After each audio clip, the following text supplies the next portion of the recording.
Okay, are we here? We are. We are. Are we ready? In spirit. We're trying.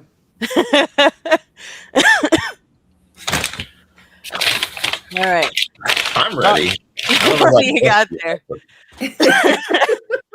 I don't know that we can show the label on the stream, but this No, is a sealed bottle. we're not sponsored. No labels. It's actual bourbon. Open right now. So yes, I'm ready, Coops. All right, we're going to play a fun game. The first incentive is whoever kills me by making me laugh so hard my asthma knocks me to the floor wins my entire book collection. So okay, I don't really want you to die, but I mean, it's a great incentive, so I'm very torn here. All right, last year I was so prepared. I had a nice little speech all written up and ready to go at the beginning. This year, brain is soup, so no speech. But that kind of goes along with the year, no? I think all of our brains are soup. Yes. Yes. Brains are soup. Brains are soup. Hello, everyone in chat. Thank you for joining us. I do want to say thank you to all of our authors who will be participating tonight. Thank you especially to my co-hosts, Brian and Laurel. I'll let you guys introduce yourself in a moment. Just a quick recap of why we are here.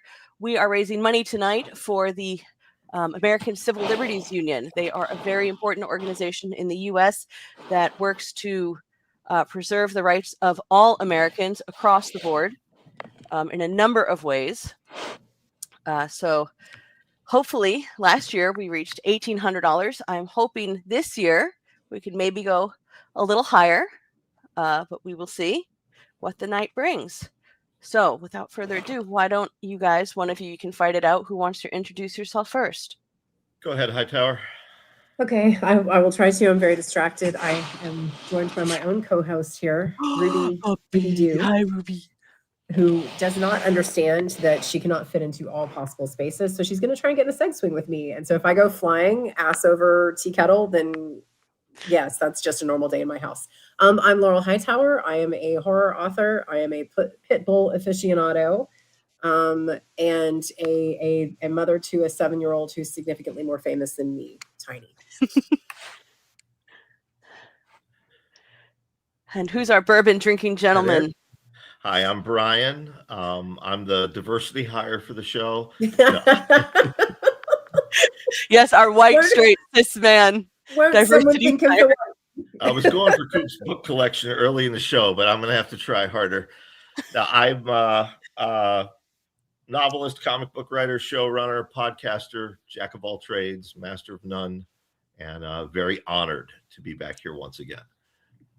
Yes, I thank you both for returning. This is our second year in a row. I'm S.H. Cooper. I'm also an author, and I'm the person who says to herself, you know what I want to do? Stress for the next month over something completely optional and that I know is going to be a good time, which is why we're all here. Because when I get a bug up my butt, it's everyone else's problem. So, this evening, we have a lineup of fantastic authors who are waiting to share their stories with you. I've read them all. They are wonderful. They are spooky. And most of them are very angry, which is why we are here, because I know a lot of us are very angry. There's a lot going on in the country right now that affects so many people. And part of the reason we're raising money for the ACLU is because there are people who do not have the voices that we are privileged to have, that we can sit here and read you stories and be comfortable in our homes. So this is our way of trying to fight back against the tyranny and the fascism that is fast rising in the US. It may be small, but we're doing what we can. And everyone who's here tonight, I know you're doing what you can as well. And we appreciate that immensely. Is there anything you guys would like to add before we bring on our first author? Not me. I think you did a commendable job, and I say let's get started. All right. Absolutely. All right. And this is not just an effort from the U.S., as you are about to see. Oh, did we lose Brian? Brian, there he is. Our diversity hire. We cannot lose. We cannot lose.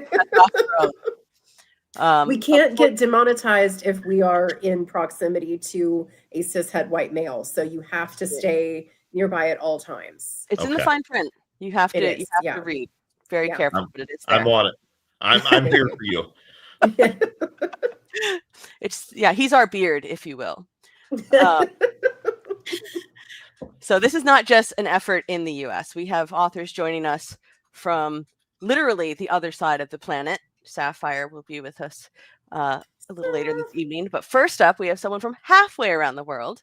I'm very pleased to bring Anna Orridge, I hope I said that right, onto stream. Are you ready, Anna? All right, I got the thumbs up. So I'm going to put us into our little setup here, and I'm going to add you to the stage. Good evening. Good evening. Thank you so much for joining us. Really appreciate it. Thank you so much for inviting me. It's a great pleasure and a real honour as well, and for such a terrific cause. Thank you. It is actually good morning where I am, just. Oh, yes, it's midnight, isn't it? Yeah, just we're 6 minutes past midnight now. Well, thank you so much for being up so late to join us. Will you tell us a little bit about yourself? Sure. So I'm a sustainability professional. I write about 1 day a week.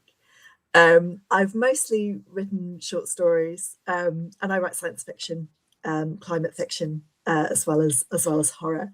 But this year I had my debut novella out, and it's called Fangaris. Oh, And congratulations. that's what I'm going to be. Yeah, it's a good cover, isn't it? And I love that cover. It even kind of It's goes fantastic. with my quite violent curtains in the background. So this was out with the Nefarious Fat Press. And to be honest with you, it probably I think the predominant emotion is probably more grief than anger.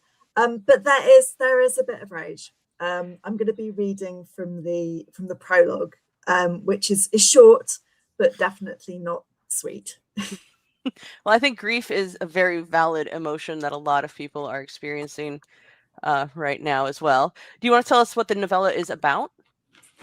Sure. The protagonist is actually a dropout, a teenage dropout called Mark, and he is caring for his terminally ill mother, with whom he had and has an incredibly bad relationship. It's a very kind of bleak picture of family life. Oddly enough, it is actually set at about this kind of time, only a bit later. So it's kind of set in those very bleak days after New Year.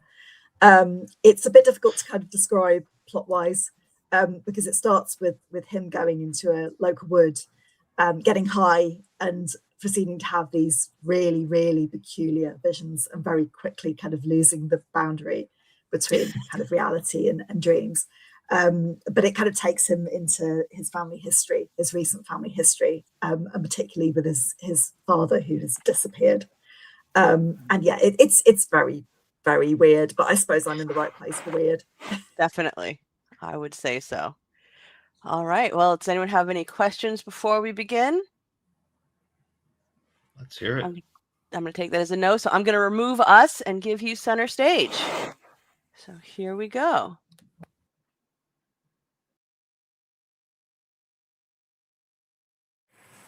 Who knew humans could be so colourful inside? Especially one as dull as Rob had been when he was alive. The perfectly round gorge in his belly still had its sharp rim. There remained a purple slash of liver, the tan of the pancreas visible even under congealed blood, and the gallbladder had the same wet, dark green look as a vine leaf wrap. He was lying on his back. The blood had pooled, creating a livid spirit level along the back of his calves, a long horizon of bruise. Although she was kneeling right beside the corpse, Aurora didn't gag at the stench. Her sense of smell wasn't the same as it had been even a week ago. She could still identify the fecal sweet smell as flesh rot, but it no longer triggered her disgust. It was right Rob had died here in the insect house amongst his bugs. Most of the poor critters would probably join him in death in a week or so, since his body had already been lying undiscovered for 3 days. Nobody had cared or even been curious enough to look for the poor bastard yet. He'd been complaining of abdominal pain for some weeks before the final confrontation.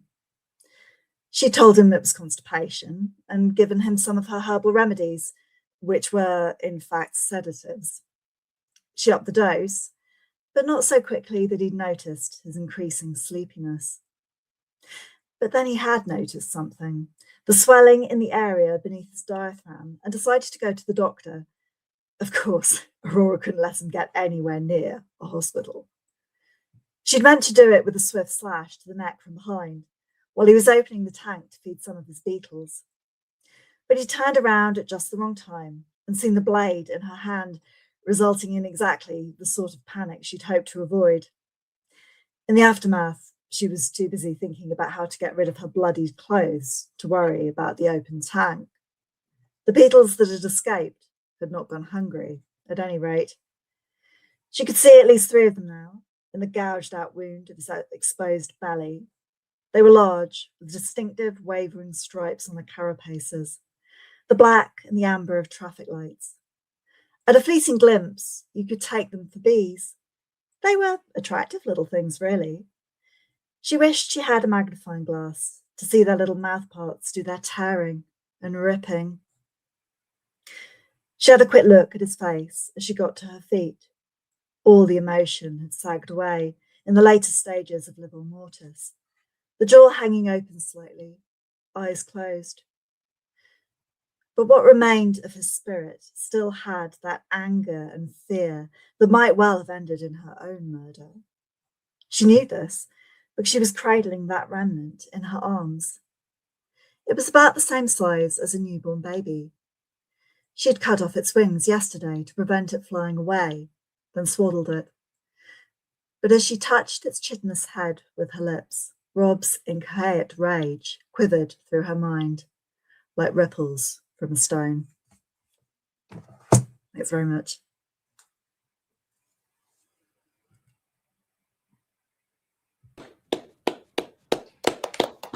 That's fantastic.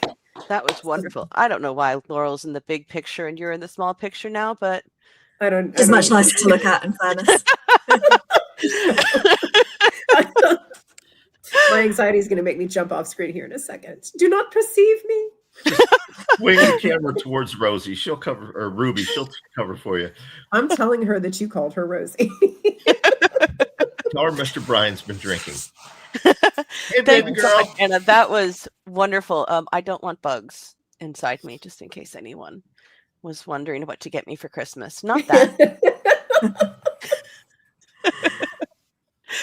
You're inviting it by talking about bugs up your ass. I mean, I didn't say up my ass. I mean, no, definitely no bugs anywhere in the vicinity of my person, much less my ass.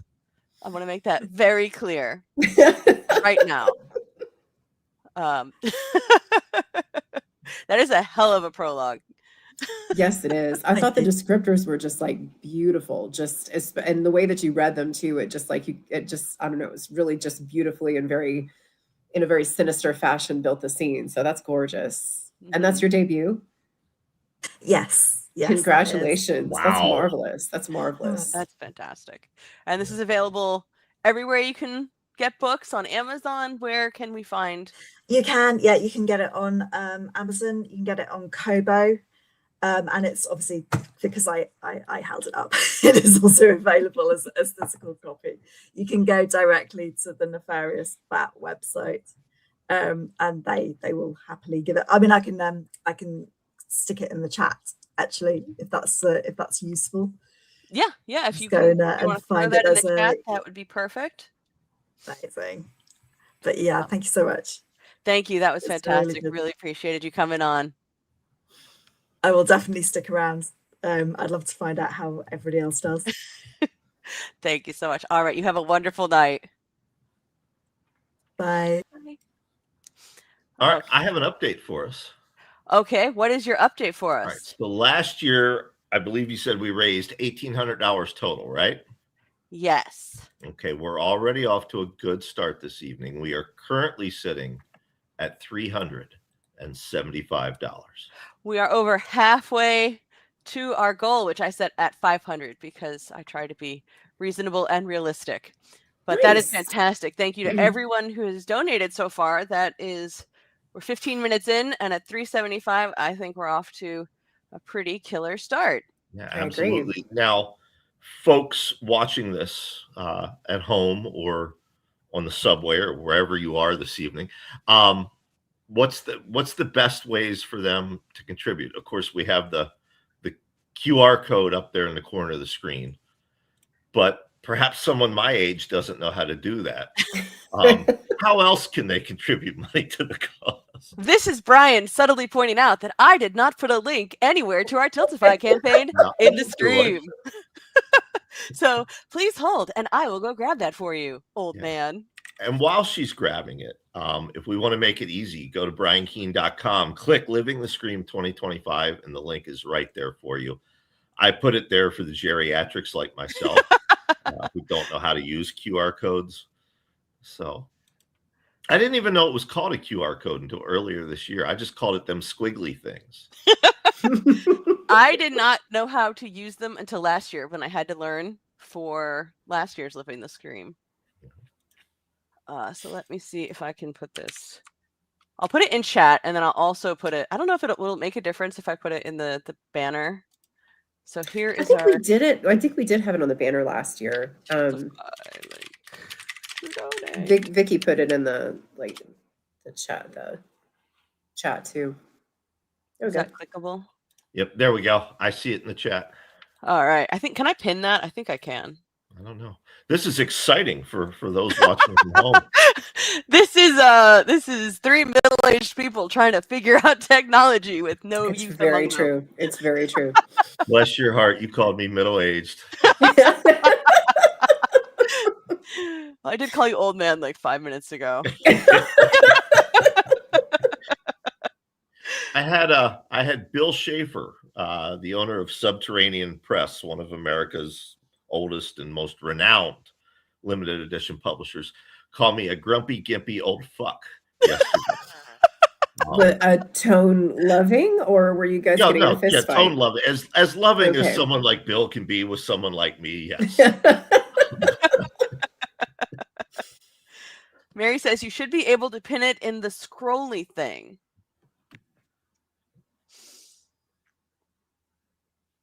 I don't know. Scrolly Ew! Thing? It asked me to ask an AI chatbot. Boo! No. No. Oh yeah. You can't see my shirt, but I am wearing our merch, Living the Scream. You can get. Oh, hello. The Eviscerator has joined us. Oh, Tiny Eviscerator. This is Evie, short for Eviscerator. He is the love of my life and the cause of all of my stress and the reason I'm going to die young. All right. So enough messing around. We have our next author waiting in the wings. And if she is ready, I will go ahead and bring her on. All right. I'm getting the thumbs up. So let me throw us into our threesome there and add Zin E. Rockland to the stage. Hi. Everybody can hear me, right? Yes, we can hear you. Loud and clear. Perfect. Thank you so much for joining us this evening. Would you like to introduce yourself? Sure. Hi, everybody. I'm Zin E. Rockland. I write dark horror. Of course, dark horror. Dark fantasy and horror.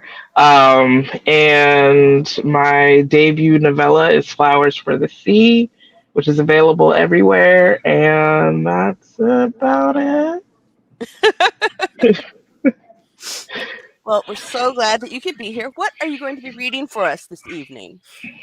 I'm going to be reading my short story called Birds. It was recently reprinted in Fire Magazine's Sinner, Saints, and Haints special issue, which came out November 5th, I believe. It was supposed to be for Halloween, but, life. But yeah, I feel that life in 2025. Yeah, seriously. It's 365 days a year anyways. I don't care. There's no such thing as being too late or too early for Halloween. True. Very true. All right. Does anyone have any questions before we hand over the stream to Zin? Let's do it. Nope, I'm All excited to right. hear. All right, then I'm going to remove us and give you the stage. Sweet. Okay. Birds. Why do you ask for him when you know he ain't coming back? We were sitting on the couch, white shag carpet tickling the webs of my toes and her fingertips in my hair. Her touch was like dry ice, foreign and painful, yet warm to the point of hot, and been so cold. Shivers still ran down through me with each stroke. Still, I kept my face fused to the white black plane of her press plate, like a tongue to the wall of a hollowed meat locker. I felt the rise and fall of her chest, slow to the point of worry, my lips tingling for the feel of her suckle. I felt foolish, wanting Mama as if I were a babe. I was no more a babe than she was a mother. Why, Soot? She was half asleep and whole drunk, her words so lazy they melted into one. I shuddered. She sighed. Why? I took a breath, fixed my tongue to answer, but then she pulled, her jagged nails digging deep into the forest of my kinks, and she pulled hard, plucking follicles from the dry bed of my scalp, and I counted each one, counted up to 22, and I let go of a whimper of relent. She stopped, carefully removed each digit, taking one, three more with those long serrated nails. She slid out from behind me, and stood up. Without her, I slid to the warm polyester, let the cilia tickle my cheek. Clean up this mess, she said, kicking over the quarter-full bottle of white wine before dragging her feet towards the room. I watched until the compressed wood shut her up for the night. My body jerked violently in a way that I should have been used to, as my fingertips gripped the wings of my shoulder blades. I rocked myself to sleep with a song that I made in the dark, dreaming of a sky so black no one could see me fly. You don't ask the snake while it slithers, it just does. I angled the throw from my hip like how he taught me, forefinger and thumb wrapped tightly along the short edges. I wound up, then released. Watched Mama's voice as it skipped along the brackish pond 4 times, then lost it. Nice toss. I ignored her again, my dead sister filled with riddles, and I wasn't in the solving mood. I came here for my dead pops, and got her instead. The exchange wasn't much of a consolation. I bent over for another stone, hoping for a smoother one, maybe a pale pebble of some kind, when I saw the ivory skull of a bird instead. My hand hovered above it, the contrast of my black-brown skin to the tea-stained white, fascinating me into stillness. Couldn't name the bird, but it was small. The beak was long, about an inch and a half, the upper mandible slightly hooked, nostrils like uncovered teardrops of a small giant. What you got there? I heard her rising from the banks, and I panicked a little, swiping at the skull and shoving it deep into my hoodie pocket before her heavy, ungainly steps could close in. Her cold reached me just as I dipped again for another stone. This one was sharper than the last, oddly shaped like a broken toy badge. I grabbed it too quick, the jagged edge digging deep and hard and fast enough to smear my blood along its face. Reminded me of my first fuck. She kissed her teeth and I gripped my jaw. Makes no sense hiding shit from me, she said. Just don't break it. And suddenly I was warm again without having known I was cold in the first place. I was alone when I walked back through the sliding door, but the television was on full blast. Some daytime talking head was shouting affirmations of self-worth and self-preservation when I pushed the dial in, the overly made up face collapsing into a horizontal blue pill before completely fading into sandbag settling silence. To spite Mama, I walked through the white stain with my muddy sneakers. She wouldn't buy me new ones, despite the new year and a growth spurt, so I only hoped my sore toes found as much satisfaction in this momentary vengeance as I did. I had no idea where she was or her boyfriend, but I didn't give a shit either. A moment like this was rare, and I had every intention of living in it. I kicked off my sneakers and left them at the threshold as I pushed open the door to my room and scooted over to the table that served as my desk, my bed being my chair.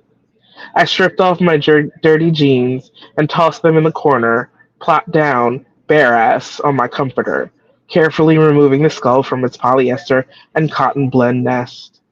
My hand shook as I laid the bone on the peeling varnish, turning it slightly so the tiny baby yawn hole eye holes could stare at me. I stared back for a solid minute before I felt a shiver hammer its way down my back, and I felt compelled to push it away. I didn't. Just got up instead and pulled on a pair of sweatpants. The drawstring had to be pulled a little tighter, and I was doing just that when the air shifted, fluttered really, then trickled past my left cheek. I shut my eyes and listened to the rustling, listened as the plumage stretched into glorious lengths and heights, and in that moment I could see it. I could feel that bird gaining life as in its desire for freedom. I shouldn't have opened my eyes. I should have let the theater of dreams keep playing, keep going, keep projecting those beautiful, pleasant images on the backs of my lids. But jealousy got the best of me. Pure envy made me open them, made me turn around to see the horror that was reality. I didn't see much after. The plumage got in the way. So many feathers, so dark and full and opalescent as they caught every ray of sunshine that dared to enter my tiny room. It was upon me before I could even gasp with awe and the tinge of regret I'd know was bound to happen at the discovering of something so sacred. The hook of the beak took my right eye first, leaving my left to watch as the baby raptor sat on my chest and opened its gullet, devouring the jelly as if it were a treat it had waited forever.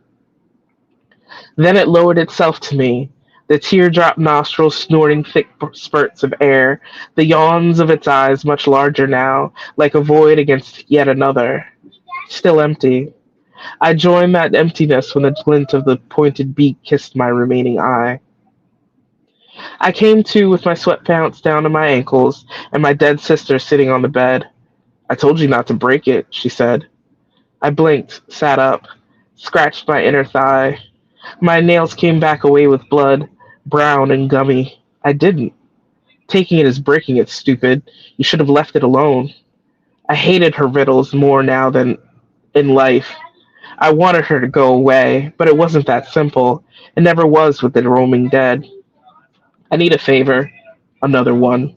Statement, fact. No riddles from me. Yes, another one. And then you'll leave me?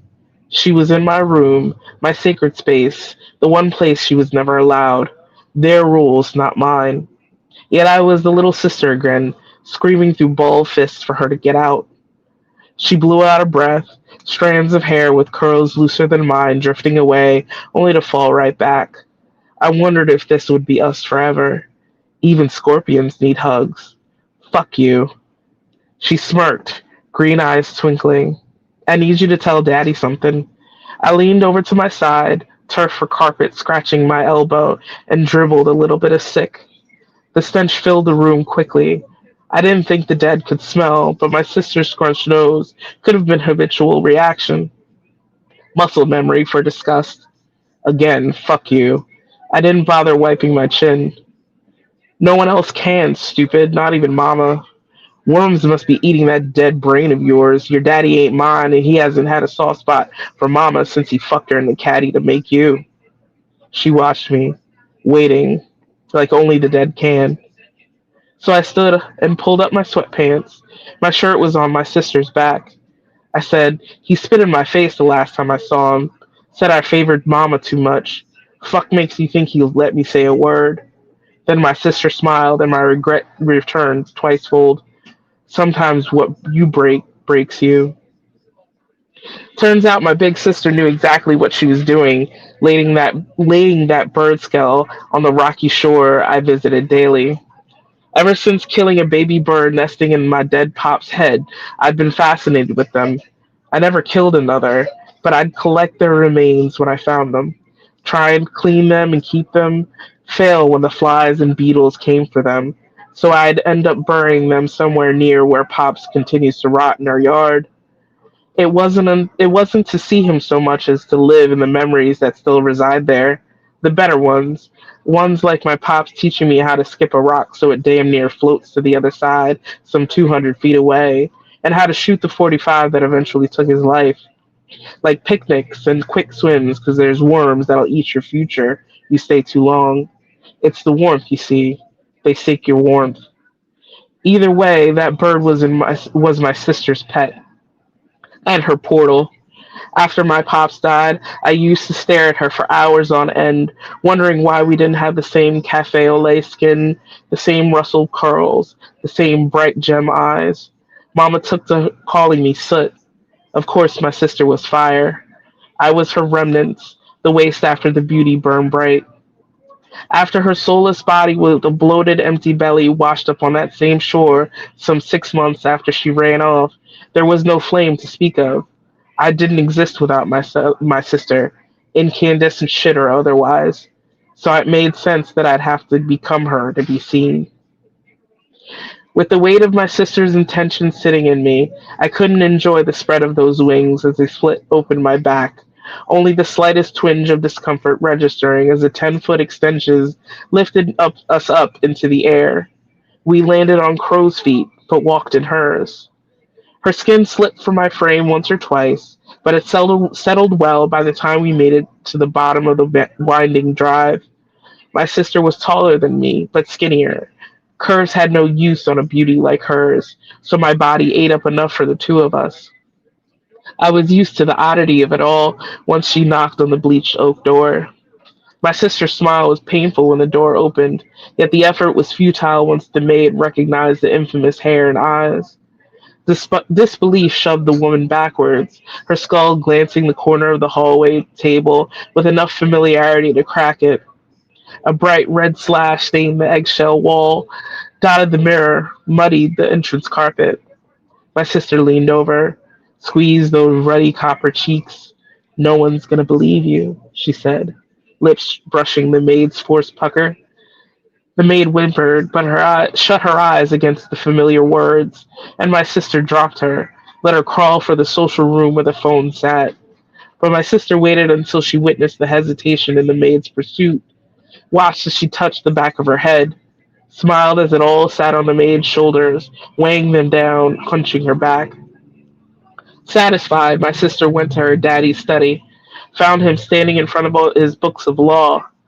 Like the maid, he stumbled backwards when he saw her, hands scrambling for shelves, desperate for purchase, slick with sweat, unwieldy in their labors. He fell hard on the flat ass my sister inherited. Chapped lips parted as bursts of air wheezed past. Looked like a snake with its jaws forcibly unhinged for milking. Spit for venom coating his chin. "Daddy?" She tilted her head, my head. Our lips pouted and I stifled a giggle. For once my sister's antics genuinely amused me. "Do you not recognize your baby girl?" He tried. He really did. At least he looked like he wanted to try, wanted to speak and say yes, he knew her, always would know his baby girl, his little magpie. But the words wouldn't come, not with his chest heaving the way it was, short and panicky, stumbling over itself, rippling unnaturally. His breath was trapped within, fighting to get out. So my sister stepped forward and took one of his prize littered openers, the one with the raven as the handle, and she freed it for him.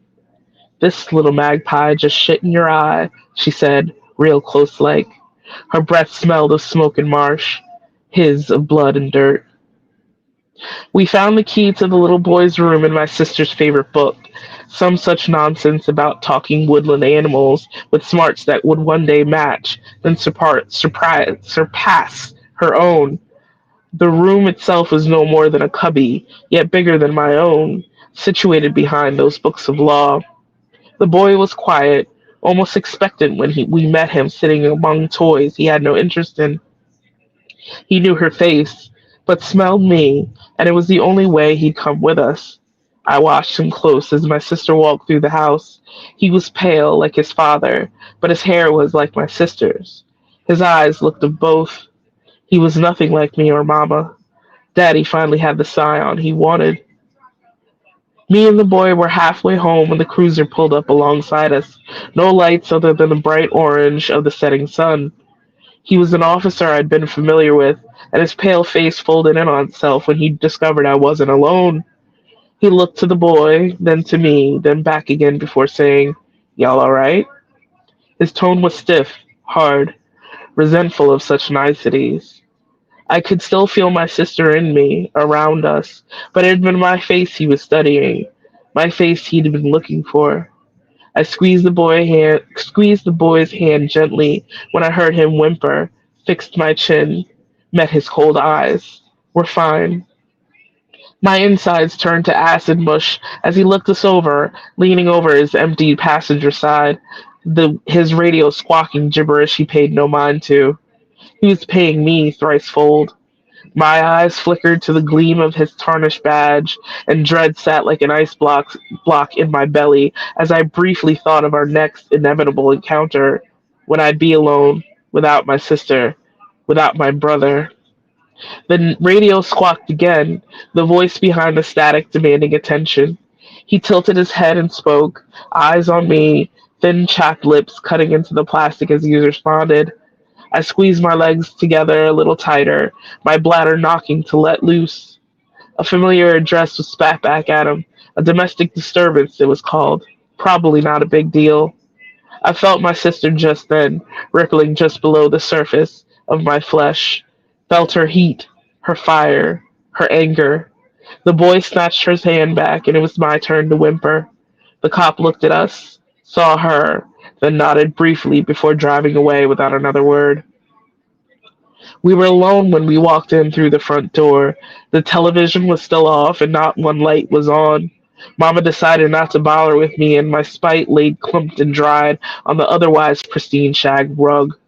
I decided to leave it, then crouched down and to unstrap the velcroed closures to the generic superhero toddler sneakers. I kicked off my own, picked them up, and turned up the heat. I put him on the counter where he sat perched silent, watching me move around the kitchen with his big blue green eyes and sealed ruby red lips. I made us fried Vienna sausages and baked beans. He ate willingly, but only if I fed him. I felt the corner of my mouth twitch upwards as I watched his battle of wills against the sleep in a warm bath. I dried his skin, oiled some warmth into his bones before slipping one of my t-shirts over his head and a pair of shorts I couldn't let go of over his bum. Not one word slipped past the lips so much like his mama's, my sister's.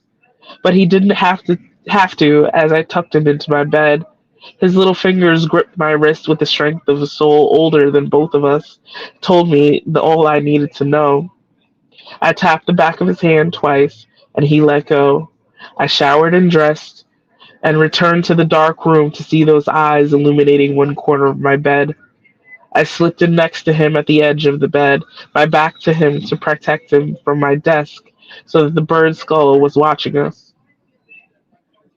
He slipped an arm around my middle, tapping my useless womb, and whispered, "Sting sweet, my scorpion," and those night lights shut tight. His soft breaths against my neck, lulling me into a sleep of my own. That night I dreamt of flying on the back of a magpie, my sister's laughter in my ears. The end.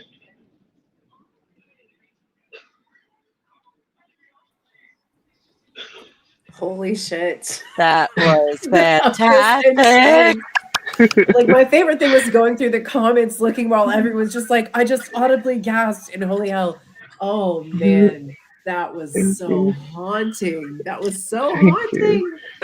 Thank Because you. then everybody in the comments in the chat, both backstage and the public chat, they're all talking about the imagery, talking about, you painting a picture with words. So I've got a process question for Sure. a story like that. How long does it take you? Is that imagery all coming out in the first draft, or are there many passes? Or That story was kind of an odd one in the sense that I wrote it in the night. Um, I did make some edits here and there, but it was reading Stephen Graham Jones' All the Beautiful Sinners, Yeah. like in the middle of the night. Like I was in bed, it was 2 o'clock in the morning, and I was like, "Shut the fuck up! This is amazing." And I immediately had the image of Soot skipping the rocks and her dead sister talking to her. So I was like, oh, I gotta write this. And I just stopped reading and then immediately started writing. So I finished it by the morning and then Really? yeah. That's magic when it happens. Mhm. Yeah, right? And then you sit at the cursor for 6 months and you're like, what's going on? That I loved that story so much. Just the I don't know why. I've said this like 3 times to you already, but baby on knees, I don't know why like that stayed with me. But it's just so evocative to me because you think of baby on is so innocent, it's so cute. You And then you bring it in, you're like, no, it's not. Well, I've always thought of like babies as parasites because like because they essentially are. Like when I heard that they leach the nutrients from bones, from teeth that they need in order to survive, I was like, Jesus, how do women do this shit? I'm never doing this shit. So yeah. Yeah, I said baby on Babe- knees, baby on eye holes. I'm sorry, it was eye holes. Babies are sinister. Can confirm. Oh. Victoria says we really should lay eggs. Right? Oh, I'm not sure that would be a better process, but Yeah. well, thank you so much for joining us. Thank you for having me. This is awesome. I'm definitely going to stick around for the rest of the stories, though. Oh, I really hope you do. Like, I love your story so much. I've read it like 3 times, to be honest. Oh, thank you. It's so good. So good. Thank you. All right. Well, thank you so much for joining us. Really appreciate you being here and supporting the ACLU with us. Thank you. Have a good night. You too. So why am I in the big screen now? I don't know. Here.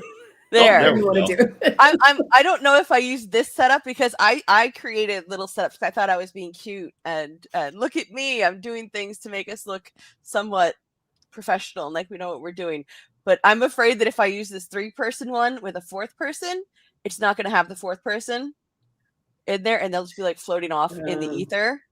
Or one of us will be floating off in the ether. Yeah, someone is going to be floating off somewhere. Look, as a consummate professional broadcasting from an egg swing with a pit bull who is threatening to shove me off of said egg swing, I can only say that I'm disappointed in your lack of foresight. I'm sorry, you caught me at a very soupy brain time in my I feel life. like mine is gonna look like found footage. Like everyone else is staying still, and meanwhile Ruby's like, you know what? I want to be under that laptop. It looks warm, and so I'm over here. I mean, mine kind of looks like a crime scene because I have my back blurred out, and when it unblurs, you just see like a cage briefly. So it looks like I have something nefarious going on in the background here. Your husband's shoes sticking out. Yeah, you just see Mr. Pip's leg coming up, or like a little flag with the words "Help me." No, I promise it's for the dog. I've just got this curtain, and it's not even my curtain because I'm not even at my house. So, do you know where you are? Whose house are you in, Brian? Every year, every time we do this live stream, I stop at some random house and explain who I am. And no, I'm actually at my my youngest son and his mother's house because our internet connection at home. See, what I suspect happens is this. Mary, my beloved wife, Mary San Giovanni, there in the chat, she watches just the worst movies. And I'm not out to shame any creator, but the films made by these creators that she watches, they should do anything other than make movies ever again. And I think our internet dead sushi? Come on now. Dead Sushi's a masterpiece compared to some of the things she's subjected our internet service too. And I think the Mary internet. says, I can hear you, right? Well, oh, yeah, you're only like a mile away, but I think the internet connection resents this, and it will often cut out and slow down. So I came here to make sure we had a solid connection to do this, to do my part, to be your beard. We appreciate the dedication. Yes. Yeah. As someone who is married to a person who watches, unironically, Sharknado, and its ilk.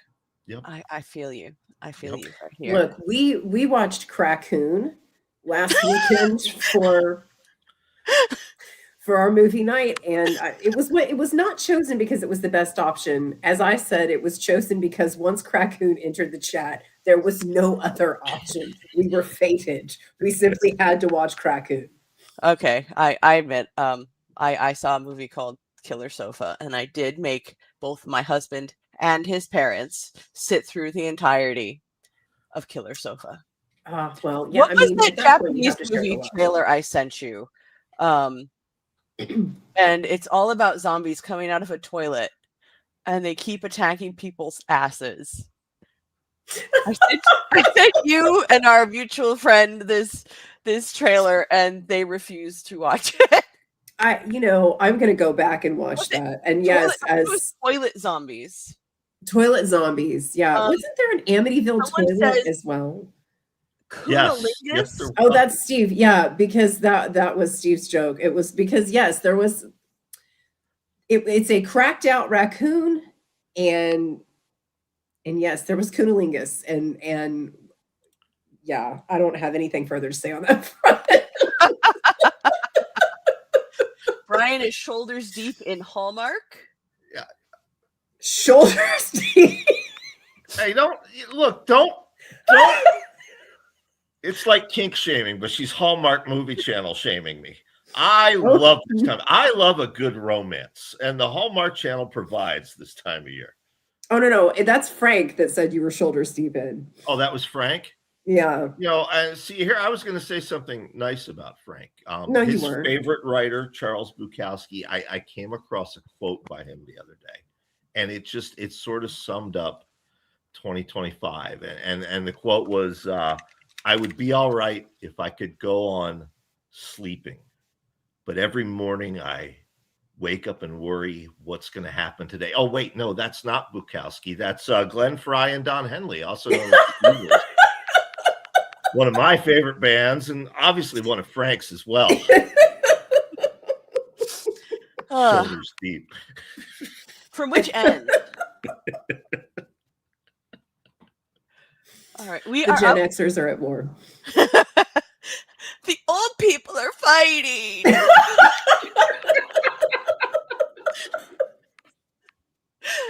Millennials. We are up to $435. Thank you right. so much. Excellent. Story. We're up to $435. Really appreciate everyone who is donating. We do have we have one incentive that I know of, two if someone's feeling up to their incentive. But we didn't say what amounts we were going to be doing these incentives at. So we're just kind of winging it.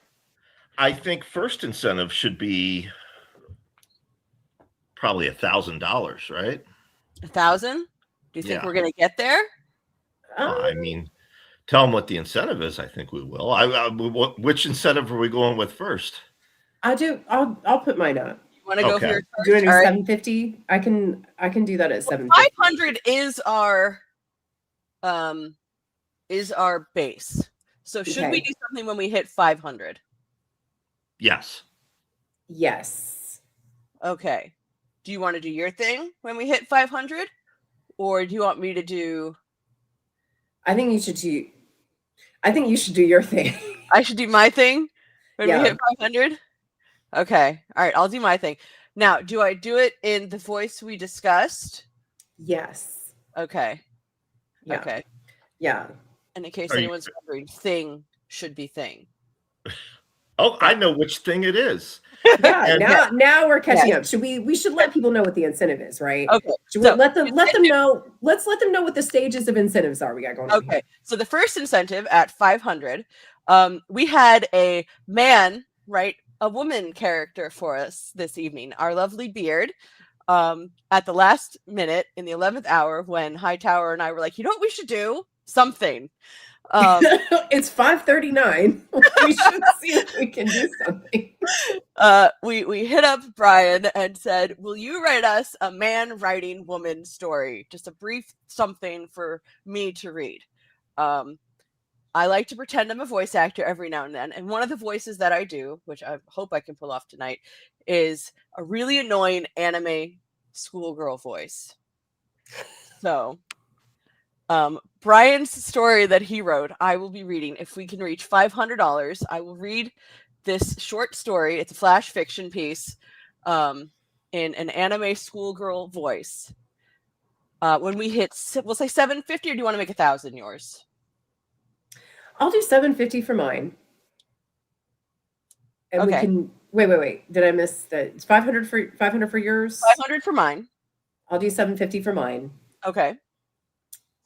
Which is and possibly people want to pay to not hear me do this because I am losing my voice. But I have another Mothman Carol this year, and I'm just going to go ahead and say I'm sorry. It is not going to meet the level of Mothman Baby. It's not. I don't know that anything could, and I decided to stop trying after a certain amount of time. So it's going to be a little bit more heartfelt. But at 750, if we do that, I will sing that very badly. Or if you guys really don't want that to happen, feel free to donate and make that as your note in there. Please, God, don't sing. And then I also have a slew of men writing women posts that I have written over the years. Also, I was singing that to the dog very badly for about 3 weeks.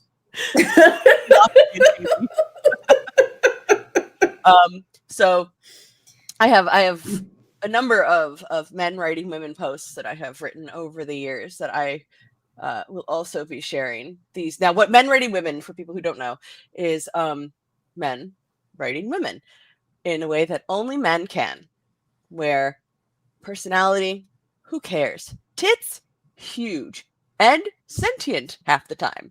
But perky. So. And performing actions that really seem to be defied by gravity and God. Yep. You don't need God when you have a perfect ass. And one note, folks, if look, we know times are tough. The economy is what it is. Our great and glorious leader tells us otherwise. But we're all out in the streets. We see what's going on. When you go to donate on the Tiltify page, it'll suggest $10, $20. If you click other, you can donate $1. You can donate $5. You can donate whatever's in your means to do. All of it, 100% of it, going to the ACLU. So yes. An important thing to know about Tiltify is we do not touch these funds. Nothing comes to us. Nothing passes through our hands. The way Tiltify works is everything you donate goes directly from Tiltify to the ACLU. So there's no worries about anyone being nefarious or underhanded or overly breasted with any of your funds. They will go to where they are meant to go. Our boobies will not breastily touch your money in any fashion. No. So worry not. All right, much beard.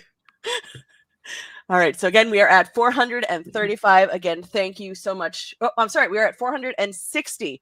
Thank you so much to everyone Fantastic. who has donated so far this evening. We are still. And for anyone who's attending, if you cannot donate and you are just attending, I cannot tell you how lovely it is to see you in the comments and to have you here. It's marvelous. Thank you so very much. Yep. Absolutely. Share the link. Tell your friends, hey, get in here. Something's happening. How much to get our money breastified again? To have an anime schoolgirl regale you with men writing women. And I know I look the part of anime schoolgirl, like almost 40 years old. I'm ready to animate Schoolgirl for $500. I'm a cheap date. Mhm. Laurel will Mothman us at 750. We will come up with something, and you guys are welcome to make suggestions, to recommend incentives. Last year, we got Cthulhu to eat a burrito through his Yeah. hole, Yeah. which was I will, if you want to submit a small portion of your work and have me read it in a bad Russian accent, Mhm. you can throw some money that way for that. If you have some suggestions now, keep it, I have no words. I was going to say PG, but reasonable. that's not, I just dropped like 8 F-bombs. So I think we're way past PG at this point, Keep it but reasonable. We are all working reasonable. adults. We are mature. We are respected authors. Well, those two are. I cling to their coattails. I've been told that I use the F word like punctuation. So I don't know if respected is where I'm at in this juncture, but in any case, You're Laura fucking Hightower. Who cares? see, there's the punctuation right there. If I've learned anything from podcasts, that's the way to get married to chat, talking about. I love watching real life Mary become the Midnight Pals version of Mary. The moment boobs are mentioned, that transformation happens. I've seen it occur in real life. All right. So we're sitting again at 460. I think we have made poor Sapphire sit alone I know, down I'm below sorry. watching us like, I'm here. Don't forget. So if you are ready, we will bring you onto stage. All right. Let me put us in our little threesome. And welcome, Hello. Sapphire. Ah, Second year in a row, joining us all the way from around the world, Australia. Thank you for having me again. Thank you for coming back. Would you like to introduce yourself to our lovely audience? Of course. Hi, my name is Sapphire Lazuli. I'm an author. I have a book called Our Witchless Flesh coming out next year. It's my debut novella, which we're very excited about. Actually, I read a portion of it last year, the little stream. Yeah, that's me. I'm so excited for them to hear your work because one of the things I love about you as an author is that you have such a unique lyrical voice. There's no one contemporarily that I can compare you with because you just stand apart in your own sapphire field. Thank you. accurate. Yeah. So Thank you guys you. are in for a treat. This is poetry you are about to hear. I hope so, at least. It is. And if anyone argues, I will ban them because I have the power and I am drunk with it. Paula says, our witchless flesh is amazing, by the way. Jill Fluenza. Jill Fluenza says, can't wait for the novella.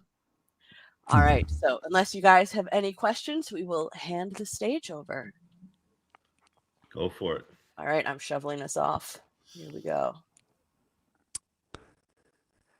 All right, we're alone now. So I'm going to be reading for you a chapter from a book that I've been writing this year called To Bite the Hand and Feed. All you really need to know is it's about two lovers. That it's a sort of Homeric melodrama set in the 80s of LA, and you've got these two lovers, two women who fall in love, but one of them, Veronica, has a shitty husband. And this is an epistolatory chapter where they admit their love to each other and simultaneously decide to kill Veronica's husband. So here we go. Books before the birth of man, under a limelight of angelic principality, would describe blood, and in that death, as inky black. Men fall by the spears and swords of Trojan infatuation, ankles bent and necks spilling forth, like an uncapped pen, the black dews of their death. So then the sea is dark, all they sail away from Troy, and the depths beneath might bite, blackened around the fangs of foamy waves. Can't sand stain too? Did the Greeks leave in the wake of living beyond their comrade's death a streak of inky glory that venerates the living flesh for having once bestowed its might? Blood as black as death as ink? So thence, in the modern era, when an uncapped pen is only that, a tool to describe upon the corpse of trees, canst in that thought there be a mind to pay that the inky black of calligraphy is all but the font of a felled tree in the agony of death? Our words in blood, such that is asked of flesh, of death, of man. Black, the colour of all this woe, the night, of which within one finds the dreary realm of dreams, so that to think that black would conjure up the dreamy mind is not then fitting that 'tis this that colours too our ink. And so it follows through that black, the dreamy ink, this colour from which we scribe the whims of our minds uncapped, is too the volume of life cut and spilled from veins, that death is a dream and written first in black ink. Dear Cordelia, dost thou ever dream of killing men? What love I should instead, Veronica. By the corner of the nearly torn page, a blot of stray ink swallows the negative space and stains its bloody depths like a sly wink, alluring. Gallant allure in death is what the milk of man will spell. Think that the void would cool, dive in, 'tis warm. Infinity in the known bounds of a puddle. Black death consumes enormity, whether small or large itself. This blood will cool upon the eye to sink, dive in, 'tis warm. No mind should make that the endless void will indeed end in death. Ink, so written, expands, both propelling the eyes in limitless perpetuity inward, and furthering the reach of a mind that dreams, that death spells for what those dreams entail. Death, like the throes of a marriage bed, that in might see the rambunctious rise, the mast, the scabbard, all of which so plays a war of lust, and to what violent means are made of an end that, often he had thought but never dreamt. So too, these depths contain such multitudes. Is a quill anything more than a blade held by a different villain? Quarrels of the hand and bleeding blackest nights consuming? What when the hand says love, the quill still spells in that liquid disparity? Black, oh inky black, how night was born, the eager blood that both we bleed.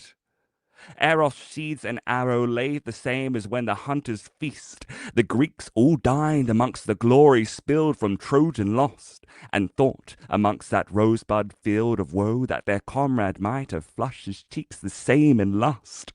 For blood is black as death, is loss, is ripe, is woe, but ink then spills, and the flowers of a day might blossom newly upon the once porcelain page, to say in that same drab colour that love is love and mist. Oh, Veronica, only that for days unending now have I stared upon the moon. Silver is a light that, in my occupation, I should have in droves, and yet for every night I lost your sight, I have sought the lunar gleam. Curses that I know my words will bring, her light, the moon, that is, refuse to change the setting of a room. Unlike thee, roaring in thine beauty, conjured, I imagine, by some goddess hell-bent on driving my lust with one as radiant as all I've ever seen. Veronica, I wait for the night to come. Begging is a ritual my days bestow. I left thine house alone, unable to turn around and make that this fated chance we have would be undone. Falling is a ritual that forever I will know. Nightly upon my knees, wanting only that thee. Enamored as much that dreams do under the moon, Cordelia. Careful, the way Cordelia would read between the lines of such a simple missive sent. For her, the inky depths of an unsaid word that letters like blood will spill. Letters should have lips upon the envelope, that when they're closed over and sealed, a pretty thing would tease in just the wax her intent. Well, would then the mischief tell that all the hurried breath consumes the space between, placeholders and fountains, spilling ink, a man's misfortunate war spelled out in letters from his foe? Sometimes the day seems to race on into the night. Cordelia, oh thee, thy name for which I'll say just like a prayer, Cordelia, Cordelia. Moonlight knows each breath I take, each stroke of the pen is my drab incessance. Dearest Cordelia, I'll make myself pathetic upon the page. These actions that formed in flesh might make a crowd all stop and stare. I crave the flavors of thine presence, the musty afterglow thou holds for only I. Neither that we pretend to need to wash away what came before, nor hide it from the nights we dream beyond. Might I beg, in ink, the color that asks for men to die? Cordelia, Cordelia, for whom I've wanted all along. A gardener would long for flower beds, and, in bloom, might they only see, I miss thee. Whispering the first word penned, Veronica. Ticking time, told steadfast by the clock strung up high, will whisper in its slimy secrets too, in black. Numbers and hands colored like ink, black infinitely turning. Hours then become months in days. Ink displays a long series of lust across the broadened horizon. Nothing moves except for the deathed grip of love. Like the sky was all a quill. Dreams, too, the avant-garde scribbles of an impressionist with a message. Who can know how deep the blackest black might sink, when a puddle and a pool would look much the same, alone, held new? And still, that first of all the questions asked, of men, their inky more, for whom this milk would feed in their newborn trial. Quills display the sky in all its glory, dark, but then the parchment is so bright. Dearest Veronica, I had in fear allowed the thought that thou would think my lust a bane, that only thee had left the room, not turning to see me ridiculous and meek, for I was all too much. But then thou speaks of men and what they owe to sanguine depths. So then I'll think to try in sultry rhymes, my play, eager and much more brave, Cordelia. Cordelia, should I let that thought become again, I'll confess myself before the gates of hell and command, in mine own words, the punishment that a woman lost in love might know. Sing, Cordelia, what desperate I had taken by the leave, mistaken though I'll not soon again. Veronica. Radiant Veronica, whence terribly thou had left me, and so I counted each the seconds that thou had stood between the door. Veronica, 'twas then I took my knees and kissed in hopeless glee, that from where thee had stood I'd come to taste the memory thou left for me upon the floor. Think it that name they gave to us as biting bane, devour the carpet like I am told. But then I would, if that's to do myself toward thy name. Give me, and I will give again. I'm thine, Veronica. I'll be the gemstone if thou be the gold. Course, 'tis only if, not must, not will, not be mine and be thine, lest death at hands bestow. I'll ask that only then our love 'tis beyond remiss. And would thine word not give again, that with it I, heartbroken, might still love to know that I had loved despite that thou says no. Veronica, I'd not kiss thy memory if thou ask me nay, but would that I could still. I'll ask if only that I may. For thou art not obsession nor a craving need to be sated, so the flesh asks and takes. Nay, thou art mine wish that owes to a hanging rope, mine the feeble want in words. I'll not the genie's tried mistake. O love, that I could only call thee this. Ne'er should I that would be the word I'm owed, but hope. So then 'tis hope that spells what I would ask. My chance at that, where that 'tis thee, and thou art 1,000 colors and buckets of black. I imagine stars in thine vastness, sparkling like none I've known. Should thence thine inky dark of night spill from the clouds and moons and sky to fill a cup so taken here aback, I'll drink full my portion till I drown for tasting that the colors of thine sky are sights I dream I might be shown. And would that thou were tea, I'd steep in with a bag, my cup full of starry blame. Oh, that lights might die a time, so once, just once, I might indulge the full scope of thine constellation, and thence hold for such a night to drag. And lying down, Veronica, if thou would tell me secret truths, I'd hope in every one that I would hear my name.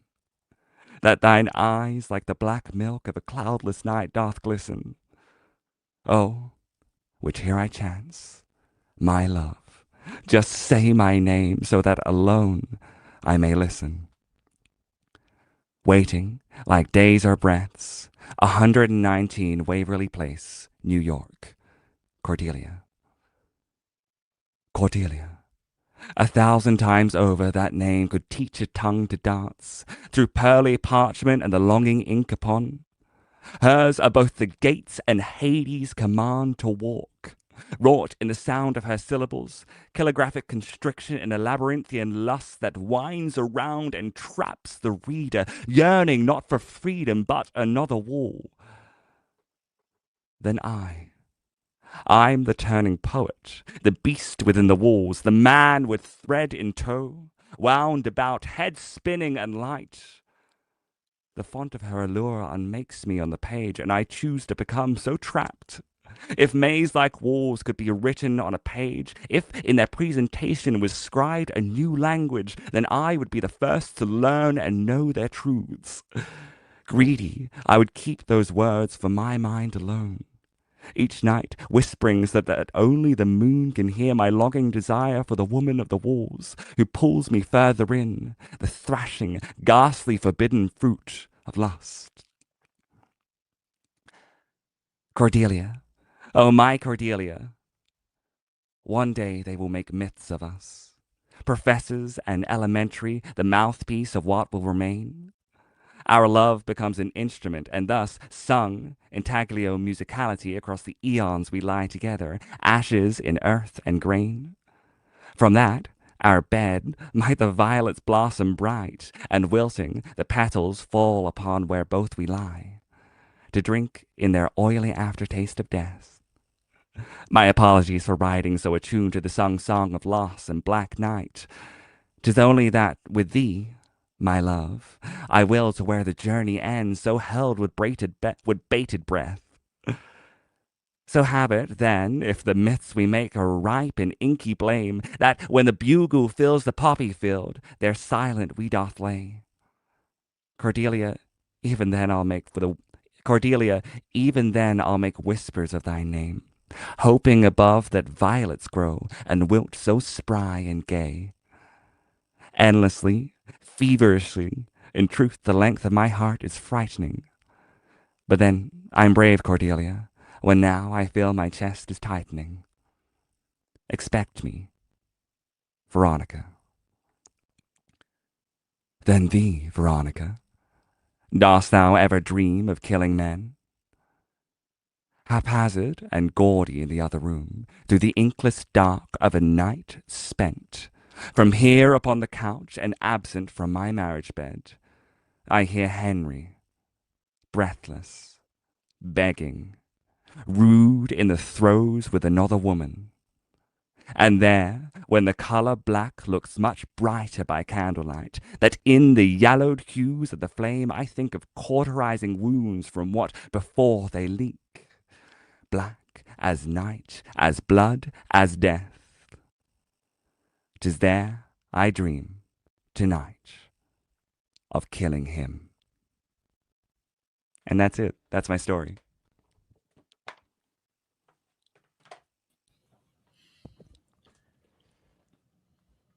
God damn.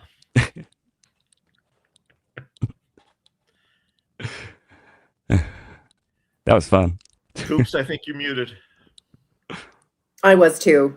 We were all muted, but Oh, yeah. okay. Did I, was Saf, so did I catch a little bit of Haunting of Hill House reference in there with the You did. You absolutely star? did. There's Oh, actually a few Haunting of fantastic. Hill I House love that. references. It was beautiful. And just the homage there, and then just the steeping tea. That was beautiful. I love that. Thank you. I'm so glad I am- someone caught that. I'm so curious about your writing process. Mm. Just how you've developed this voice, this very distinct sapphire voice that you have. So you'll see there's a piano behind me. I play piano for I think about 18 years now. And I originally started writing music. Also scattered throughout my room are various guitars. So yeah, I wrote music first, and then I transitioned into horror.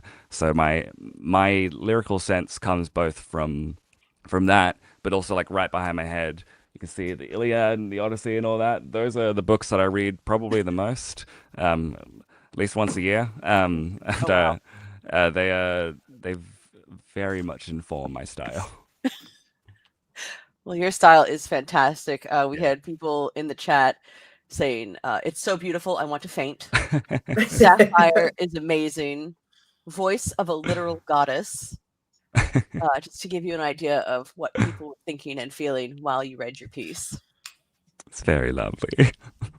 Yeah, I maybe I shouldn't say this, and Aaron Dries, if you're watching, you know I love you, but Aaron Dries invited Mary and I to come visit Australia next year and stay with him and his partner. And halfway through your reading tonight, I'm thinking, or we could just go hang out with Sapphire and just hear stories. So bye, Aaron. We're literally going to go. Oh, we're flying all the way to Australia. That'd be funny. I mean, like, look, I know where Aaron is in Australia. You know, you just got to fly another half hour, 45 minutes over, and you're there. You know. There you go. Perfectly doable. Thank you so much, Sapphire. That was absolutely Yes, that was gorgeous. Thank you for having me. When does your novella come out? I don't think we've officially said the date yet, but it'll be sort of late next year. Think like spooky season, and you should be around the right sort of period. Yeah, I think coming into the new year, we'll probably start to hear a little bit more about that. I'm working on the cover art as we speak, actually. Oh, are you? Yes. Oh, how Mm. cool. In fact, the new cover art. New cover art. Mm. And any chance of a tiny little itty bitty sneak peek? A hint? I don't know if I can right now. I don't know if I Well, got. I'm not gonna twist your arm. I know how that goes. I've got the old cover art on my wall. I can show you the old yeah, let's cover see the art old because that's cover dead art, then. now. Putting our authors to work. Get out of your chair. Get me there.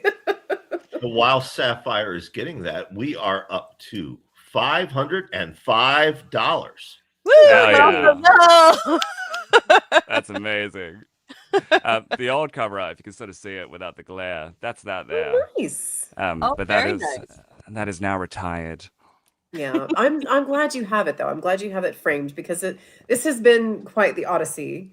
You're telling me. Yeah, getting the wish list fleshed out there. So I love that you've kind of got that part memorialized, but are moving on to the next. Of course. Well, thank you so much for joining us. It was a pleasure once again to have you as part of Living the Scream. Thank you for joining us literally from across the world and figuring out time zones. We were both this morning trying to be like, okay, if it's 7 p.m. here, what time is it in Australia? What time is it? I was leaving work as I was mentioning you last morning. 4 hours ago? How long ago was that? I don't know. It was like 8 hours ago. Yeah. Anyway, good luck with the stream, my loves. Thank you you so much. It was so lovely to have you again. Bye. Bye, Seth. Okay, before we move on to the next person reading, I feel bad for the person following up Sapphire. It's me. Yes, yeah, I was going to say it's you. Who made this schedule? Freaking idiot. But we met the 500 incentive goal.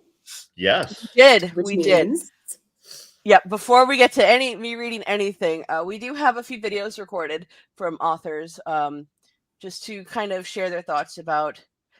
Good evening, John LeMay.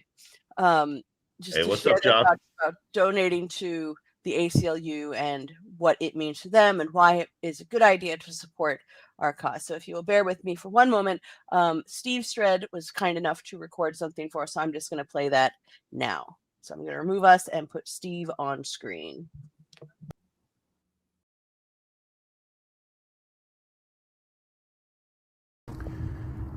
Hey guys, Steve Stret here. Every day it seems like more and more rights are being stripped away from the average person. That's why the good folks at the ACLU are so key right now. What they do is paramount and absolutely important. So if you can donate, it's a great cause. They do a ton of great work. And I think today's event that S.H. Cooper, Laurel, and Brian are doing, just a fantastic thing. So donate and let's keep the rights with people who need them most.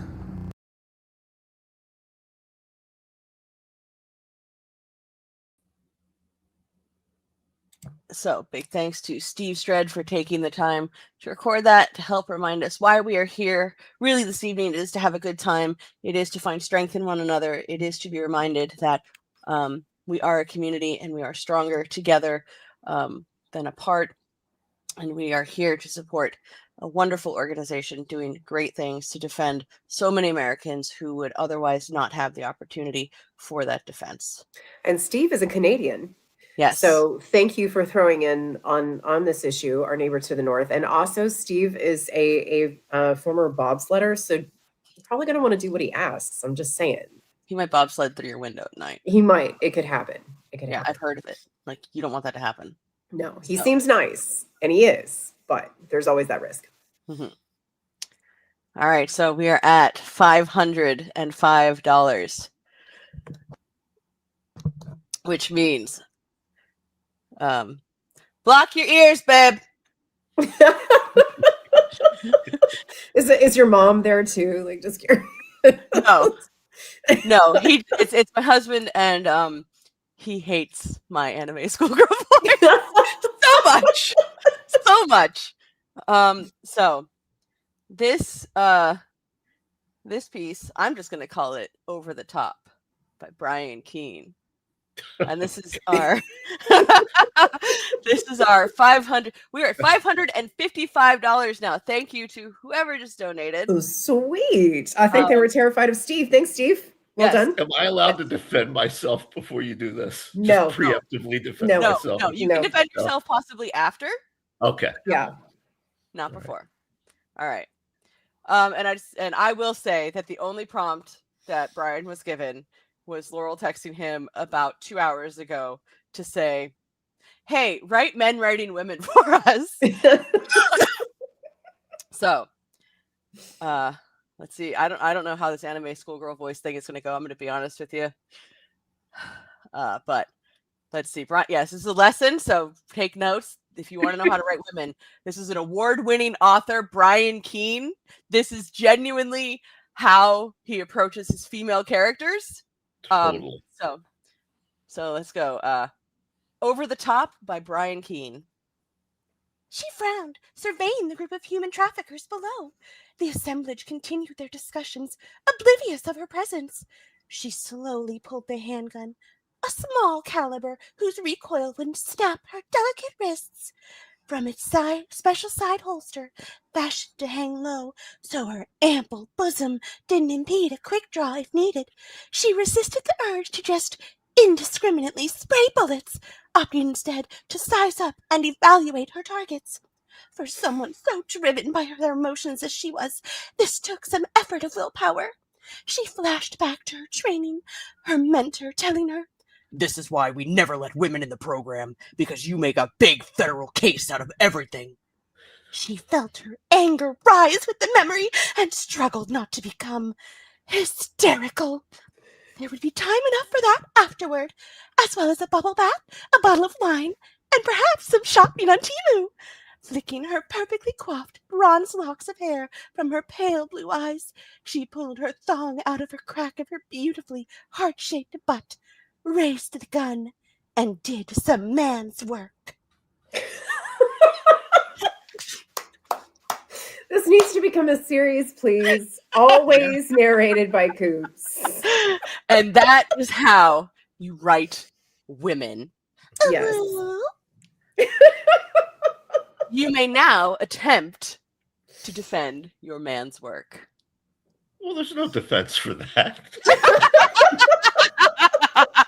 It's as you said. Laurel texted me. She said, "Hey, Coops and I need you to write men writing women." I said, "Okay. Give me 5 minutes." He might have possibly said something about, now wait, people aren't going to actually think that I feel this way about women. And I said, of course not. We'll defend you. Yeah, then we just yes, didn't. I do believe that. And then I emailed it to 2 of you, and I said, "Is this too over the top?" Hence the title, Over the Top. And then he sent me a correction. He goes, "Oh, thing should be thing." Stupid autocorrect. I was like, I don't know what that means, but okay. And he goes, It kind of did a little bit change the tone of the ending. Got it. Narrator. She did not got it. And a few minutes later, I see an email notification pop up on my phone, and I just get the preview of it, and it says in all caps, "Thong," with Brian Keene's name over it. It did change the tone of the ending because I was a little bit intrigued with what thing she pulled out of her perfect butt crack. I thought she pulled, then opened another fire weapon with out of her butt crack. I thought that's where, because you know how you video games, you always joke that these scantily clad women are pulling swords, like full on claymores, just out of nowhere. I thought that's like a Swiss Army crack. You got a in there. Hang on, I'll help you open that bottle of wine. Yeah. The Swiss Army crack. Band name, calling it. You don't want to use the toothpick, I'm gonna be real. Let that one go. Victoria said, "Of course it only takes 5 minutes to write such a nuanced woman character." Okay, idea for next year's merch though, Swiss Army crack. Swiss Army crack. Is this something? Can we make something out of it? I feel like there is something here. Like we can talk to Winter, our logo artist. Again, we have shirts, we have merch. I got to look up the logo, but we have our Living the Scream merch. Which I've been told are like butter. I've been told they're very soft. Yes, it's very comfortable, very soft. It comes in an array of things. A Redbubble account. I gotta get the link for you. Hello, Eviscerator. You can get blankets, you can get mugs, you can get shirts, and we have some logos. We have some that say "Fighting Horror with Horror." Oh, Puppy Cam. Yeah, sorry. Speaking of blankets, there is a pit bull sleeping in a My Little Pony blanket on this beanbag right at this moment. So. One can keep a claymore in a decently ample bosom cleavage. Speaking from experience, Mary, something we should know. I don't know how to make the segue to this, but yeah, if you go to Redbubble and type in you can find Swiss Army crack. Fighting Horror, our merch pops up. If you are a millennial or younger, simply use the QR code there in the top of the screen to donate. If you are me or Frank's age, there's an actual URL and it's very long. Just go to my website, briankeene.com, click Living the Scream, and it's the link right there that I handily put there for you. And then Frank's text to me at one point was just QR code no. So yes. And hey, my incredibly nuanced take of women, either that or Sapphire's reading, I'm not sure which got us up to $555 now. Woohoo! Fantastic. Right. In defense of Brian's men writing women, I will read one of my Winter just texted me and said, "We'll have to work on a Swiss Army crack for next time." Fuck yeah.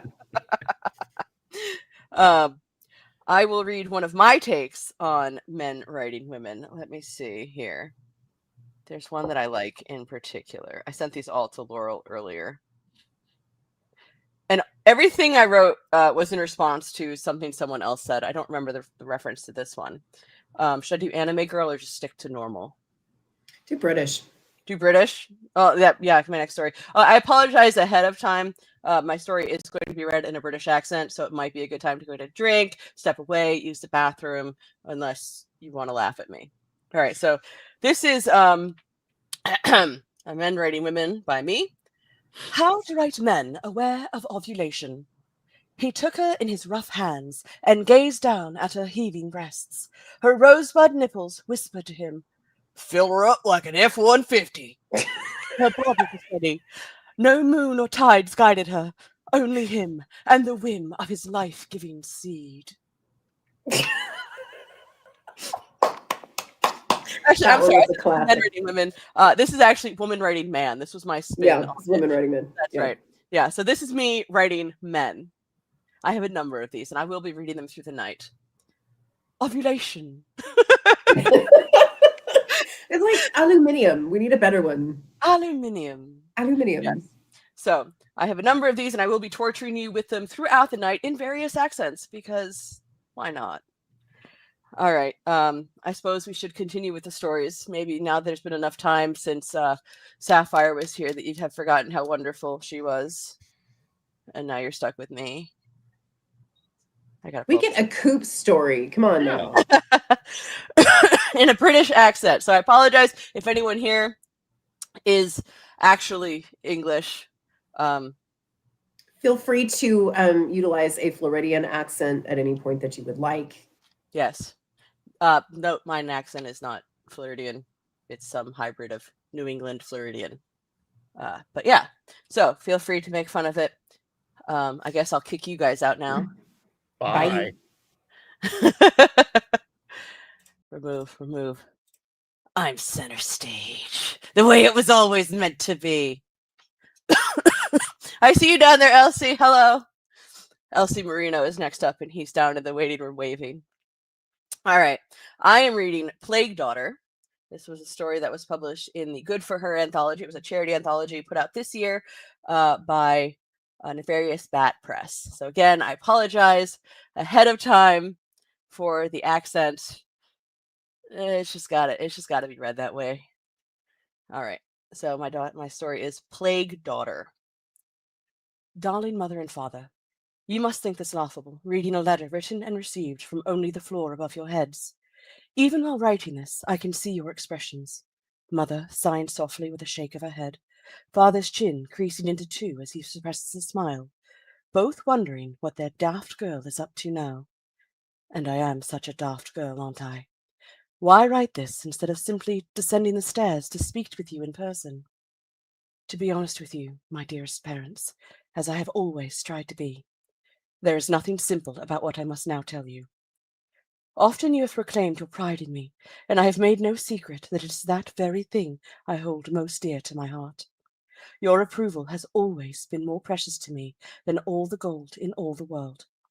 You can imagine, then, how I must ache in this moment, knowing what I know, and what you are soon to know. I beg of you, do not think less of me.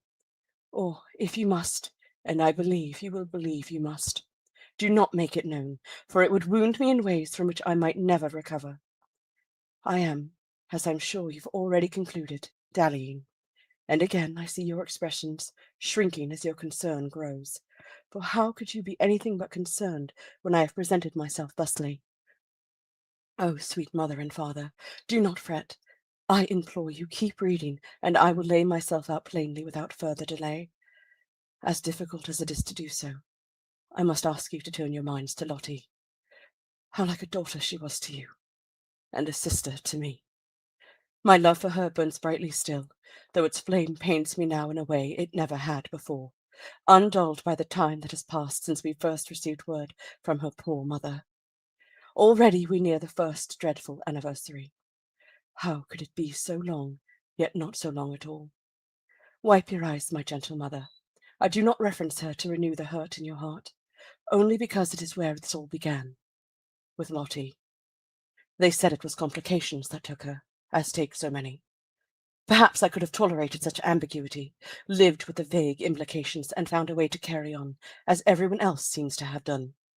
After all, the risk is part of womanhood, and one she undertook willingly. She knew and accepted every outcome, though I know she would have preferred a different one than that which she got. I would have too. She would have been a wonderful mother, so like my own. She wanted to be. We all wanted it for her. But there were complications. I do not think I was ever meant to know anything beyond that. Certainly it's not the sort of talk I take any pleasure in, nor did I seek it out. It found me by way of Sable following Lottie's service. I'd sought a moment alone in the garden, attempting to quiet the grief that threatened to overwhelm me, and the girl was there, seated upon a bench beside Miss Besmith's geranium beds. I knew her only in the faintest sense, the youngest sister of Lottie's husband, who I'd met once at the wedding and heard of more often in passing. Initially, I took the circles around her eyes to be the same as mine, the black marks of tears uncounted. But then I noticed the swaddling filling her arms, for there was not much to fill, being only 14 years of age and hardly more than a child. Oh, my good parents, you can only imagine how the sight of that small wrapped babe stole the air from my lungs. Immediately I loved it as it was part of Lottie, but I was horrified by how I hated it too. This complication. Still, I composed myself for Sable's sake and took a seat beside her, offering to hold the infant, for the child looked bone-weary. She handed him, to me with a grateful exhale that stumped the whole of her. As I gazed down at the babe, noting his eyes were almost the same shade of blue as our Lottie's had been, I heard myself ask her his name. Bernard, like his father. It did not strike me as unusual. Many a proud father has bestowed his own name upon his son, and truthfully, even in one so young, I did find him to have the look of a Bernard, though if you were to press me, I would not be able to say what exactly such a look is. Again, I fear I am allowing myself to wander from the point at hand. Forgive me. It is easier to dwell on such mundane details than reveal my truth. We spoke idly, Sable and I, commenting first on little Bernard, then the weather, then nothing memorable at all, until I remarked how exhausted the girl looked. Why, I remember Sable saying, with some measure of tired contempt, hand flapping at the baby, it's because of him. I did try to sympathize, recalling when Madeline brought Ambrose to visit during his first months, and told her of the long nights spent listening to my nephew's cries. She does not just listen, she revealed to me most sourly. She looks after little Bernard day and night as if she herself were the boy's mother. When asked where her brother, the baby's father, was in all this, she exclaimed he is too busy to raise his child. It is a woman's duty. I will never forget what next she said. He made the choice, but I'm the one who has to live with it. As you can imagine, I quickly pressed her for the meaning of such an odd statement. The choice of fatherhood? Surely there was some argument for that, but it was not as if he'd planned for his wife's passing. But oh, my tender-hearted parents, oh, what she spoke next! I felt as if I'd never been closer to hearing the devil's own words. There were complications. The doctor asked him to choose. By then they knew it was a son, but he was coming out wrong. Stuck. Only one would make it out of that birthing bed. There were complications, and he chose. And Lottie, our Lottie, was lost. If Sable had taken a knife from beneath her shawl and carved out all the love of my chest, perhaps it would have hurt less than knowing Lottie's life had meant so little to the man she'd sworn herself to. I know you might disagree. A child's life is priceless. No one, not even me, is arguing that. But what of Lottie's life? What of Sable's? What of baby Bernard's, growing now under the care of a child who already resents him, without his true mother or the attention of his father? Why didn't the doctor ask Lottie what she wanted? I'm sure she would have chosen her son, but then it would have been her choice. It would have softened her death no less, but I could have made peace with her decision. Why was her husband allowed to make it for her? Why did he have a say in how they sliced her open while she screamed and bled and died? How I turned this quandary over in my head. How it still turns. Perhaps you had heard me in my restless nights, my pacing upon the floor, my descent down the stairs after dark, into dark. Under more usual circumstances, you would have stopped me, I'm certain, for what business does a lone woman have outside her home after sundown? Even on an estate such as ours, where a chance encounter is rare even at the height of day, much less during the depths of night, It is unseemly and raises questions regarding one's morals. Or perhaps you did not hear me, did not know. The more I think on it, the more I'm sure it must be the latter. For such caring parents as yourselves would have followed after to ensure my wellness and seen me back to bed. Here is where I see her eyes grow large and round, confounded by where all this is leading. Perhaps it would be best if Mother laid this letter aside here and let Father carry on alone, providing her only the most necessary details to spare her constitution. I know she will not, that even now her attention is dragged down the page, to its backside, following this tale to its sordid end. And again I must apologize, for here is where I prick your hearts most completely, and press until it breaks in two. When I say I did not mean it, no, it pertains only to the pain I am causing you now. Everything that came before was dealt with the utmost certainty. Lottie walked with me on those moonless nights, when I left our gardens for the woods to sing my lament to the trees. I cannot say what drew me there, only that for each step I took, she was beside me, dressed in her nightclothes, though the white was stained through with red and stuck to her legs, giving the macabre impression of trousers. From whence she came, I do not know. We did not speak. She was cloud-grey in skin, eyes dull, her hair hanging round her face like a mourning veil.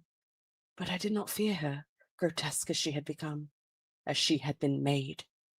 To the contrary, I held her hand in mine, trying to squeeze warmth in her frozen digits. None passed.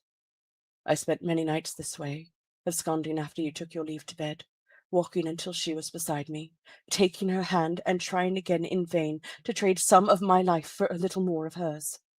I wept as we walked. She made no sound at all. On the 6th or 7th day, exhausted and so full of grief it poured into every other aspect of my existence, I called upon the vicar, hoping he would possess some wisdom that would allow both myself and Lottie to find rest. I told him what had been done to her, how her life had, in essence, been stolen. He cupped my hand between his and pat them most empathetically before telling me it was God's will that man oversee woman, especially his own wife, and that Bernard's decision was Lottie's decision. It was what she would have wanted. How do you know? I asked him, for no one had asked her. And he tutted, in the way that men who believe they know things tut, advising me to pray, and that in it I would find the peace I was so clearly after. I went to him thrice more with the same queries, and thrice more received the same answer, each delivered more dismissively than the last. I did pray. I still do, for I do not believe God has abandoned me. He knows my heart. He knows I have done what I have done out of love. I, who asked Lottie first what she would want that night when we next met. She did not speak. She did not have to.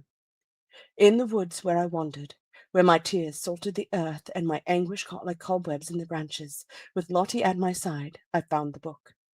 It was a plain thing, looking no more descript than a gentleman's private journal, left lying on a tree stump as if waiting to be found. There are some certainties that cannot be explained, and this moment of discovery, when I was moved with the fierce knowledge that this was left for me, was one of them. Nor can I explain how, upon opening the book once I'd returned home, it contained writing in my own hand, though none of it was my doing. A smarter woman might have been afraid, but as we've already established, my sweetest parents, I am but a daft girl, and instead of fear, I felt curious, and I read, and I did the thing that men fear most. I learned, and I became a complication. I shan't ever forget that Sunday, seated beside you in the pew with our prayer books in hand. It was here I knew that God saw me for all that I am and loved me still. He would never have allowed it to happen in his house otherwise. The vicar in his pulpit, arms raised with the climax of his sermon, so full of righteousness. I had been reading from a very different text only that morning, following its instruction with careful precision, reciting my own righteous words. I think we all noticed the stain before he did, the growing strip of red across his fat belly.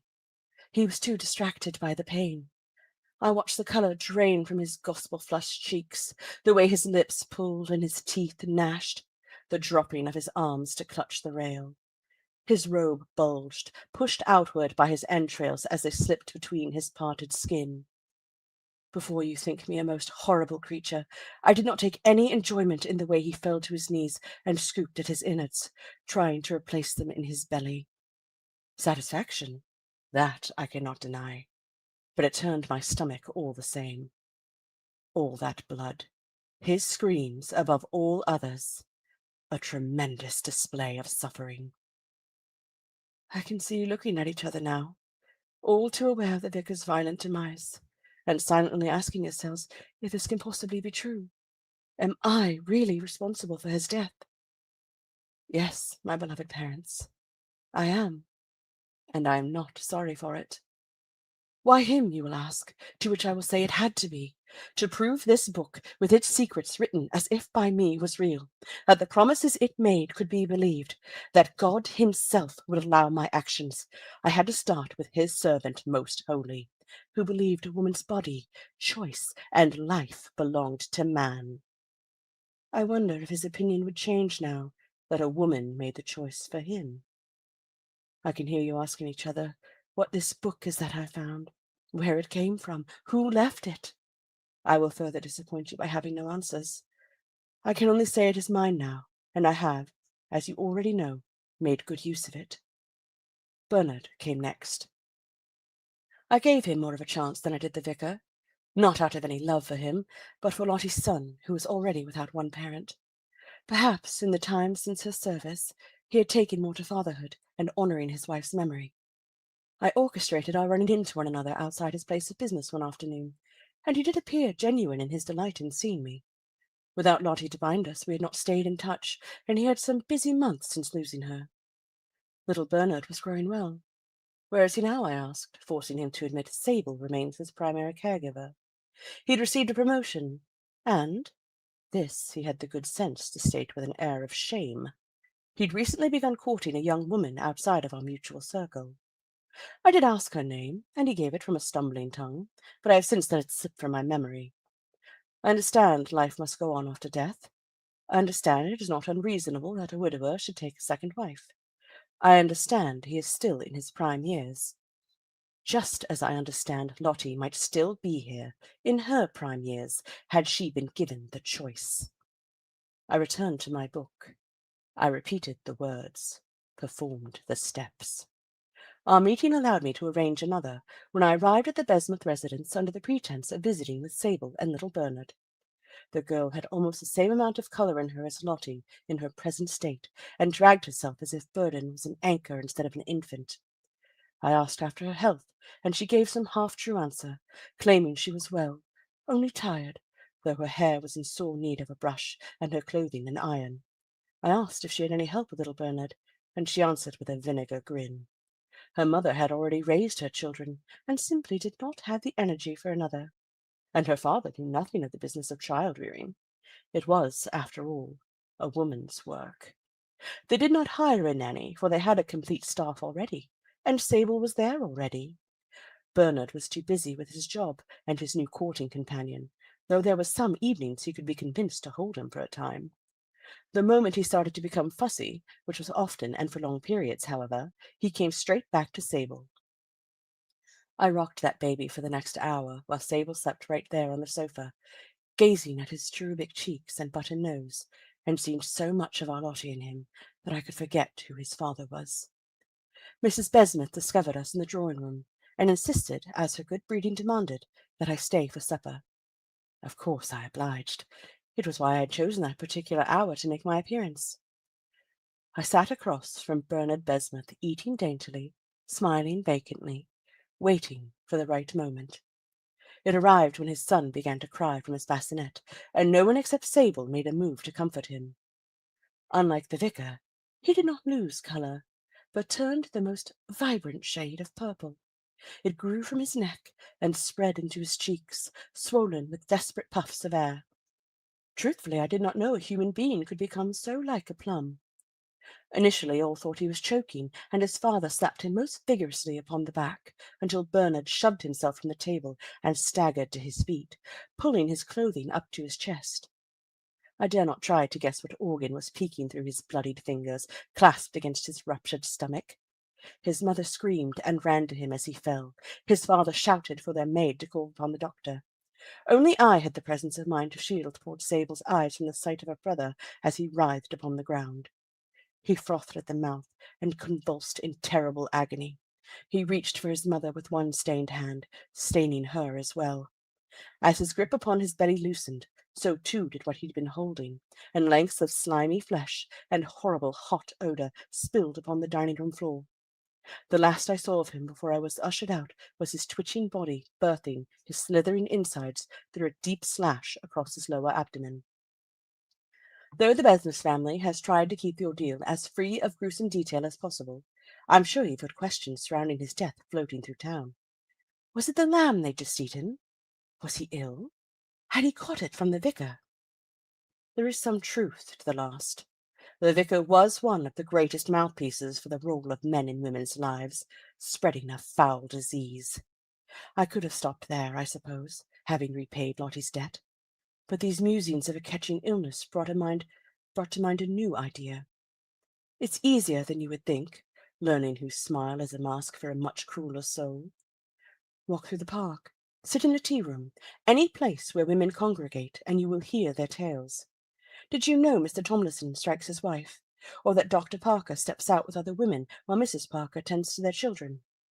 I will not repeat what Mr. Harrington does to his daughters after he loses all sense at the bottom of a bottle.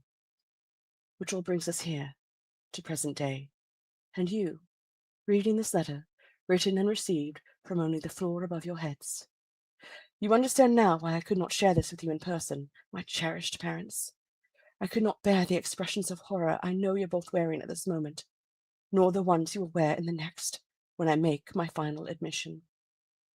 I have already left, not out of guilt for what I've done, for I do not feel any except for the pain I have left you in my stead. I take with me only the clothing I can fit into my carpet bag and the book gifted to me in my grief by the woods. Do not look for me. You will not find me. It feels wicked to ask anything more of you, who have given me the kindest life and utmost love. But here I will make my final request. Hold fond memories of me close, and let not these latest actions, or what is still to come, repaint me in your hearts. These are not the doings of a woman driven by malice or cruelty. Our town is indeed sick, and I will answer plague with plague. Forever and always, your daughter. And that is it. Wow. So I got a question for you, Coops. Sure. I mean, every writer is different, but I know in my process, I never hear voice, but I am inside those characters' heads. I understand their motivations. Given that you do so well with voices, I mean, you embody those voices when you're writing. Like when you wrote this story, for example, did you have that voice in your head as you're writing it? Not just in my head. I speak the voices as I'm writing. I'll read my story back to me in their voices. So you do the Robert E. Howard thing. You do it out loud.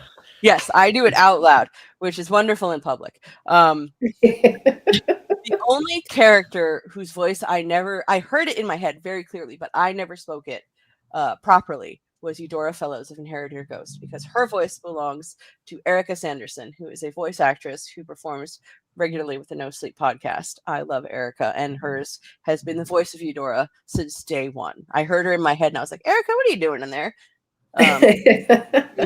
She was just reciting this story to me. And so, yeah, that's how I do it. I just talk to myself a lot.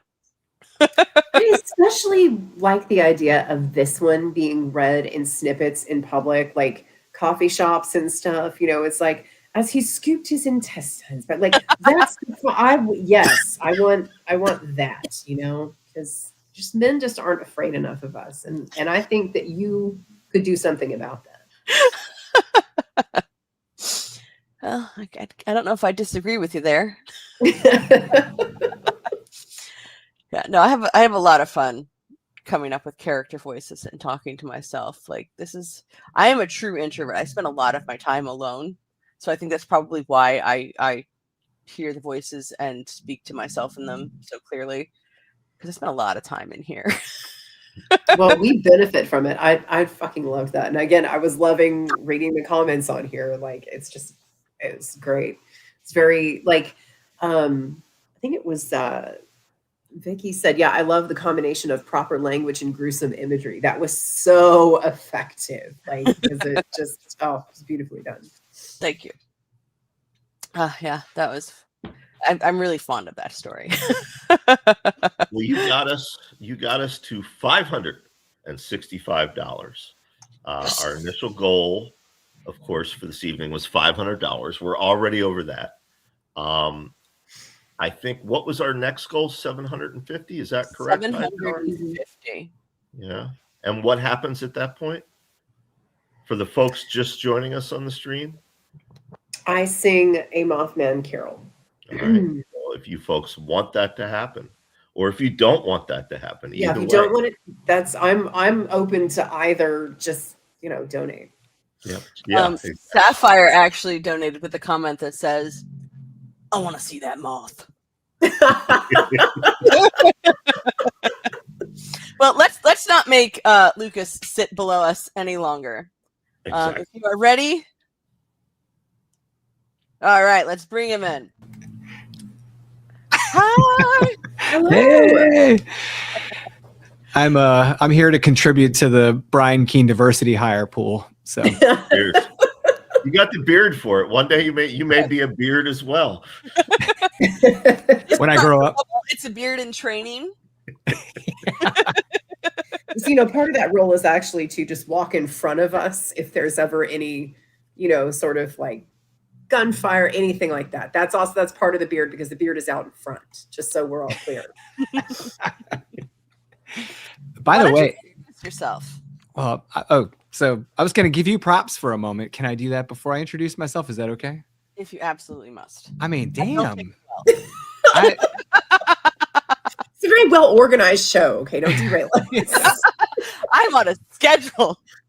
So much like Brian, I sell books all day, and that is like fantasy straight up, ready for the bookshelf.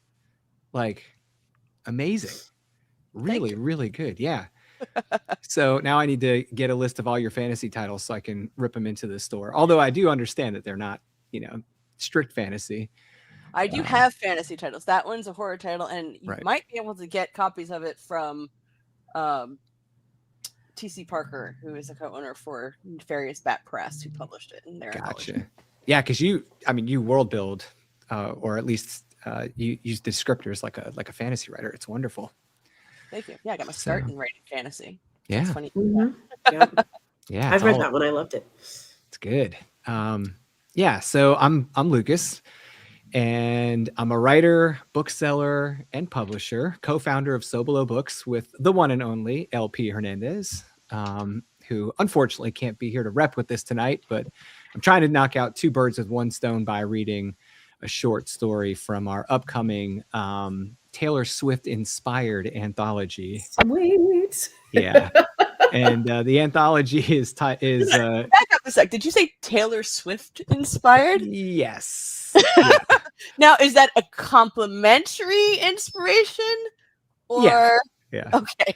Now I must admit, like I'm a metalhead. I'm a thrash guy, old school thrash dude. So when Les came to me, and he's a metalhead too, and he came to me and said, "Hey, how do you feel about doing an anthology inspired, like horror inspired by the darker like song titles of Taylor Swift?" I just kind of laughed and said, "Yeah, man, let's do it. Sounds fun, sounds like a fun project." And so it's been a really good time. So my little story is called No Body, No Crime. Of course. I like where we're going with this. Yeah. You kind of told me a little bit about what it's going to be about, so I'm really looking forward to it. Yeah, it was inspired by the Gilbo Beach Killer in Long Island. So if anyone's not familiar with that, go talk to Robert Atone, who is very familiar with that. Oh, that was his. Oh, okay. Yeah. Yeah. Yeah. And my family hails from that area. So it was kind of like hit hard a little bit, like, you know, when that whole story broke. It was kind of wild to see all that. But it got me to thinking, what if this man, this terrible human who had been hunting women, whether they be prostitutes or escorts or just people that were willing to get into his orbit, what if he ran across someone of equal stature, a woman who could exert justice upon him for the rest of his victims? And that's my main character. So I love her already. Excellent. yeah. So this one goes out to all the women who have been subjected to the misdealings of men such as him. So That is far too many. yeah. All right. If you are ready, we will hop out and give you the stage. All right. Now, this is the first short story I've written in 30 years. I'm usually a long fiction guy, so bear with me a little bit. But this is Nobody, No Crime from the Look What You Made Me Do anthology from So Below Books. The boat rocks rhythmically beneath us, beneath the star-riddled sky, beneath the swaying pendulum of radiant bone. That brilliant, engorged moon holds my gaze, fills my mind with blissful static. Mother Moon soothes my heart and tempers my blossoming desire to kill. My prey quivers and squirms beneath me, his sweat-slicked skin sliding in my grip. I'm not concerned. He can't escape. He's wrapped in nylon paracord from his neck to his plump piggy ankles. Plump little castrated piggy, I say, then snort. I am hilarious when I want to be. I mean, it's true, I did castrate him. I tossed his genitals into the ocean the moment we lost sight of the Long Island shore, his hemorrhaged eyes wide with disbelief as I dropped his stringy testicles into the sea. He couldn't object or fight. I am fully in control here. The drugs are working wonderfully. I could exercise mercy, pierce his trembling body with my last hypodermic needle, and administer a final dose of paralytic. But I'd rather wait until he regains some strength. I'll allow a modicum of hope before I pry it from his spirit by depressing the needle's plunger. My God, this kill is going to be incredible. I show my face to the moon, to Mother's gift, her radiant love, her protective light guiding me to violence, like a lighthouse slicing through the dark night to facilitate safe voyage. She whispers their names in my mind as I obsess in her light. Trina Jenkins, Jasmine Thomas, Rhonda Sims, Lavinia Rodriguez, Tanisha Dawn. She continues, and I lean into each name, my eyelids reading and lowering with hypnotic cycles as the moon speaks his victims' names into my heart. 22 daughters of the moon. He took them from us. And Mother Moon finally exacts her justice tonight. You'll never hurt another daughter. You belong to us now. My dreamy words blend in my mouth, creamy and rich like caramel promise. He drones, unable to speak but desperate for a voice. I twitch the knife embedded in his gut, sending him into a pitchy whine. Good. That must hurt like hell. I lean over his face and pin his eyes to the back of his skull with mine, before leaning into the blade, a lever to manipulate him, to move him to compliance. He hyperventilates, spittle bubbling on his lips. You like that, you piece of shit? Is this the same knife you used to carve Trina up before you dumped her on the dunes? We didn't get a funeral for almost a year after she went missing thanks to you. Her poor mother. This one's for her. I pull the knife from his gut and drive it into his substantial inner thigh. Bone arrests the blade's momentum just before the hilt reaches his skin. No worries. A little maneuvering will fix that. His legs kick like a dreaming puppy, his feet twitching on loose ankles just enough to let me know he's suffering, but unable to retaliate or defend himself. I've kept him paralyzed for damn near 12 hours now. And while it's much safer this way, I prefer a more physical, interactive kill. I've never used this much paralytic, but Ronald, the Dunes killer Jenkins, is no ordinary victim. I need him completely disarmed, unable to match or exceed my dominance. He's a large human, a sloppy mass of 50-year-old muscle and visceral fat. I'm no small fry, but he's got to have damn near 80 pounds on me. And it took every ounce of my strength to wrap him in all this cord. But we got it done, me and Mother Moon. He's groaning, traces of a scream buried deep in his incapable body, trying its best to grow up and relieve his agony. I hold his frantic gaze. I've been hunting you for 10 years, and you never saw me coming. All this time, you assumed you were the only hunter in your orbit. Outside of law enforcement, of course. But we both know they can't get around their own corruption to solve your case. They're as mired in our world as we are. I release the knife and swing my legs over his bound form, planting my hands beside his exposed head. His bruises are in bloom, the swelling distorting his normally ugly face into a fairy tale mask. Now fully atop him, I obscure Mother Moon's light, casting new shadows on his mottled terrain. I'm just one of them, one of the girls you've been methodically picking off. No one cares about prostitutes, right? Well, they care about me, and now you do too. I'm the huntress. I'm the Widowmaker killer. His eyes stop jittering and swell under their bruised lids. He understands. I'm his equal, a serial killer terrorizing this vast city's sprawling extremities, littering adjacent killing grounds with my dead. And that's right. I've been killing vile little boys like you for years. And what makes you think you were safe? You got too confident. Is that it?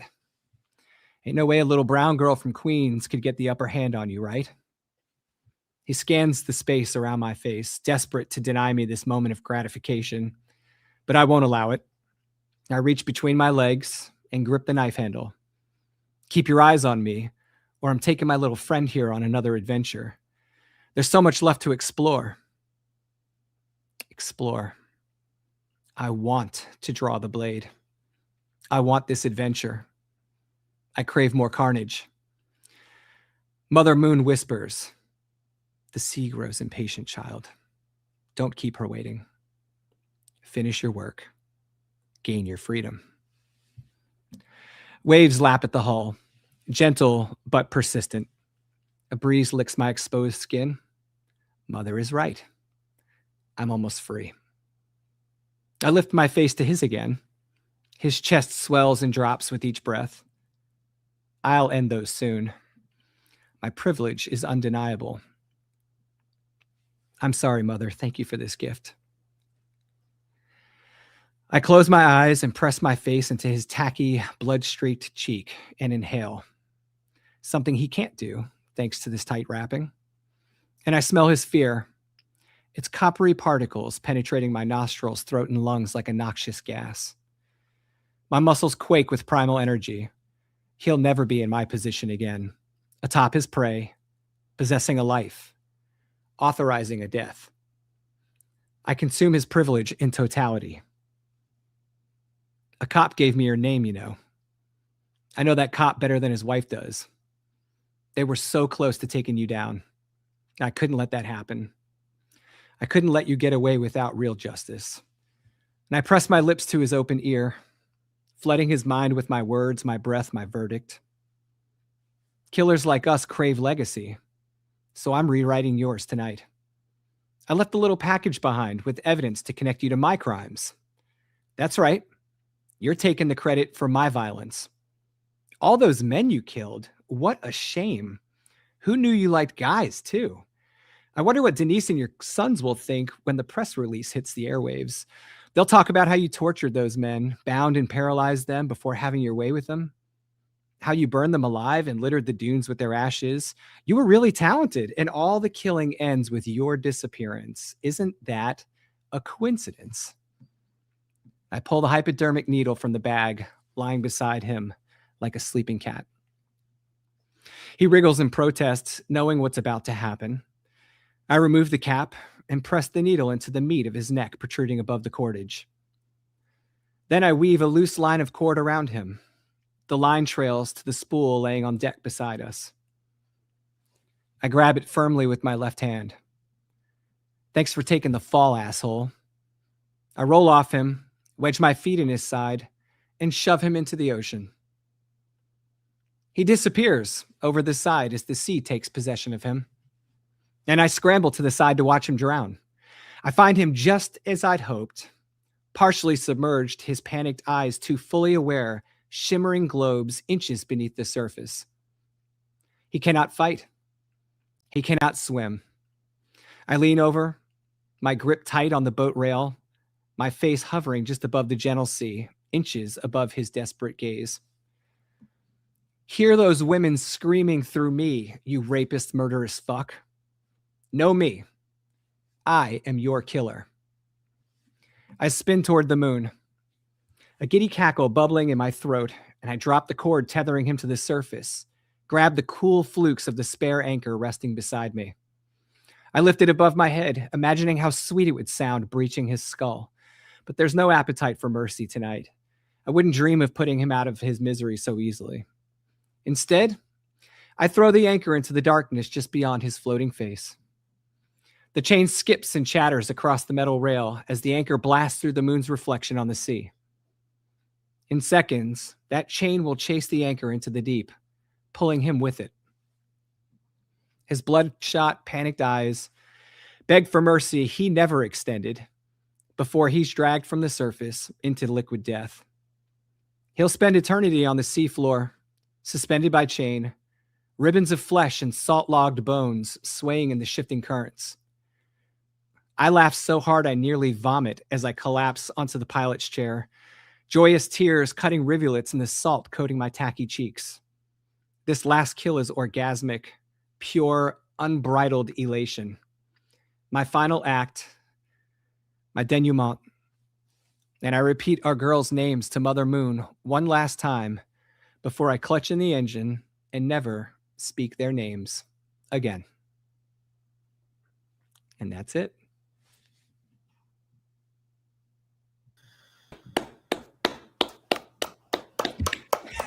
The ending line too was chef's fucking kiss. That's Thank you. perfect. Absolutely perfect. I love that.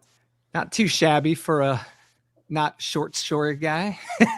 Not at all. And I just love that that's in a Taylor Swift inspired anthology. Yeah, we've got some real dark ones. That's the cherry on top. That's Thank you. fantastic. That's fantastic. Thank you. What song was No. that inspired by? No Body, No Crime. Hmm. Just the title, obviously. I think the song is originally written about a woman whose significant other cheats on her, and then her friends try to plot on how to get rid of this dude, I think is what it is. But we can't have that. No. No. That's too wholesome. Yeah, that's too simple. Yeah. Although there is That's a more something wholesome murder. Come on. attractive about like non-serial killers taking on the mantle of a killer. That would be fun. I do like that. Yeah. Yeah. So thank you guys. I appreciate the opportunity to come do this. This really means a lot. This is a really important cause. It's a blessing to be in the my brain's not working tonight. In the company of so many amazingly talented authors. This lineup is tremendous. You guys did a bang up job, and That's all Coops. It's all Coops. Yeah. No. Yeah. I just put out a call and people responded. That's all, and everyone else. Jill Fluenza would like to know when the Terror Taylor Swift anthology comes out. All right. Publicly saying this, so you got to hold me to it. March 31st. Nice. All right, write it down. Carve it into stone. March Yeah. 31st. If it's not out, Is LP somewhere going, what the fuck? We didn't agree on that. No, we really wanted to put this out in the fall, but I had a conversation with a really smart person named Rebecca Rowland, who was like, "Why are you putting it out so close to the end of the year, man? Put it out in the first quarter, and it'll have a better chance at living for things like award nominations and stuff." And I said, "Oh, it's really smart. Why the hell didn't I think of that?" Rebecca is wise. Rebecca is quite wise. Yeah, so thanks, Rebecca. Appreciate that. So. well, thank you so much for joining us, Lucas. I really appreciate it because I don't know if people know this, but I started planning this actually in November. I got a head start this time. Last year it was like 2 weeks, and I was like, "Hey guys, we're doing it." This time I got bit by the bug a little bit earlier, but then was it last weekend? Unfortunately, one of our authors was unable to join us. So I hit up Lucas and I said, "Hey, you busy like in a week? What you do? What you doing?" Yeah. So he was very kind to join us this evening on really short notice. No, it's an absolute honor, and I'm was floored that you even thought of me. So thank you so much for Of course. considering me. Well, Thank thank you you, so man. much for joining us. Yeah. Thank you guys. All right, you have a good one. Yep. Thanks. Bye. All right, we are up to $635. Nice. That's right. I'm gonna put a And for folks who are just joining the stream, there's a couple different ways you can contribute. See that weird little thing up there in the right-hand corner of the screen? I learned tonight that that's called a QR code, and apparently, if you point your phone at it, it'll take you to a link where you can open the donate. camera on your phone.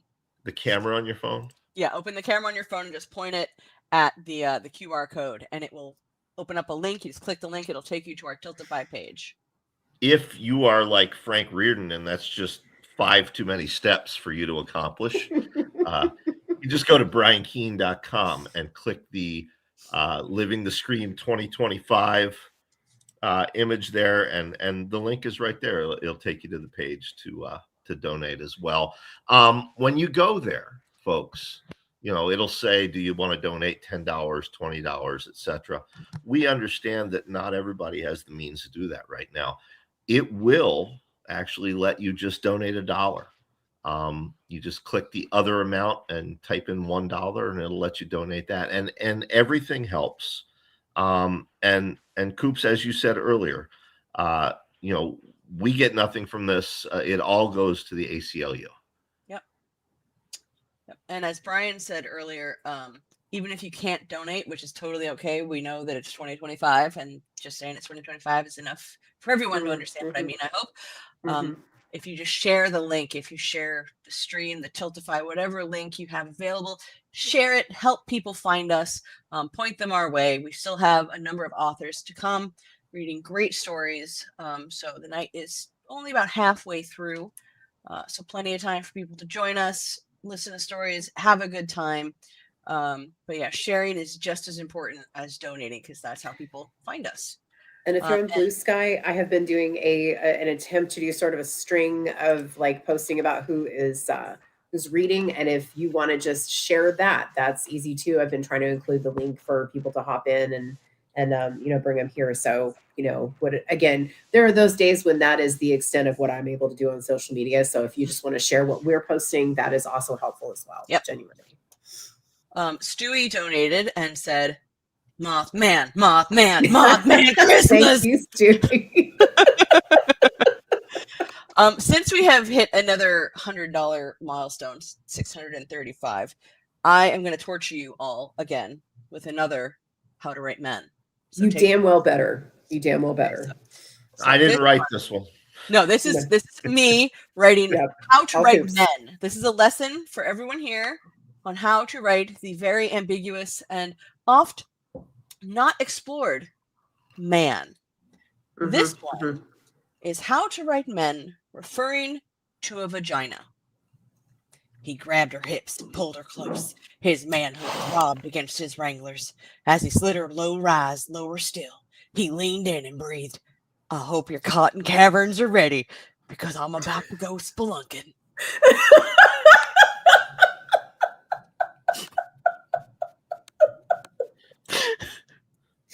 I'm already writing a song for Luke Bryan called Cotton Caverns. There you go. That is How to Write Men, describing female anatomy. If at some point you want me to read one of those in a Russian accent, I'll be more than happy. I did just say cotton caverns, Paula. I did. Vicky says I can hear the echo in this. As long as it's not bats. Like a hot dog down a hallway.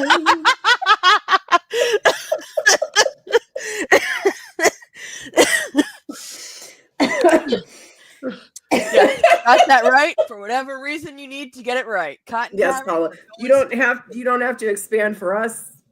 And Happy to yeah, answer that question. if you wanna grab one and read it, go for it. I sent you. I spammed you with enough of them. Do you want to play one of the other The videos? Russian one. Hold on. Let me, because there's one that I think a Russian. Here it is. Let me resend this to you again. Can I resend it to you? Are you sitting in Discord? Professional. Yeah, we're again. All right, for some context to this one.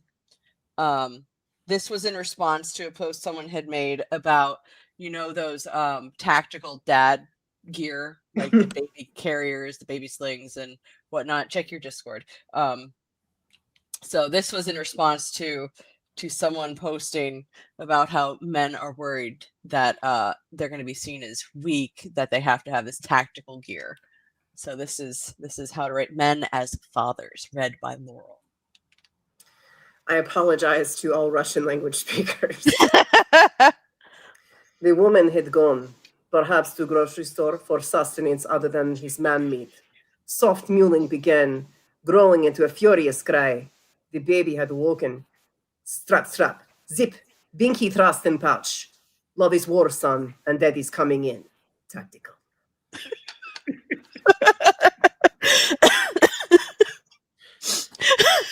Oh, I'm sorry. I see that you sent me a message at 7:28 asking me to do something. I think you got that. You're good. It's okay. I figured you were busy, paying attention to the stream as you should be as a host. I was trying, I was making an effort.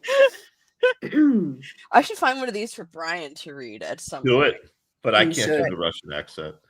No, I won't make you do That's Russian. very sad. Why not? Let me see. What do I would want? greatly increase conversations if able to jump right into Russian accent. You know my thoughts on this, Hightower. You're going to give me flashbacks. Let's see. I have so many. I need help.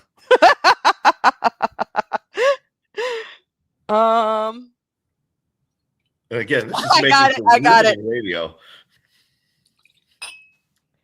I got it. I'm going to email this to you, Keen. Okay. You can send it to my Discord. Psych. I'm not on Discord. I was going to say, you're not on Discord. Brian, I like how you didn't even, the rhythm of that was wrong for using psych too. It's supposed to be, you can send that to my Discord, psych. You're like, you can send that to my Discord, psych. I'm like, Brian should read one, but in the Cthulhu mask. Oh, yes, it should be in the Cthulhu. But he's not home, so I don't know if he has access to his. Oh, he's getting up. I was wrong. You were right. Did you bring it? What, the Cthulhu mask? Yes. I mean, I wouldn't be a professional if I didn't bring it. But I don't see anything here from you in my email. I'm sending it now. Did you check your Discord, psych? I can get distracted by laughing at that. Check your Discord, psych. Oh. Is this the right thing? Yes. All right. Sending. Sending now. All right. It says sent. All right. Hang on one sec.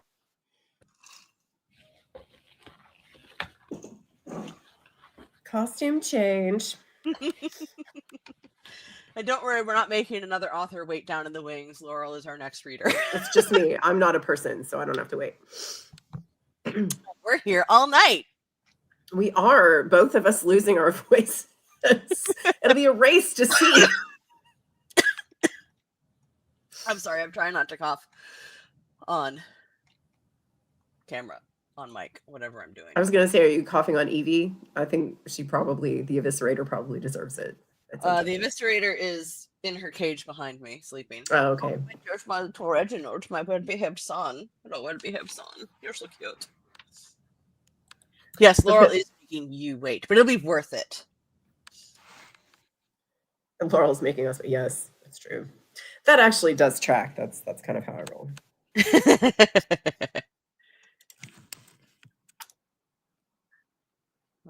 Keen is blinking down below.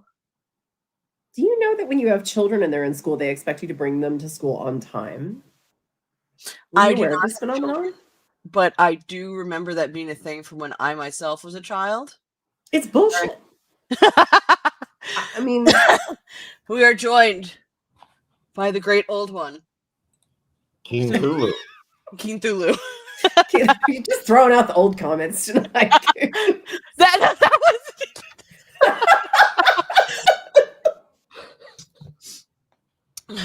And this is How to Write Men Saving Society. He swooped down. Her heaving breasts leapt gazelle-like in shock. From his hip holster, he withdrew a baby and thrust it at her. Your purpose, miss. Tears formed in her eyes, finally free of their feminist film. Thanks, Captain Patriarchy.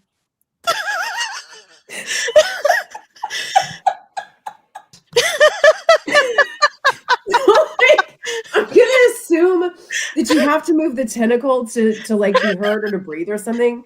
But there's also part of it's kind of like twirling it, like yeah. Free it from the patriarchy. I can't do the voices, but I do get into character. Cthulhu twirling his tentacle. Cthulhu coming in with the Captain Patriarchy. Now, if any of you would like us to read any men writing women or women writing men that you might come up with, we might be able to be convinced if we hit, I don't know, what do you think, 1,000? Yeah, 1,000 words. Absolutely. And in addition to the bad Russian accent, I watch a lot of Bluey, and all I can do an Australian accent. Sav, please don't get mad at me because it's really bad. I know that, but I'll make an effort. It's giving Valley Girl Elder God. I like Mary's got the coquettish tentacle twirling. Frank says, I like that Cthulhu sounds like a New Jersey carny.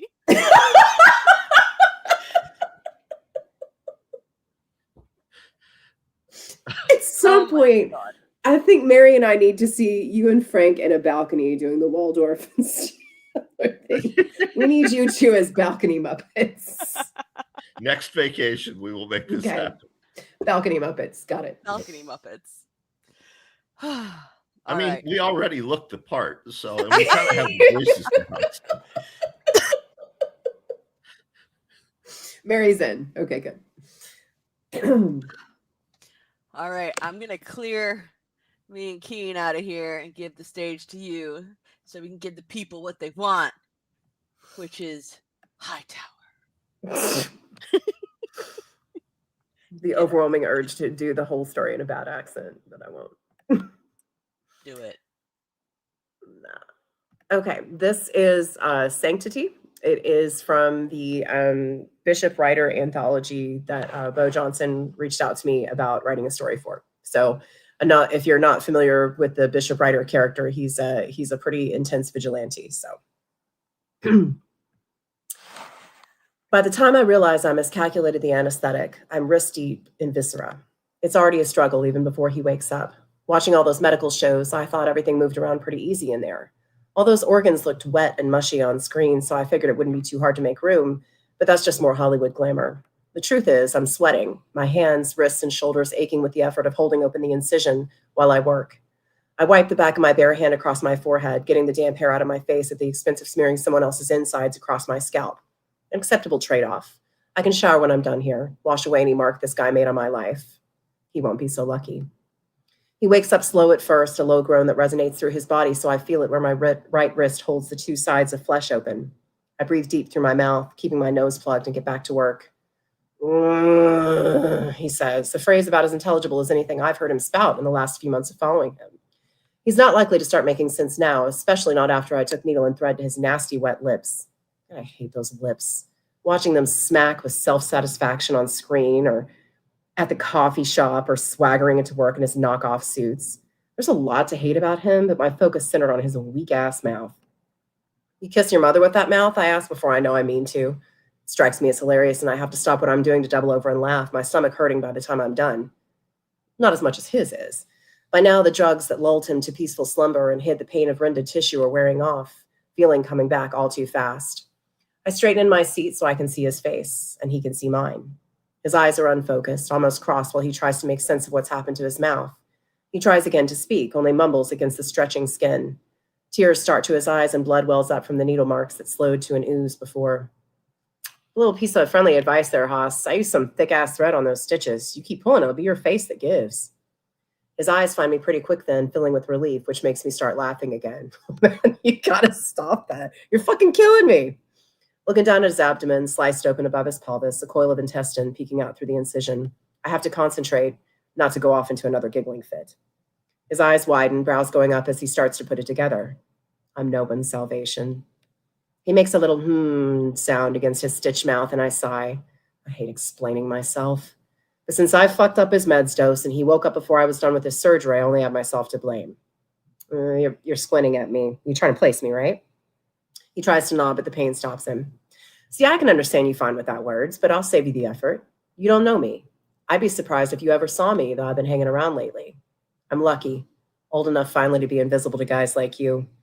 And if I were only out for myself, I'd breathe a sigh of relief and I'd get on with my life. But man, this empathy thing is a real bitch. Be glad you don't have to deal with it. I guess if you were capable of feeling it, you might not be in this spot in the first place. But don't worry, you'll feel plenty before we're done here. He's making more noise now, his eyes darting from side to side, trying to make sense of what he's seeing. Oh, finally taking an interest in your surroundings, huh? You know, if you paid more attention to what's going on around you, I might not have managed this whole tableau. But you were so busy slipping something in that cute blonde's drink, you didn't see me put something in yours. One advantage women have. We always pay attention to our surroundings. We have to. Survival and all that. I read confusion in the scrunch of his brow and shake my head. You can't remember her, can you? Wow.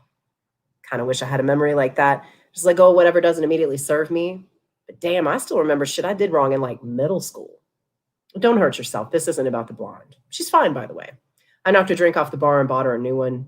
I don't usually like drawing so much attention, but fuck it. Some other asshole might have come along and picked her off. I can't let that kind of thing hang. Speaking of, I watched the intestine slip further down his flesh, pushing out of the confines of his body. Ugh, sloppy work. I grab hold and shove it back where it belongs. Well, the general vicinity, anyway. He may not feel the pain yet, but he sure feels the pressure, his breathing quickening as he tries to see what I'm doing. You know, I am a little surprised you were out hunting so soon.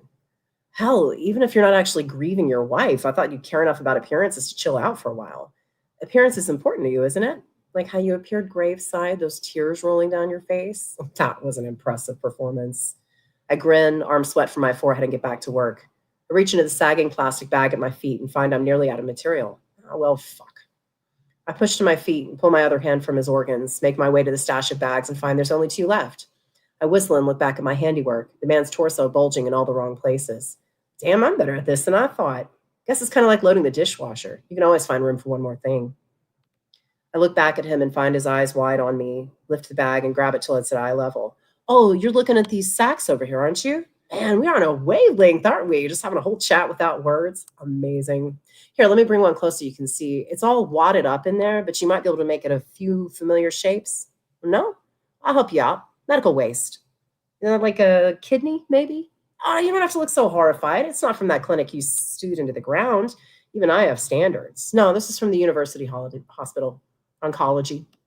Tumors, disease-riddled parts, shit that's been excised to make the body healthier. Hey, don't gag like that, man. You puke with your lips sewn up, you might choke. I guess that might be easier on you. I really don't know. You're swallowing it back anyway. That survival instinct is hard to turn off, huh? I come back to my spot between his spread legs. I won't lie. Putting his feet in those stirrups gave me a kick. I press my lips together and consider where to work next. I don't have to look at him to know he's watching me. You're still trying to put it together. Save yourself the headache. I know thinking doesn't come easy to you. You don't know me. I'm not anyone you date raped or fondled or grabbed or harassed. I'm not one of your victims. He jerks away as much as he's able. These ratchet tie-downs are perfect for work like this. Well, you don't like that word, do you? It took me forever to realize guys like you genuinely have no idea how poisonous you are. Hero of your own story and all that. Bet you even binded that old chestnut about it not being possible to rape your wife. I found what looks like a flatter spot over on his right side, and I grab hold of the incision, pulling it up so I can see better. He screams against his stitches, but I keep my eyes on my work. I mean, you bought the whole cow, right? Milk's yours for the taking. And let's say, for the sake of argument, I agree with you. I don't. Let's be clear on that before we move forward. I doubt we agree on very much at all, but this is how it works in court. You file a motion to dismiss, you got to lay it out with benefit of the doubt. So that's what I'm doing here. Consider me your judge. So for the purposes of this argument, let's say you're right, and what you did to your wife wasn't rape. Let's say you were exercising your husbandly rights. That suggests you also had husbandly duties, like keeping your wife safe. You're the alpha male, right? Protect what's yours, take care of the weaker sex and all. I shove a handful of cold, dead flesh as high as it'll go, my shoulders screaming with the effort of pushing past everything about this man that's in my way.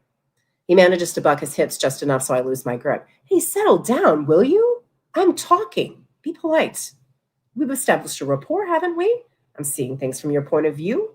I like to pride myself on that, walking a mile in a man's shoes, etc. But see, this is where my imagination fails. Your wife gets pregnant, and you're pissed. I mean, you're the one who did it, but again, benefit of the doubt here, who actually wants to be saddled with some screaming kid? I sure as hell don't, so I can relate. There's that rapport again. And shit, for once, your wife agrees. And probably not for the same reasons. If I had to guess, she had concerns about what might happen to that baby. But anyway, it doesn't matter because, it's ectopic. You know what that means, right? Embryo outside the uterus, all that, non-viable, so you can both get what you want, bullet dodged. I pull the incision wider so I can get my hand out, leaving behind gobs of alien cells somewhere in his abdominal cavity. This is where I get real confused. You didn't want this thing. And even if you did, it has no more chance of survival than those swimmers of yours you like to deposit in your crusty socks. It seems like an easy choice. You might live in an ass-backward state governed by men who think a clit is something you use to hold your tie in place. But you're the man of the house. You take care of your family. So the obvious next step is getting your wife the care she needs to, not die. That's not what you did, is it? Spouting off about some god you're not even on nodding acquaintance with, sanctity of life and shit. Except, of course, your wife. Well, her life isn't sacred. Hell, she's just a series of holes in an incubator to guys like you. Not only did you not help her, you called in on that fucking tip line, reporting her for interstate travel like a little bitch. Oh, hey. That's right. Snitches get stitches. I already took care of that part, and I don't even think of that little gem. Oh, fuck. That's one of those happy accidents. I sigh, looking for any more holes to fill, but I think I've done as much as I can do, so I start closing up. Unlike what happened to your wife. That was a very unhappy accident, wasn't it? Not that you can call it accidental. You didn't slip on the phone and whoopsie, report your wife for the heinous act of trying not to die. That shit was pretty fucking intentional. You knew she'd serve time the way these dickless wonders in government do things. And maybe that appealed to you, getting a break from the old ball and chain while she cooled her heels in a jail cell. Except, of course, she never made it to trial. Died of sepsis right there on a dirty jail floor. Pretty horrible way to go. I thread the needle again, bits of skin from his lips still clinging to it. I hold it up so he can watch while I work. But when I raise my eyes again, he's not looking at my hands. Am I boring you? Oh, you're looking at my tattoo. I flex my triceps so the ink stands out, admiring the work. He lives. I see that little gleam of hope again. God, blowing that out like a birthday candle never gets old. It's not a Christian sentiment, though everybody thinks it is. That's fine by me. It gives me some camouflage in this backwater hellhole of a state. Let him think I'm one of them, but no, it ain't the Son of God. Far from it.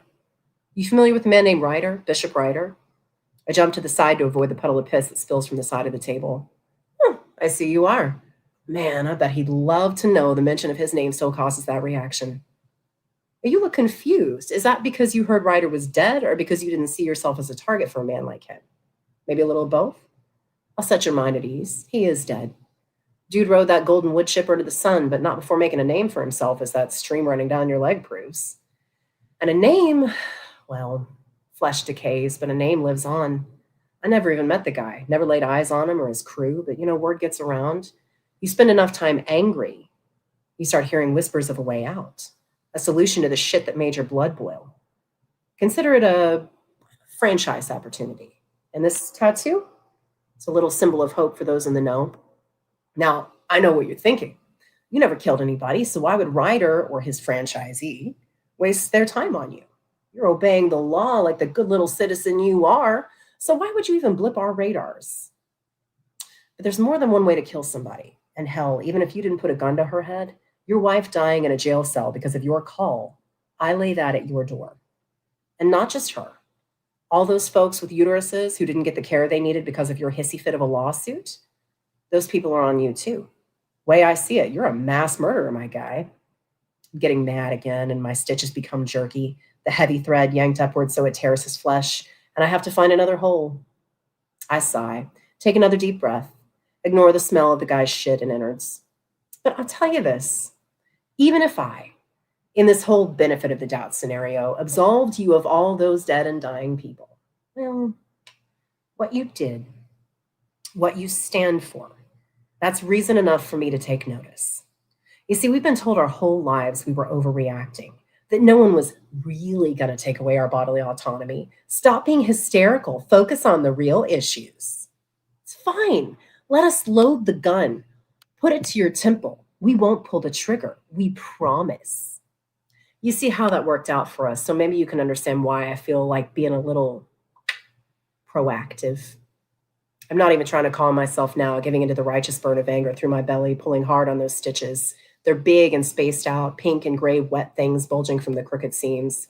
Which brings us full circle, doesn't it? Here we are working together. Never let it be said, I didn't listen to both sides, that I don't respect your beliefs. I'm a student of human nature and philosophy, so what interests me in situations like this is a hierarchy of values. See, those sacks, they were full of dead, non-viable cells. To me, they're not alive. But you, well, you see the sanctity of life, right? You say you do anyway. You sure follow that dick around in a way that doesn't really back that tenet up, does it? It's down to that lack of empathy I mentioned earlier. You have a hard time putting yourself in the position of someone who can be forced to give birth. I think that's always been the problem with guys like you, stunted imaginations. You know what? That's fair. So I'm here to help you. I study my work and shrug. It's not pretty, but it'll do. I tie off the knot, bite through the thread to sever it. Every shallow breath he takes pushes the dead flesh I filled him with harder against the incision. You need to relax, man. Calm down. I've done you a favor. You get the chance to live your ideals, even if only for a short while.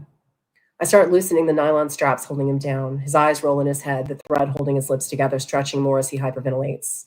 When he realizes I've freed him, his gaze returns to me and I read the question in them. Oh, you're free to go. Stand up if you want. But I wouldn't suggest it. Not the condition you're in. He looks down and for the first time sees the bulges of medical waste tucked everywhere I could get to. He's building toward a scream, which may very well split him open. And I'd rather be elsewhere for that shit. I've had enough of his stench to last me. I wipe my hands on a bloody towel and throw it to the floor, standing and heading for the door. I'll clean myself up good when I get home, run a hot bath, add some bubbles. I turn back once to take a mental picture of his face the moment he really gets what's happened to him. The knowledge hitting hard that his best case scenario is dying of sepsis like his wife. Will he bother seeking help? I neither know nor care. No, believe it or not, you forced birth assholes have a little something in common with the late Mr. Ryder. I smile when he starts screaming. It's never been about saving people. And that's the end of that.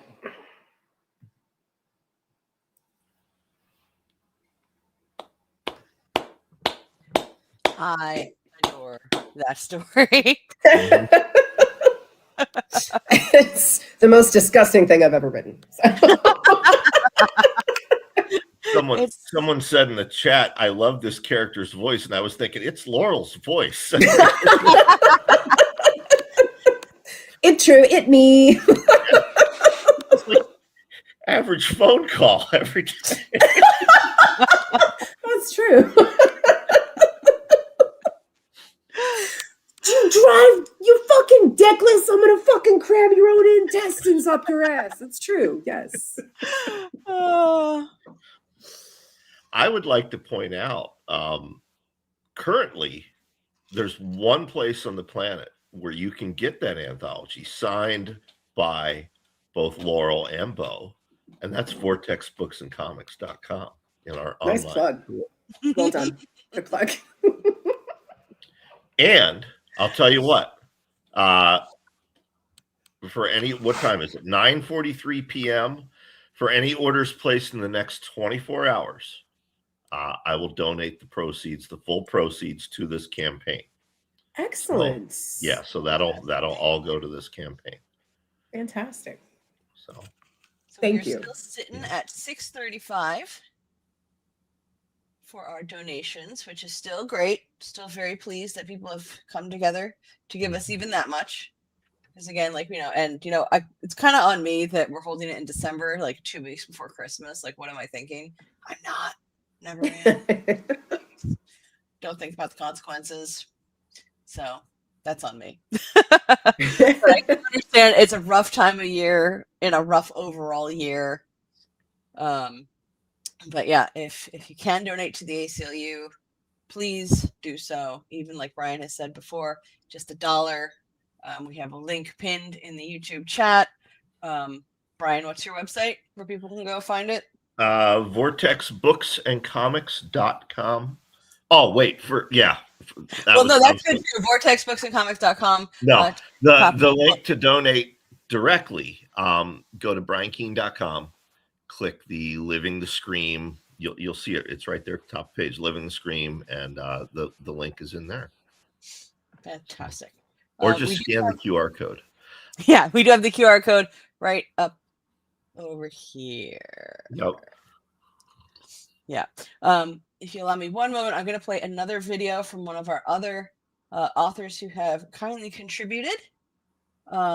And then we will get on to our next author. The author I'm talking about in the video is someone who's just going to talk to you a little bit more about the ACLU. So if you will allow me one moment, I'm going to get us all off screen, and then we will bring on Catherine Silva, who is our next author. Yay. Also, this is me not being prepared. I don't have the video lined up, so bear with me just a second. Super professional over here. All right. Okay, bye-bye.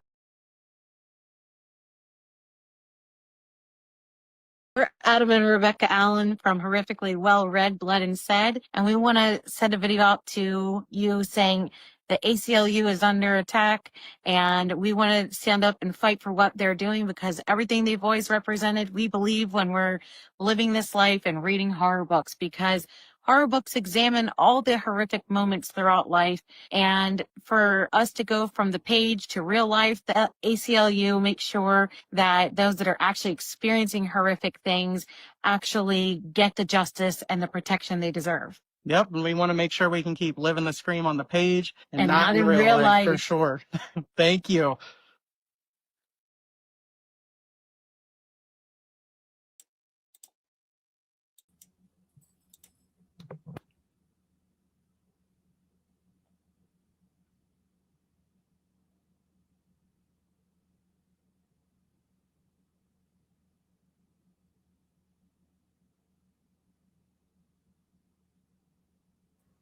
Are we muted? Yeah, Coops, you're muted. I give up. I was telling you you were muted while muted, though. So if that makes you feel like you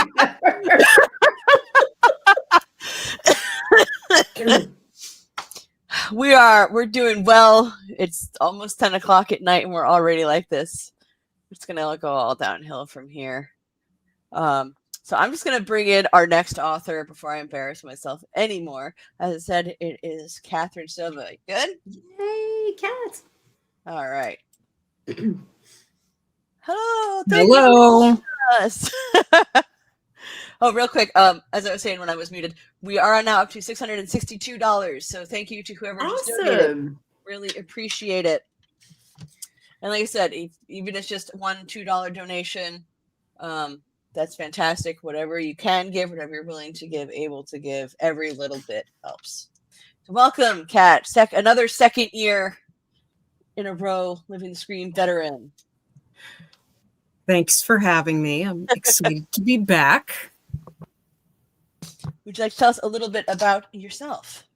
Sure. I am a grief and existential horror author from Maine, and I am ace. And I don't. Well, I guess I'm going to have something kind of violent and sad to read tonight. Fantastic Combination for everybody. Yeah, and I'm just really excited that I get to be a part of this because I think that this is awesome. So thank Well, you for putting it together. we're thrilled to have you back. What are you reading from this evening? I'll be reading a selection from my novella Vulpine Curse. It is a book that came out earlier this year. It's a prequel to my Deadland series, so Undead Folk, Dead Folk, and Nothing Land. And it is from the point of view of a gay man who has lost his husband and has kind of been put to work as a bodyguard for a loan shark in this dystopian drought world. And he is in a sort of Las Vegas-esque type place, looking for his mark, who is the current person that he's set to kill. All right. Jill Flenza says, Cat, Undead Folk, and Dead Folk were some of my favorite reads this year. So just Thank a you. little something to have in the back of your mind when you get ready to read from Vulpine Curses. If you're ready, then we will clear the stage and hand it over to you. I am ready. Thank you. Thank you. All right. So this is middle of the book. Mal Verdugo. Hugh has certain images in mind when he steps through the factory door. A warehouse inside full of rusted conveyor belts, chains hanging from the ceiling with bodies bundled in plastic, metal staircases and pulley systems, and perhaps some greenish flickering lights to cast a sickening pall over the place. A few that wouldn't even come on. But that's not what he sees. It's a vacant waiting room, not unlike the one he found himself in at a hospital they visited once, the one where they discovered Amos's condition. They were out of state visiting one of Amos's friends from college. It was late at night, the waiting room practically empty, save for some middle-aged ladies, one of whom was holding her stomach and moaning. A bruise had formed on Amos's face. He'd fallen so suddenly it caught them both off guard. Hugh hadn't even seen it happen until he heard glass shatter and saw his husband land at the bottom of the stairs up to their hotel room, the bottle of wine leaking down through the open treads in the stairwell. "They're gonna think I hit you," Hugh had murmured. Amos chuckled as he responded, "Well, that's ridiculous. I happen to know your aim is atrocious. All of those times we played in that softball league." Someone clears their throat, and it makes Hugh swivel around faster than he's ready for. In the swirl of white, he takes in a glass window off to the side of the small room, and a dark silhouette standing inside of it. Hugh holds his hand at the ready as he weaves around the line of uncomfortable-looking plastic chairs, his blood simmering. In the dimness of the small glass window, a face stares out at him, unmoving. A mannequin. Someone has applied a rubber mask to it, the kind he used to see in stores around Halloween, always grotesque and strange, and the facial features exaggerated. This one makes his insides churn. It's almost waxy, the skin pierced and stretched into a wide mouth, with a smudge of pink makeup around the cheeks and smeared on the lips. Someone has done their damnedest to make it look real. It twitches. Then it turns. Fuck! Hugh staggers back, hand up, nerves jangling. "Are you itching to talk?" it says, pivoting its head. "Are you burdened by the dark?" Forcing air into his lungs, Hugh takes a step forward. An animatronic. He can see the bits of steel in its mouth, hear something clunking and ticking. The fuzz of the recording that's playing is almost too loud, but at least it makes him feel sane. "Welcome to Elixir," it trills. "Tell us you're ready, and we'll open the doors for you. You can become the new you in no time. Just tell us when you're ready." The recording clicks off. The creature stills. Hugh watches it a moment, at the way its gray eyes stare at him almost expectantly. "Well," Amos says, "I think it's waiting for you to say something." "You've got to be fucking joking," he answers. "I don't know." Amos glides in from behind him, tilting his head a little at the thing behind the glass. It feels like it's listening. I'm not speaking to that thing. Then I guess you're not getting inside. Grinding his teeth, Hugh eyes the door to his right. It looks solid, and there's a numbered keypad above the door handle. Even though he knows it won't budge, he still tries it, firmly locked.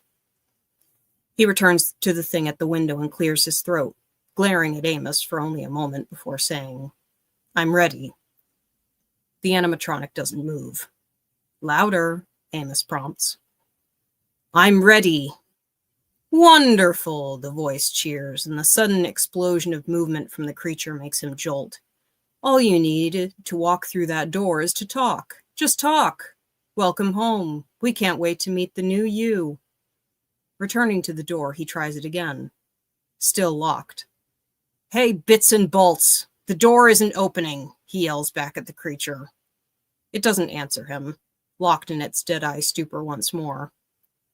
The keypad. It isn't numbers. It's letters. Talk. Just talk. Hugh types in each letter, and the lock thumps open. Amos frowns. Simple. I doubt the rest of this place will be as such. Hugh twists the knob and pushes through. A corridor stretches ahead of him. The walls have been plastered, wooden bulkheads made to appear warm and antique. This doesn't feel like being inside a factory, more like stepping into a home like the one he grew up in back in England. There was even an oriental rug laid out on the varnished wide-boarded floor. The smell of vanilla and something else reaches out to draw him further inside. And once he identifies it, it sends a thread of fear down his back. It smells like oil. In the distance, a rhythmic banging calls to him, followed by shouts. No. Screams. I knew this place was too good to be true, Hugh says to himself as he walks the corridor. The pounding continues, the screaming. The echoes feel like splinters under his fingernails with every step. I told you, didn't I? You and the Mark just have to keep foisting the idea of happy puppies onto me. Well, I'm telling you now, if there are puppies here, they're bloodthirsty, ravenous puppies. You can't blame the boy for wanting to think on the bright side, Amos answers from somewhere behind him. But I'm honestly indifferent. Of course you are. Hey, I didn't put you here. You chose this. There's offense in that statement, and it nearly spins Hugh back around. But he focuses on the banging and turns at the end of the hall. A set of stairs awaits him, each tread covered by a decorative bit of green carpet. But it's the state of the hall that pulls at his attention. Bits of trash, dust, stains on the carpet, as though turning the corner was where the effort to disguise this place died. Hugh climbs the stairs, taking each one softly and keeping his eyes ever upward. The next level loses any and all of the warmth it had below. The rug lining the hall is dingy, holes worn through it as though scuffed by dragging feet. The doors that line this corridor look like wood, but as soon as he lays a hand on one, he realizes it's been painted to appear that way. They are steel, with small barred windows to look inside. He can feel the aura of a heart pulsing behind the door, but when he looks in, he sees nothing in the dim space. It's almost impossible to concentrate through the reverberating banging happening from down the hall. Let me the fuck out of here! Hey! The Mark. Hugh scans the doors, 8 in total. The last one is unlike the others, an actual wooden door opened a crack, and from inside comes a sound that makes Hugh's skull vibrate, whirring, like a dentist's office. The high pitch makes his stomach swim like worms are trying to penetrate it. Where there was once screaming, there's only the high whirring, the Mark yelling from his cell. We're going to need to increase your monthly bill. Hugh can hardly hear the other end of the telephone line. The tinnitus in his ears consumed him as panic drowned his thoughts. What? What do you mean? You've seen the news. You've seen what's going on out there. Dr. Mann somehow kept his voice irritatingly calm throughout the call, almost like an anesthesiologist administering an injection. Resources are strained. In order to continue to care for your husband, for all of our patients, we're asking all of our clients to guarantee to an upcharge to ensure that care remains undisturbed. Otherwise, we may need to release him back into your custody for his own good. Hugh's pulse raced. He'd seen the news every night, on his phone during the day, at his computer. It was nonstop. An onslaught of horrible images, people and wildlife struggling, dying, borders closing, wars escalating, federal aid collapsing, hospitals overcrowding, looting, markets crashing. Every day, more, more, more. Hugh knew it was only a matter of time. They lived outside of town, off the grid, on their own land. They could ride it out for a little while. But Amos, Hugh couldn't pull him out of there now. He was at his breaking point. Money was tight enough as it was. He'd already had to take out a loan to cover the third month's payment to the hospice center. Whatever Amos had saved up was lost when the stock market crashed, and their insurance. They were now asking for evidence of a marriage certificate before they would renew benefits. For the life of him, Hugh couldn't find it. Amos used to handle all of their paperwork. He'd been searching for 3 days now. "Are you there?" He exhaled, pinched his nose. "I'm here. If you can't make the payment, I can have Amos packed up and ready to go by this evening. We have lots of potential patients looking for care right now. His space would be ideal for any one of..." "No, I can do it. I can pay." "All right." For the first time in the call, Dr. Mann actually sounded more than neutral. He sounded relieved. "We can expect that payment first thing on..." "Hugh!" He snaps his eyes open. Between the bars and the window down the hall, he spies the Mark's desperate face. "Get me out of here," he pleads. Hugh's impulse is to run to it and get the Mark out, but the ghost of Amos apparates in front of him as though twisted together from the nearby shadows. "Stop and think. That room at the end of the hall is open. Whoever's inside might hear you." Brushing by him, Hugh notes that the doors don't have locks on them, just crude-looking iron bolts. It's strange. From the room, the mechanical whirring grows more intense. It's beginning to sound more like an electric drill now. Stopping in front of the Mark's door, Hugh puts a finger to his lips. The Mark goes quiet, mouth parted, breathing loud enough to be mistaken for a stalker on a phone call. As Hugh begins to step away, he starts to say, "What the hell? Don't leave me. Shut it." Hugh nips before continuing to the door at the end of the hall and cautiously peeking inside. Blood. So much blood. This room is hell. The blood alone is enough to spike Hugh's own, sending it cascading through him like lightning. The first thing he sees is the stretcher, like a dentist's chair arched back beneath an operatory light. The body is bathed in white, stripped naked, splashes of black on the pale skin, something viscous. He makes himself look away, decorum, fear, and shame scurrying for dominance in his skull. He makes himself look again. Clothes are scrunched on the floor nearby, the turquoise flannel torn and blood-soaked. There's nothing in the young man's eyes but death, yet they move. Even with the surgeon's hands buried in the innards of his throat, Hugh sees what looks like a dull rubber hose and realizes too late it's an esophagus, limp and dangling over the edge of the man's neck. The sharp zzz of the drill is like water boiling in a tea kettle within Hugh's mind. The tray nearby is covered in pieces of metal. At first he wonders if it's just drill bits, tools, but there are sprockets, bolts, springs, gears, metal strips with holes for screws, and a yellow squeeze bottle with a long nozzle.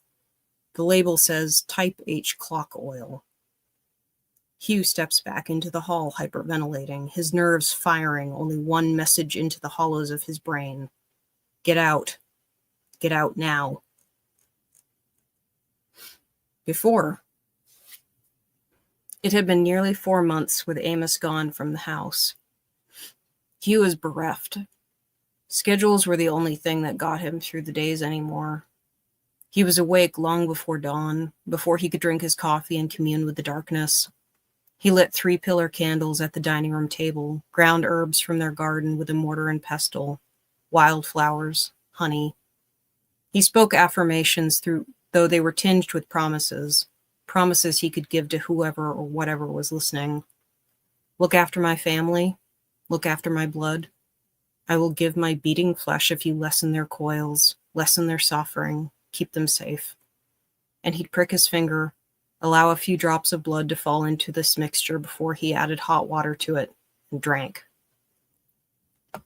Every day, as he taught Ella her lessons, as he did the household chores, as he toiled in the garden, he listened for the phone call. He expected the hospice center to call, to tell him that his payment had been declined, that they were going to toss Amos out like some kind of spoilt milk. He had to be prepared. He had to do what it took to bring Amos back. Even if he'd said no, even if Amos even if he'd said no, even if Amos had been against blood magic because he thought it was insidious. Hugh needed absolutes. He wasn't convinced in the Western ideologies of religion, in good versus evil, humans, demons, angels. There was only safe magic and powerful, addictive magic. The latter was blood magic, and Amos had been afraid of it because he'd come from a family of addicts. Hugh recognized that. He understood the deeper underlying fear that Amos had, but that Amos was slipping away. This was their last chance. Pricking his fingers day in and day out like a diabetic left him sore. Washing the dishes sometimes reduced him to a trembling mess, just from the warmth of the water. He wasn't eating as much as he used to.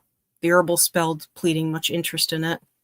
He had to pretend at dinner sometimes that he was enjoying whatever he made for his daughter and himself, and then afterward, he'd spend an hour throwing it all back up. The only thing he could stomach were sweet things, which he very seldomly made, for lack of ingredients and because sweets felt like celebration. There was nothing to cheer about, nothing to be happy for. Nothing. Nothing except for his daughter, Ella.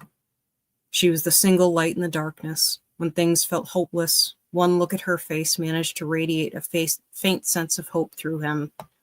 She was still here. She was still strong. And through her, he fought on. He continued with the spell. He drank the potions. He said the words. Amos was going to get better. They were going to be fine. The world was on fire, but everything was going to be fine. And I think I'm actually going to stop there.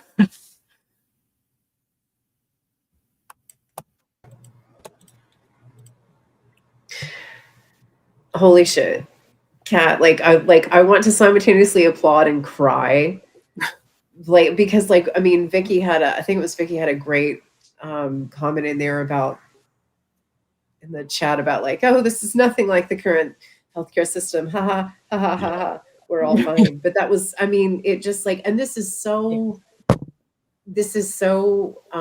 typical of your writing. Typical is a terrible word. It feels like there's a negative connotation there, but it's very in keeping with the way that you write, with this this inevitable grief to it and this beauty to that. And like you said, the violence and grief, the marriage of that was perfect description of it. That was incredible. Absolutely incredible. Thank you. I liked the last line where everything is shit, but it's gonna be fine. It's half convincing ourselves, but we also really genuinely want to believe that we're going to get through this. Jill Flenza says, I'm not crying. I just have dust in my eye. It says, beautiful. The chat loved this one. Victoria is now angry and upset. But, okay.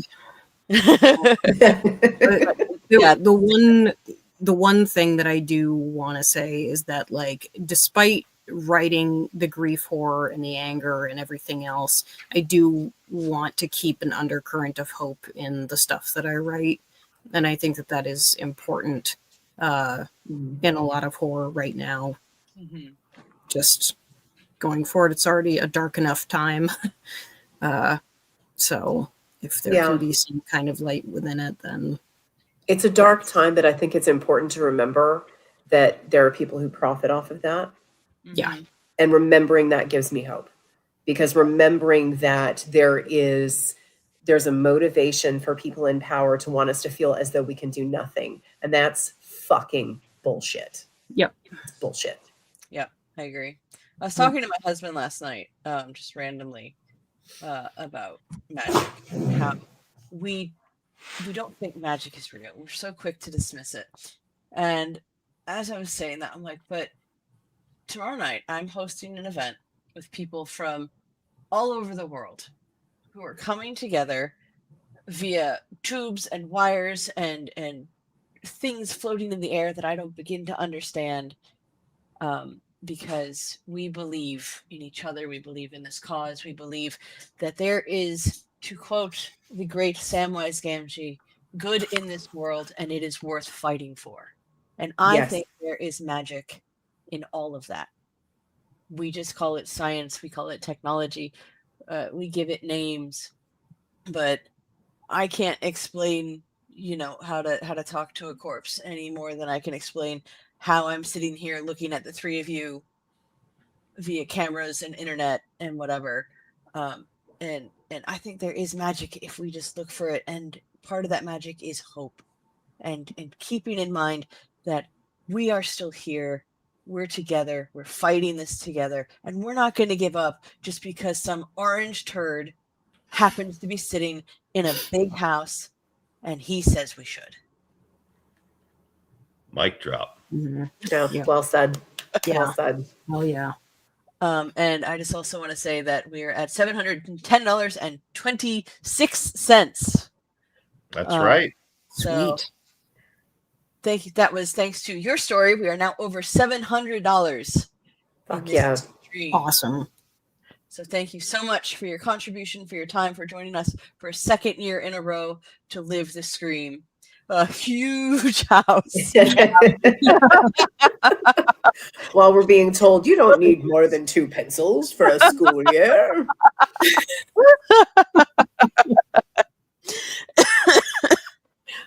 Well, thank Sebastian you very much. my son has lost like 6 pencils this week, so I don't know what to say.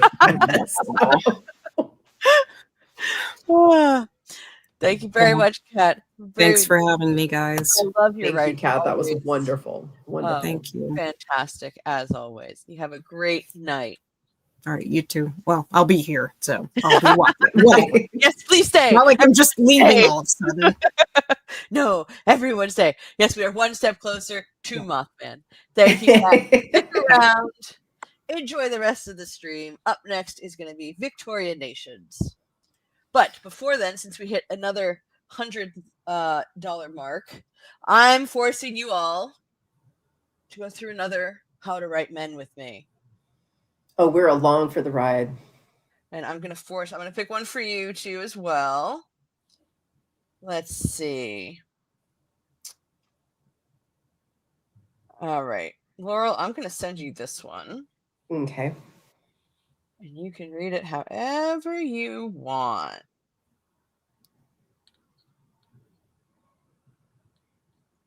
And then... Are you going to go first, though? Yeah, I have one that picked out for Brian. I'm just going to send that to him real quick. Yes, please. This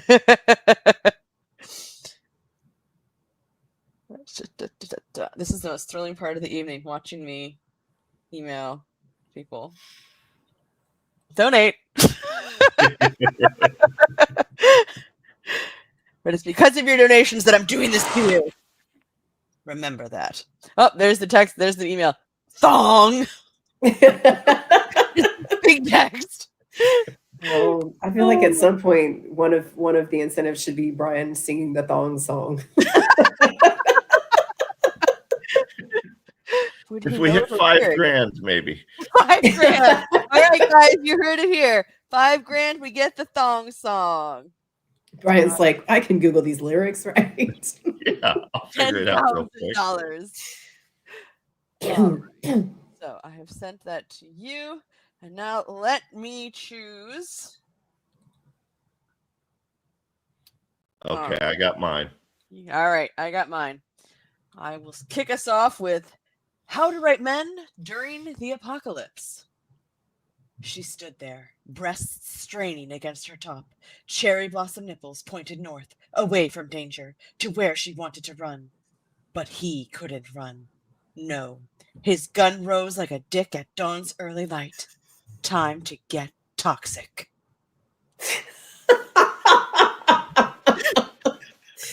Dude, mark my words. I'm gonna cobble these together into a country song. I swear to God. At dawn's early light. That is some Toby. That has Toby Keith written all over it. Yes, I know he's dead, but you know, Is he? I think. I don't care. I'm gonna be real. I don't care. All right, who's next? I'm subjecting I'll you go. all. I'll go. I've got How to Write Men Designing Women Characters. Smile? Check. Makeup? Applied. Breasts? Perfectly cupped. Personality? He paused, staring at his creation. So young, so beautiful. But who was she? As he gazed into her eyes, it struck him. Of course. Personality? Boner donor. Nicely done, Coops.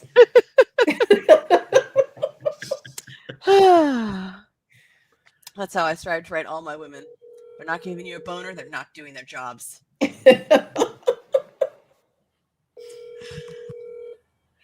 All right. I got How to Write Men Performing Mundane Tasks. And I thought, I don't see author Todd Kiesling in the chat, nor has he made a donation to the call. So I thought I would call him. And hi, Todd, you're live on the air. Oh, my fucking God. And Todd, this reading is for you. This is How to Write Men Performing Mundane Tasks. It was time to fix the faucet. He gathered his tools, as heavy and hard as his manhood, and then he stripped down, becoming as his ancestors had been, in tune with nature, at one with his body, charging at the problem penis first. What are you typing while I'm reading that? Have I given you a story prompt? I completely forgot to pledge to that, and I'm looking for the place to do that. Well, it's very easy, Todd. Go to briankeene.com, click Living the Scream 2025, and the link is right there for you. All right. Well, you have a good evening, buddy. Thanks for playing along. All right. Bye-bye. Bye, Todd. All right. Well, shit, that was easy. Let me call Stephen Graham Jones, Joe Hill, Chris Golden. Shame everyone in person. Yeah, because you know what that did? Well, I don't know if that was Todd, but our joint reading of How to Write Men has put us at $750.26. Boom. Oh. Now I'm anxious.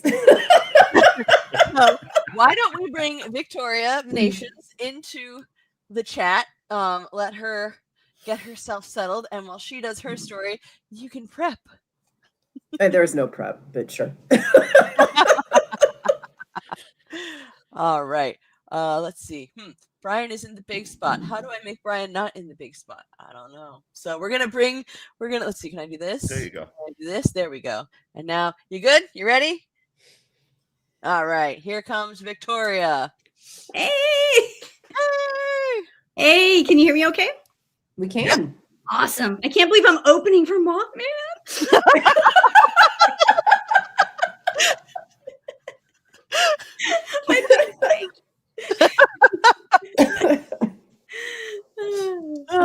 Thank you guys for doing this again. I am so excited to be here. This is such a fabulous event. Thank you. Thank you so much for coming back. Victoria is another one of our second-year returning authors. And we are so happy to have her, and I love what she's about to read. Just spoiler alert, it's fantastic, and I love it. Oh, thank you. I've been thinking a lot about the loss of bodily autonomy and policing bodies and taking control of bodies a lot in this last year, and that has really. Why would you be thinking about that? I can't imagine, right? And just the idea that we can control people and control their bodies at the same time, and so that's kind of where I was coming from. Okay, tell us a little bit about yourself.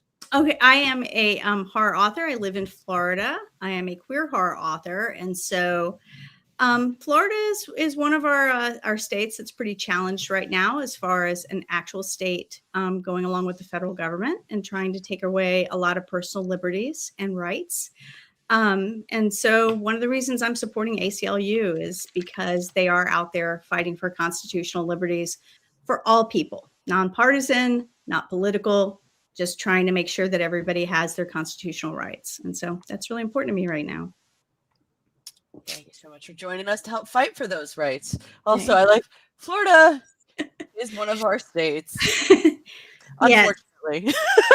It is a state, and I am a native Floridian. I love my state. That's why I'm still here. I'm fighting for my state. But yeah, the dystopian vibes kind of high sometimes. Very strong. I could say that a little bit. All right. Well, we will clear the stage and hand it over to you. Awesome. I will be reading a poem called Baby Heads. Downward dog, bent at my waist, my belly soft and squished to the side, the pleasing slope of my thighs narrowing to strong calves over planted feet, and there they are, staring me in the face, scrunched as if to mirror my contemplation, baby heads, with furrowed brows and set mouths on my knees. I knew it was inevitable, reaching the stage when my knees started to look like baby heads. There's a bunch of health stuff they don't tell you about aging as a woman. Perimenopause is just this endless group chat of why didn't they tell me that? But everyone knows gravity is a thing. I mean, skin loosens, no biggie. But not a single person or article warned me that my shapely knees would turn into scowling babies that would open up their mouths and scream. Can you believe that nonsense? They're quiet now. I see you looking. It's fine. They aren't always shouting, but wherever I go now, they're mouthing complaints to each other. They're muttering. They're giving side eye. They're bunching up their cheeks, ready to give the world a piece of their mind. Their sturdy legs that have carried me down miles of hallways and sidewalks and over fallen trees and up rocky paths. I spent years wading in swamps, and where were the babies then? Holding their breath with pooched cheeks, their eyes squished shut in the murky water? Nah, apparently they don't emerge until midlife. And all my life, I kept track of what I said. I filtered, I adapted. I heard a heap ton of entitled, hateful comments, and I kept my responses to myself. But now, when my actual child is grown, suddenly I've got enraged babies to care for, gabbling to each other, talking back to the world, and they are done, absolutely done with keeping quiet any longer. I was in a meeting, and the bigot across the conference table said something stupid, and I could feel my baby head knees getting ready to react. I got out of there because if I'd stayed, I knew their twin voices would call him out right there in the meeting, and I'd get the blowback instead of him. I stood in front of the bathroom full-length mirror, meeting their beady-eyed gaze, and they were seething with rage. I whispered, "I'll handle it. I promise. I'll take it up the chain. There'll be consequences." But they were so mad. Fat baby lips spread into sharp-toothed grimaces, showing their teeth like a dog about to snap. Brought a sweater back to the meeting and spread it over my lap, claiming I was cold, pretending I couldn't feel them gnawing at the knitted threads. So great. Now I have another way to shame myself. Aging knees with pooch mouth babies who are disappointed in me. I'm sure that will help the late night mood swings.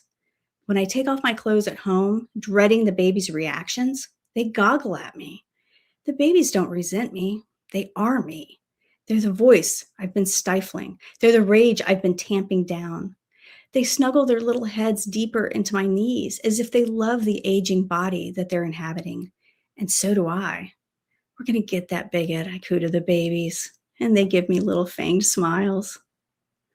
In the Walmart self-checkout, I asked Google, are talking baby heads a common symptom of perimenopause?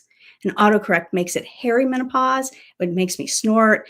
And then the next thing I know, I'm imagining tufts of baby hair sprouting from my knees, and I see their little boned ponytails like pebbles on Flintstones. And then a moment later, I have to nope out of there because a creeper keeps bumping into me, trying to get me to look up from my phone. My baby heads don't goo goo gaga at him like Pebbles did. They frickin' articulate.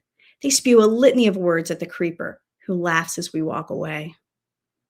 I'm not sure if the baby heads were some kind of larval stage, but they've grown. At first, they were just heads looking out of my knees, but the rest of my body was my own. Not anymore. I can feel them getting taller, like toddlers, standing over each of my feet.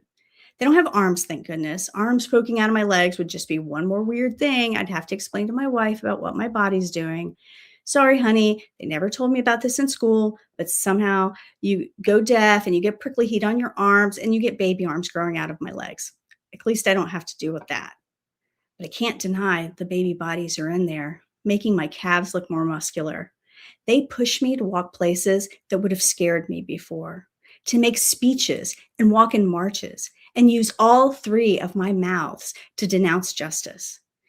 They walk up to my manager and demand I get the respect and compensation I deserve, to corner that bigot in the stairwell and unhinge my overextended knees and gobble him up. The babies are growing, and they eat so much neater now that they're older. The babies stand so tall within me, I can feel them straightening my back, pushing my shoulders back, lifting my chin with confidence. And really, aside from the weird baby heads, who still have a hard time keeping their mouths shut in certain situations, and who hunger for flesh of their enemies, I'm kind of loving the way all this feels. I finally talk with my girlfriends about the babies. We're all the same age. We're all navigating different changes. So when I say, I need to talk about a health issue, they lean in around me. After a moment, one of them asks, can I touch them? Another says, they're so sweet. They look just like you. The third says, all three of you look like you're feeling great. And one of them, the one who can still kneel without too much pain, gets down to their level and asks, may I touch your face? And the babies smile toothy grins, and they don't nip at any of them. All of them cup the baby's cheeks and look into their weird little eyes, somehow embedded in my body, somehow also my eyes.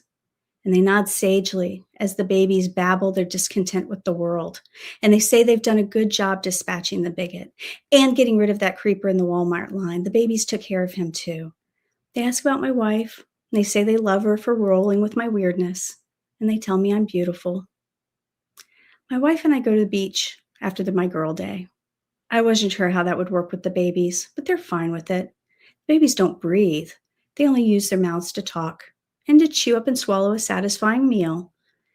They keep their eyes open as I swim, ever vigilant for some travesty to react to, but they doze off when I lay back to float. Weightless in the water with my wife, we've years of doing this together. Our bodies younger when we started, transforming then as we still are today. And like the babies, I feel there's nothing I need to say. I'm at peace. It's another thing they don't tell you about aging. Despite all the disruptions, it's amazing. Amazing to be at peace with my body and with my voice. Thank you.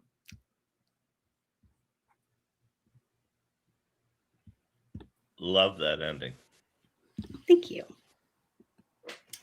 I love the affection of it, you know, like, because again, like, Coops knows, like, when people mention perimenopause, like, I shriek like a fucking pterodactyl, and I'm like, stop talking about it, stop making everything about it. But it's like, but I love that where it's just like, these are things, it's not something to be afraid of. This is a new thing. Okay, it's a weird symptom, but look how they cheerfully eat people who suck. Isn't that sweet? Like, doesn't that feel good?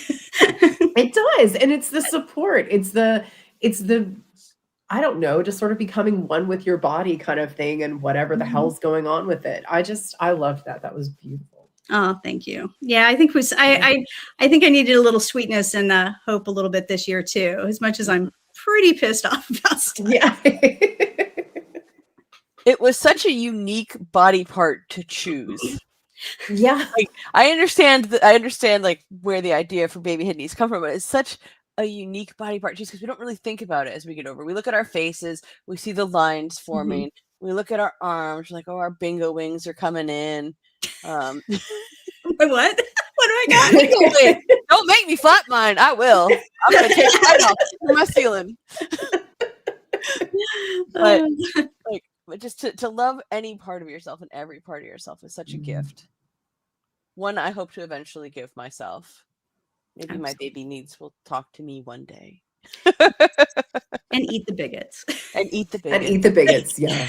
I hope to feed them well. We are up to $840.26. Where did that come from? Yeah. Thank you so much to people who are continuing to donate through the night and who enjoyed baby head knees enough to donate to the ACLU. Again, great cause. That's what we're here for. Fighting for the rights of all Americans who don't necessarily have voice or the wherewithal to fight for it themselves. So thank you, Victoria. Thank you. That was beautiful, fantastic. I love it. So I love that story. So for that, Me too. I genuinely love it so much. Well, awesome. I'll see y'all in the chat. Alrighty. See ya. Bye-bye. All right. I know we have Miss Joseph, RJ Joseph, waiting down in the wings to join us. But if you will bear with me for another moment, I do want to play another video from one of our author friends who have taken the time to share their thoughts about the ACLU and encourage you to donate. And after that, maybe we'll do Mothman. Okay. And we'll bring Rhonda in to join us for Mothman. First, I can use the moral support. Thank you. One moment, I would just like to play another video from one of our author friends. So I'm going to clear us off screen. But again, before I do that, I actually have to get the video queued up. I think we will do Frank. All right, I'm going to clear us off and give Frank's pre-recorded visage the stage. Hello, here on the Living the Screen podcast for the ACLU Drive. I guess I'm supposed to introduce myself. My name is Frank Reardon, 99% human being, 1% writer. There's a lot of wonderful things they do, and most of the stuff they do is already spoken for, but one that people don't often speak about are workers' rights. They are there to help people who want to unionize, free speech, OSHA protections, discrimination in the workplace. It goes on and on. Like, unions pretty much exist only in the Northeast, California, and Minnesota now. They've been destroyed everywhere. So, you know, as a tradesperson for the last 20 plus years, it's a very important thing because in many ways we are, to not sound corny, the backbone. We keep things moving, keep things rolling, keep bellies full. And this just doesn't go for tradespeople like myself being a butcher or electricians, but anybody who's in retail or bakers or anybody. And I think this is a very important cause here. And you know, it's just something that I touch upon in my own writing of stories, poems, essays, columns. It's just a constant thing in my life, and I think it's a very, very good thing that these three are doing here today for all sorts of reasons, but that is my reason I'm speaking on. And before I go, I'd like to let Brian Keene know that the Eagles and U2 still suck. Have a lovely day.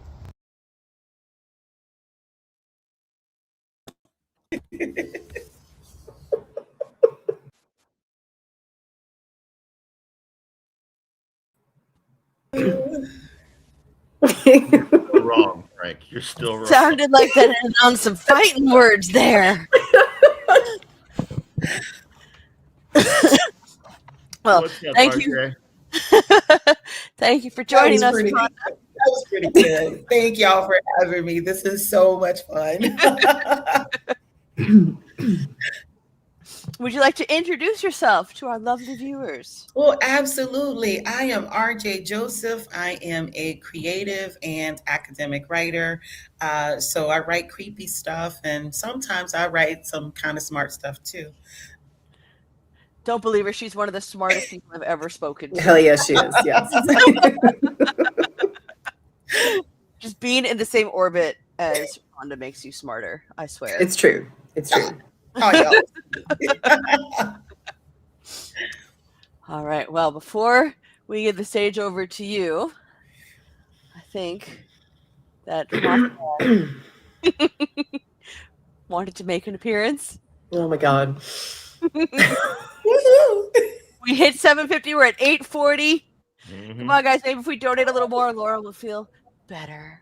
Oh no, I have horrible social anxiety, so no, nothing will make this feel better.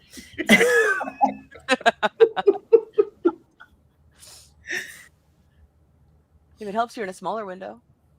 That does help, actually. Yes. All right, and I'm gonna just be a little bit janky here. I'm gonna be playing my instrumental music through my phone right up next to my headset because that's how we roll here. We're very professional here.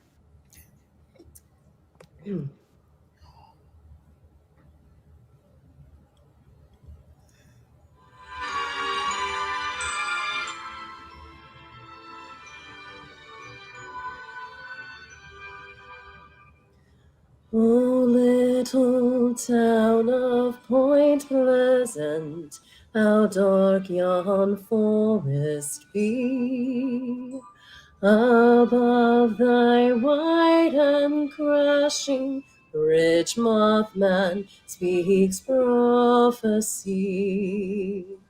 And in thy dark streets shineth a red and cold blank stare, with shades of doom and fear and gloom, street maintenance can't repair. For Mothman be of alien birth, or from dimension far, while townsfolk sleep, then he will keep his watch for falling cars. And in thy dark streets shineth a red and cold blank stare. Though he don't belong, he was not wrong. Disbelieve him if you dare.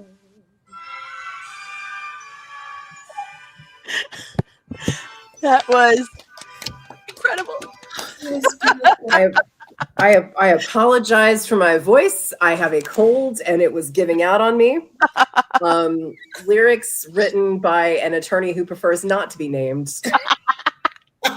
And my tiny Mothman, by the way, who's missing his hat. I'm so sad I couldn't find his hat. But this was made by Erica Kiesling. And he has a tiny Mothman hat with little antenna, and I suck for losing the hat. It's in my closet somewhere. But anyway. Aaron says we may need a holiday Mothman album. Oh my God, yes. Yeah. You know, we already have 2 songs. What you know, we can make it happen. We're building it. Thank you for your indulgence. That is beautiful. Oh my gosh, I'm so excited that I got to witness that. Thank you. I actually started in the wrong key too. So I got to I was like, oh no, I practiced this earlier. And then I'm like, It touched all of our hearts. All right. What will you be reading for us this evening? Now an adult. Back to actual content. Oh, thank you for staying up past my bedtime just for this song. I appreciate it. All right, Rhonda, what are you reading for us this evening? Well, I am reading. I'm definitely not singing. Okay, so yeah, I could not carry a tune if y'all gave me a bucket to put it in. Okay, so instead, I am reading Phoenix Rising. It is a short story that is in the Good for Her anthology put out by Nefarious Bat. It was a few weeks, I guess, couple of months ago, maybe summertime, something like that.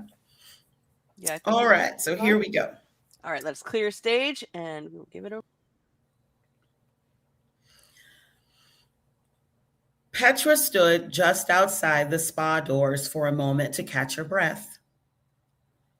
She had parked her dilapidated car around the far corner of the parking lot so no one inside would see the death trap that was her only transportation. As she caught a whiff of the fuel fumes clinging to her clothes, she realized her clandestine actions had likely been for naught. Besides, when they saw her, they'd still know she didn't belong at a place that provided luxury services to anyone. She was a mess.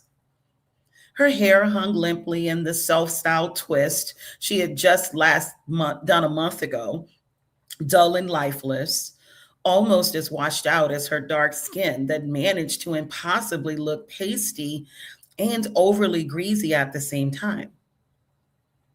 Her clothing was clearly 2 sizes too large for her, and her shoes were half a size too small. She teetered slightly when she walked, trying to make the best of the situation, but making herself drag more than she wanted. She reached for the door handle with a shaky, dry hand tipped with ragged nails and a black discoloration around her marriage ring finger. Garrett had never been bothered to buy her a wedding ring that didn't make her finger turn colors, even though he insisted she wear the cheap one until the smell of infection gave her a permanent mark and had cost them a doctor's visit that resulted in the destruction of the ring to get it off her enlarged finger. He even made sure to buy an expensive one for himself after that, rather than purchase a new, better one for her. The point of that escaped her. She knew he rarely wore it anyway. Yet he continued to harangue her for not wearing a wedding ring, as if anyone would take a look at her or want her when he himself didn't. Petra could become lost in the misery that was her marriage. Getting a chance at a new job or promotion at work was the only thing she had to look forward to if she ever hoped to build up the resources and courage to leave Garrett. None of that would ever happen if she never walked into the spa in order to get the simple manicure and pedicure she came for, despite the knowledge she would pay for the small expenditure twice, at the spa and at home afterwards with her not so nice husband, who hated for her to spend any money he didn't approve of prior.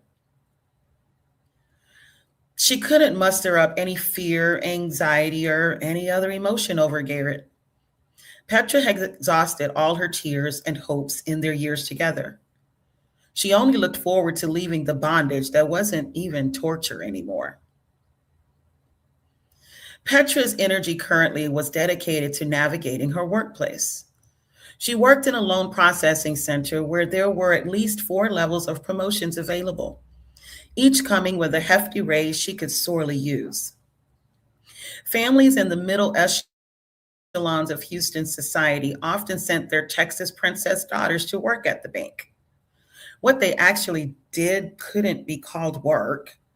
They typically stepped into the data entry department with no degrees or other qualifications, and they typed prettily while entering the bare minimal number of loan applications they could. They maintained well-coiffed hairstyles and impeccable manicures through their light performances. And their actions were definitely performances. These princesses weren't at the center to work. They were there to get a husband who worked in lending and finance. Sure, they often got promoted to the lending department anyway, without having gained any experience that qualified them for the entry-level lending assistance positions. But the women weren't in lending to work either. There was much to be said for the lending department being all men in current times, but the women who started out there didn't last long in the department before leaving for the benefits of marriage.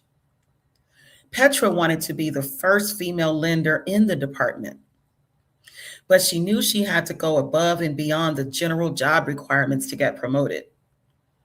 Then she'd have to go through all the steps from data entry to lending assistant to junior lender to full lender. She had no aspirations beyond that. Life as a Black woman in Texas had taught her she'd always need more experience and more education, and just had to be more to get to minimal progress within the bank. To that end, Petra ran rings around everyone in the entire department with her work numbers, accuracy, and customer interactions. After she had consistently exceeded the data entry department standards for months, she requested a meeting with the manager of data entry and lending to discuss a new opening as a lending assistant. "Mr. Harris, thank you for meeting with me." The manager gave her a curt smile and didn't offer the usual correction of, "Please call me Gary," that he extended to other visitors from the departments he managed. "Hello, Petra. How are you today?" He offered a general greeting instead. When she nodded, but before she could answer, he added, "What do you want to discuss today?" She wasn't there to ingratiate herself to him, so small talk was unnecessary. "I'd like to talk to you about the new lending assistant opening." Harris tinted his hands in front of his face as Petra detailed her performance and resume to him. To his credit, he nodded a couple of times, as if he was really listening to her. She knew he wasn't really hearing what she said. Instead, he was biding his time before addressing her. "Yes, there is a lending assistant position open now. We're interviewing candidates as we speak. But there's a different opportunity I'd like to talk to you about." He then launched into an explanation about how the recent merger with other lending centers required that the data entry department align itself more closely with the same type of managerial structure as the other centers. "This means we've now created the brand new position of quality control specialist. The job isn't listed yet and is a pay grade above where you currently are in data entry." He then turned on the brilliant, fake smile that kept him in lending management. "I immediately thought of you for the position." Petra struggled to refrain from allowing her disappointment to show. She took the position and the subsequent brand new positions he created after she mastered the first one, because she understood the writing on the wall. He controlled access to the upward movement in those two departments, and he would never allow her to progress the way she wanted. Only Texas princesses would get that progress, theirs to discard when it no longer suited them. Oh, to have that power. The woman who greeted her just inside the heavy double doors of the spa did so as quietly as a whisper on the wind. Petra barely heard the lilting question emanating from behind the medical mask that the other woman wore underneath kind, wide eyes. "Hello, how are you today? How may I help you?" The woman waited for her to answer, seeming to be genuinely interested in what she would say. Even in the presence of such kindness and authenticity, Petra wanted to escape back outside to what she knew: her car, her home, her exhaustion. The beauty of the spa beckoned her to walk deeper into the room instead.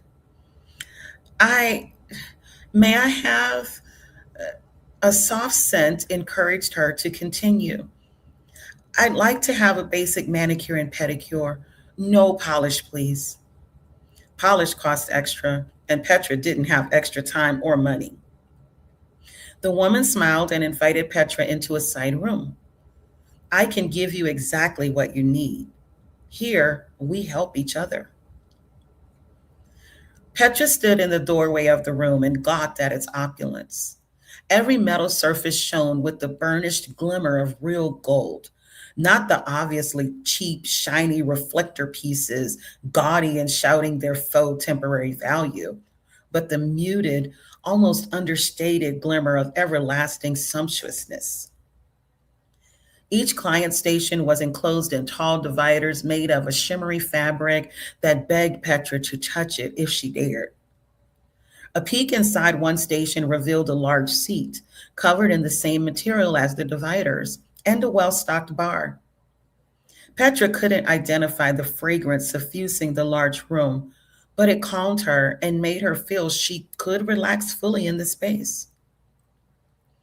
The woman led her to a station and invited her to put her purse down and remove her shoes. A large bowl at the bottom of the chair held fragrant bubbles Petra could hardly wait to soak her aching feet in. She sat and hesitated before removing her shoes. The cheap material made her feet sweat something awful, and before that moment, she hadn't thought about the logistics of removing the shoes and unleashing the rancid scent.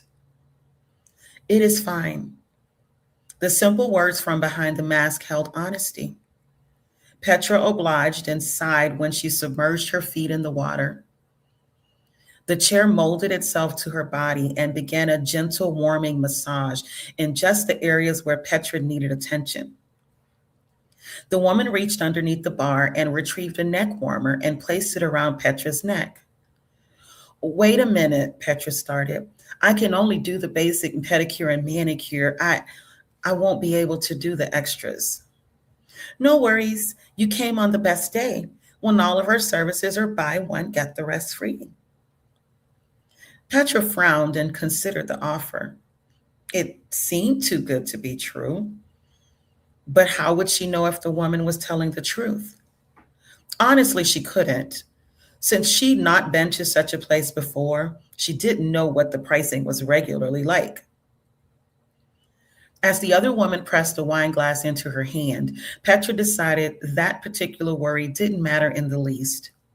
She would take the good fortune handed to her, and she would enjoy every minute of the ride, relishing the experience she'd likely not return for anytime soon. Petra leaned back in the chair and finished her wine. The technician placed a face mask over her eyes. The soft music and massage quickly put her in a light trance. She felt other techs join them, one doing a much-needed facial, another starting her manicure. The person doing her pedicure had magical hands and worked every ache out of her sore, mistreated feet. Delicate fingers ran through her twists, lightly scratching her scalp and working through the new growth. She dozed lightly, her senses filled with release and restoration.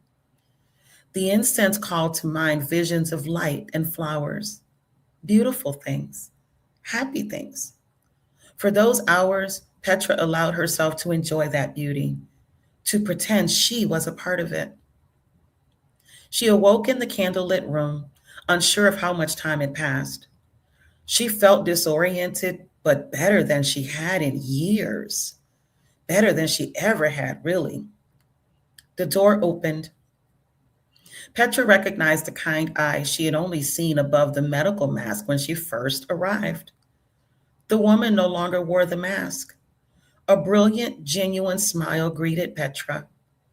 How do you feel now? I feel good.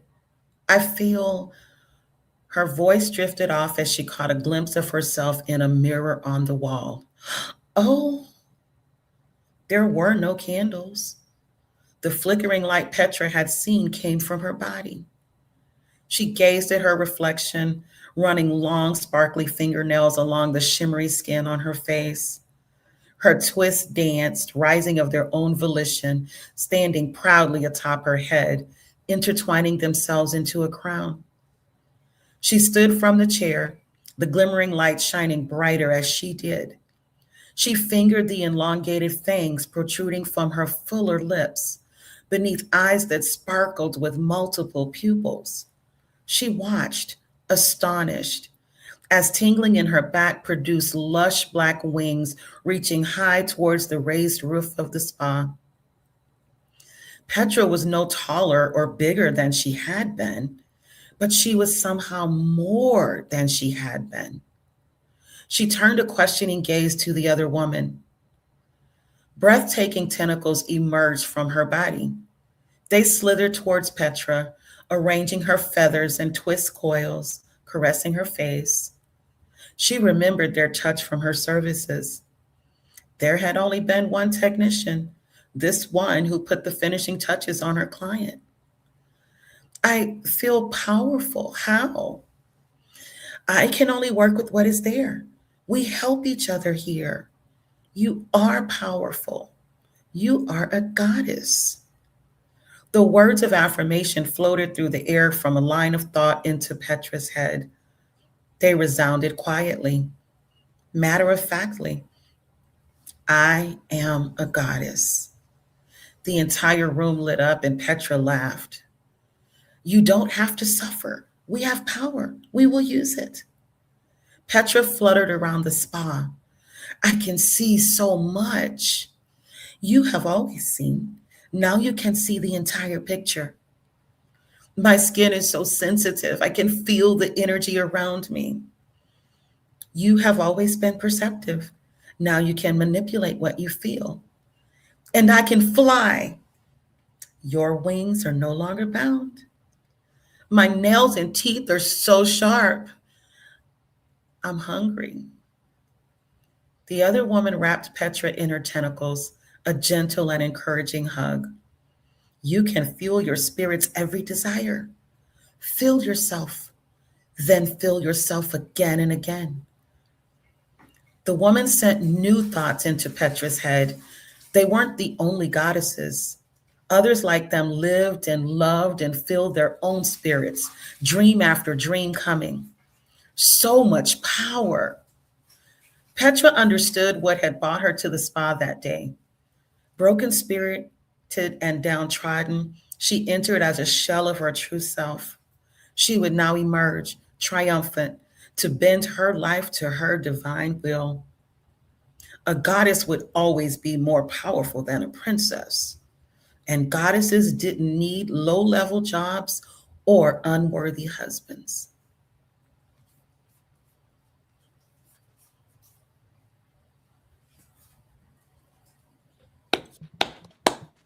Thank you. A goddess will always be more powerful than a prince. Yes. Yes. Absolutely. Yes. Yes, we should aspire to be goddesses, man. The other folks can keep the princess stuff. Yep. That's the pull quote right there. Yeah, it is. Oh, I love it. I love it. I love the sisterhood too. It was very Yeah. very eldritch goddess. Yes. But I love it. Going in to get your nails done and coming out with your nails really done. Right? They literally make you feel like a whole new person, right? I know sometimes I go in, especially for the pedicure, and I'm like, oh my gosh, I have brand new feet. Whose feet are those? The spa that I love to go to that like I found, like, I don't know, when my son was like very little, my favorite part is they have this quiet room that like they put, you know, the little neck warmer on you and you can stay after your treatments are done. And I'm like, how long? And they're like, well, we're up until such. And I'm like, no one can find me here. Like, stay and read my book and pretend that I don't have any responsibilities for the next hour. Right. Yeah, exactly. Exactly. I like that what unlocks it for her is self-care, is finally taking a moment for herself and being like, you know what? I deserve this. And then a sisterhood is formed and says, you know what? You're one of us. We're going to take care of each other. We're going to lift you up. We're going to make you all right because you asked for it and you decided you deserved it. Exactly. Yeah, sometimes we just have to do that. Like, that's really important. Mm-hmm. Oh, I love that. I love all the different tones we've got going on here tonight. It's just really all very powerful. Mm-hmm. See, I think it's just showing you that power comes from different places. You can be angry and powerful. You can be comfortable in your own skin and powerful. Mhm. You can find someone who helps you find the power within yourself. It just comes from everywhere, as long as you're willing to grab it. Exactly. And help each other. That's so important. Like that's one of the things that I'm always saying. And I'm like, oh my gosh, I really am the horror auntie because I'm really quick to say we have to help each other and we got us. So that's what we have to do. We got to stick together. Mm-hmm. And that's what, again, tonight is all about. It's us making our community and saying, we're in this together. We're sticking it out together, you know? everybody else. Absolutely. We'll just eat them, right? Yes, we will eat you. Yes. We're gonna bring Victoria and her baby head knees. We're gonna let them lead the charge on the cannibal train. Oh my gosh. Yeah, I didn't even realize when I was making the schedule that I put baby head knees and Eldritch Goddess so close together. Yeah. Oh my gosh, I loved it. It just really worked really well, right? Really did. The poem and the story just go so well together. They flowed really well. I'm so smart sometimes. Yes, you Well, I thank really you so much. appreciate y'all having me. Thank you so much. Oh, It's it been was so so much fun. wonderful. Oh no, thank you for coming and reading and joining sticking us. out with us. It's already 11 Yeah. o'clock. Yeah.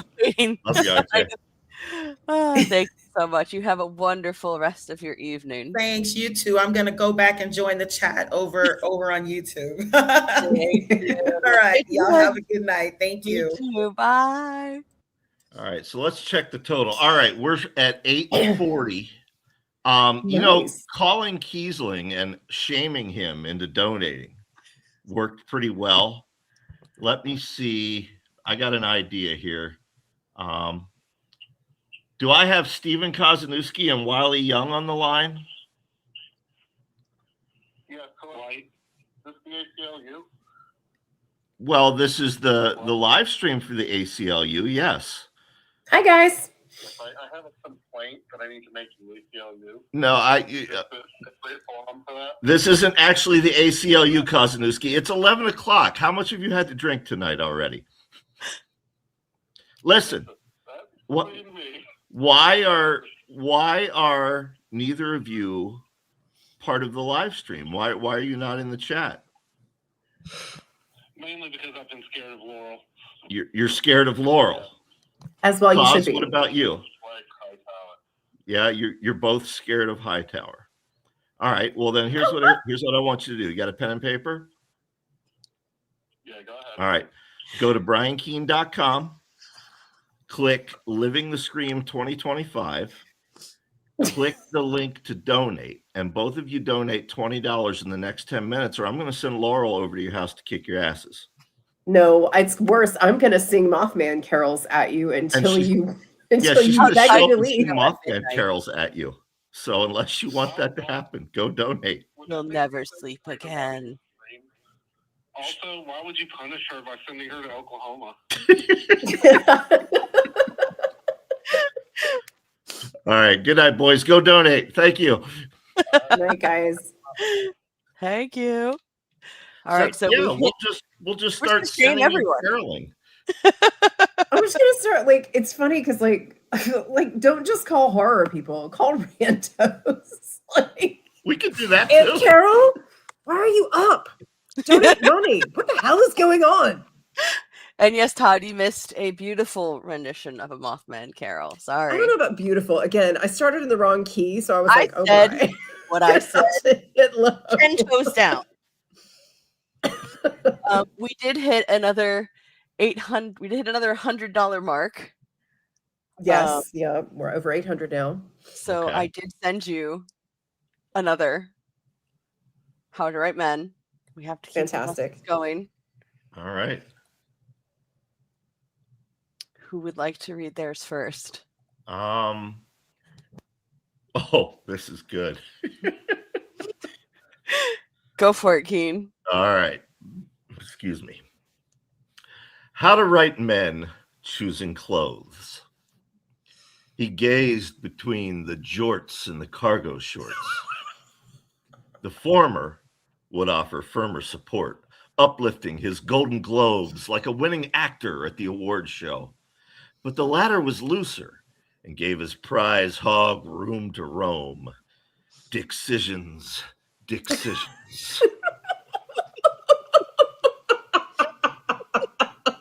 That's why I grew this beard, just to deliver that line. Decisions. I feel like I've been on this date before, honestly. Did he go jorts or cargo shorts? Inquiring Yeah, I mind. did. I did have a date back in my early 20s, a Match.com date where a guy said, "I'll be wearing khaki shorts and a long sleeve shirt," and I said, "Why?" But really, why? Sometimes you can't explain. You can't. No. Just gotta let them live their life. You cannot steal my decisions. Decisions. All right, Coops, you want to go next? Or you want me to? You can go if you'd like. How to write men helping women make decisions in a bad Australian accent. What do you want for dinner? She bit her plump lip, eyes darting. The decision loomed over her, a chilling spectre of near independent thought. I'm sorry, he said quickly. Tacos. She relaxed, free from choice. Crisis averted. I like the character choice to go. Thank you. Thank you. Oh, we're making an antho called Decisions now, apparently. All right.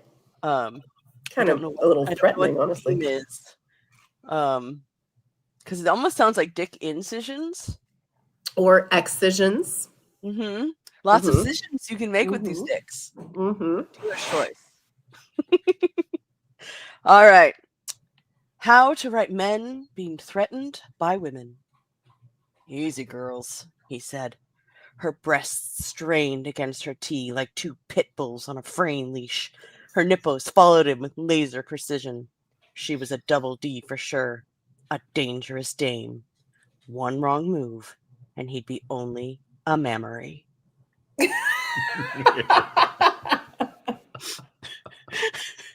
Versus decisions I'm in. That's what he said. Well, I have good news.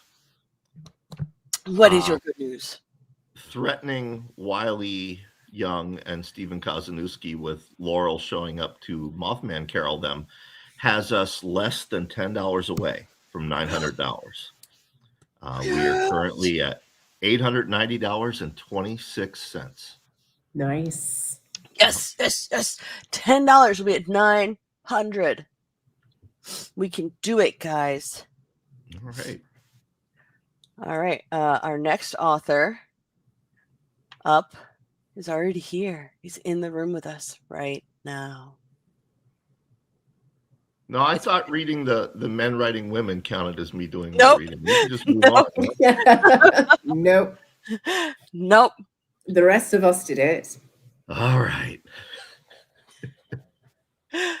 Well, introduce yourself again for those who weren't here at the very beginning. You all know me, know what I do for a living. I'm Brian. I'm a writer of novels and stories and comic books and screenplays, and I also podcast and edit anthologies, and I've been a showrunner and all kinds of things. This year marks 30 years of doing this professionally. Wow. I've seen a lot in those 30 years, but the one thing that remains true is the people in this industry always show up for things like this. They come together for things like this. I've said it before, and I'll go to my grave saying it. The people in the horror community, the Halloween people, are the most gracious and welcoming and loving people I've ever met in my life. And to back that statement up, we are now at $940.26. There we go. Fantastic. There we go. All right, so we will clear the stage and we will give it over to Brian. All right. No, don't leave. Okay. This one's short, folks. It's 3 pages. I wrote it in 2010. It appeared in an anthology. It's since been reprinted in Blood on the Page. It's an angry story. We were angry in 2010. We're still angry. This is called A Revolution of One. I protected our country while you were sleeping. You voted every week on who should win American Idol frantically trying to ensure that your favorite candidate would go on to the next round, yet you couldn't be bothered to go to the polling booth every few years to cast a similar vote for who should represent you in the House and the Senate. You knew the name of your favorite reality show contestant. You knew how old they were, where they'd gone to school, and what things they liked, and more importantly, disliked. You followed them on Twitter and liked them on Facebook and were friends with them on all the other social platforms. But you didn't know your current congressman's first name. And the only reason you knew his last name is because you saw it on a sign in someone's yard a week before the election. On election day, you didn't have time to vote in the morning because you were late for work. You didn't have time in the evening because you had to get home in time to see the Biggest Loser results. You got mad when the local news channel ran a scroll bar at the bottom of the screen with the election results for your district because, as you said, nobody cares about that. While you weren't voting, I voted for change. Your indifference and stupidity stems from your ignorance, and ignorance is bliss. You stay silent because they want you to be silent. They feed your contentment, keep you pacified with a steady diet of movies, television, pop music, and video games. In social gatherings, you like to think of yourself as well-informed and politically aware, but you are not. You seem to think that if you watch the news or join in the latest cause of the week online, that you are making a difference. But again, you are not. Sure, you watch the news, but what is it that you see? Instead of showing you footage from the wars in Iraq or Afghanistan or the deplorable state people live in our inner city neighborhoods or the rural areas of Appalachia, the media shows you pop stars, sex scandals, celebrity marriages. You've never read the Constitution online, but your toolbar is full of links to funny animal videos. When asked, you can't name the Bill of Rights, but you can name all the members of the latest boy band. You watch the Grammy Awards, the Oscars, and the Golden Globes. You watch police procedural dramas, hospital dramas, courtroom dramas. You watch sitcoms, true crime documentaries, and infomercials. You watch all these things, but you skip past C-SPAN. While you were channel surfing, I was paying attention. You say that you're taking an active role. You say you want your voice to be heard. You attend a protest or a rally, and while you're there, you buy a t-shirt and bottled water, both of which have a slogan on them. And then you take a picture of yourself at the event and post it online so that others can see how involved you are. You root for your political party like you root for your favorite football team.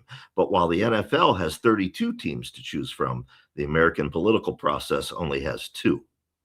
You side with Fox News or with CNN or MSNBC without ever understanding that all 3 are equally biased.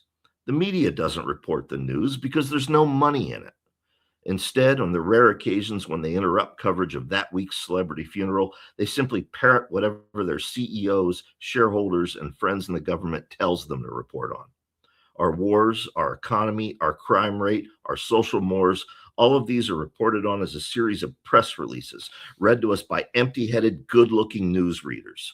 You loyally listen to Rush Limbaugh and Sean Hannity and Rachel Maddow and Keith Olbermann as if they were Jesus, Muhammad, Buddha, and John Lennon, all come down from the mountaintop to impart some special wisdom on you, when all they are is empty, blithering, opinionated puppets. You identify as a progressive or conservative. You debate online and at cocktail parties, regurgitating what you've read and heard. You blindly echo their talking points without daring to think for yourself, swallowing whatever propaganda they're required to feed you this week. And when you do it, you smile and you pat yourself on the back, secure in your cleverness and intelligence and participation in something that you think matters. While you were feeling good about yourself, I got involved. You worry about getting cancer. You worry about terrorism. You worry about Islamic radicals and Christian cults and other religious fanatics out there on the fringe. You worry about pedophiles and serial killers and crazed gunmen and online stalkers. You worry about your job and your house and what your coworkers think of you.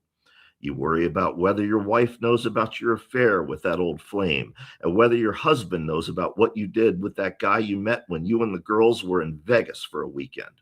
You're afraid of black people. You're afraid of white people. You're afraid of brown and yellow and red people. You're afraid of the gays and the transgendered, of atheism and agnostics, of communism and socialists. You're afraid of growing old. You're afraid that your children don't love you anymore. You're afraid that none of it mattered. You're afraid. While you were being fearful, I was being brave. You sat back and watched, doing nothing while our country was taken over by corporations and special interest groups, and our young men and women died in far-off lands for bullshit causes, and our jobs went overseas, and our courts became slow and ineffectual, and our children became illiterate, and our economy tanked, and our own civil and human rights were trampled on and eradicated a little more each and every day. You couldn't be bothered to get out of your chair and run out into the street and protest for real. You lost that radical spirit, the revolutionary idealism that this country was founded on, a birthright that was reborn and renewed with every generation until after the 60s, when instead of asking what they could do for their country, people began asking what they could do for themselves. You swallow your antidepressants and turn the television up louder and go back to sleep because you believe that you can't make a difference by yourself. While you were sitting there, I got out of my chair and went to work at the lab. My employee badge has a red stripe indicating the highest clearance and full access. While you were doing nothing, I walked into the cryogenic lab, took 2 vials of a deadly, highly communicable experimental virus that is projected to kill 90% of the population, and I released it into the world.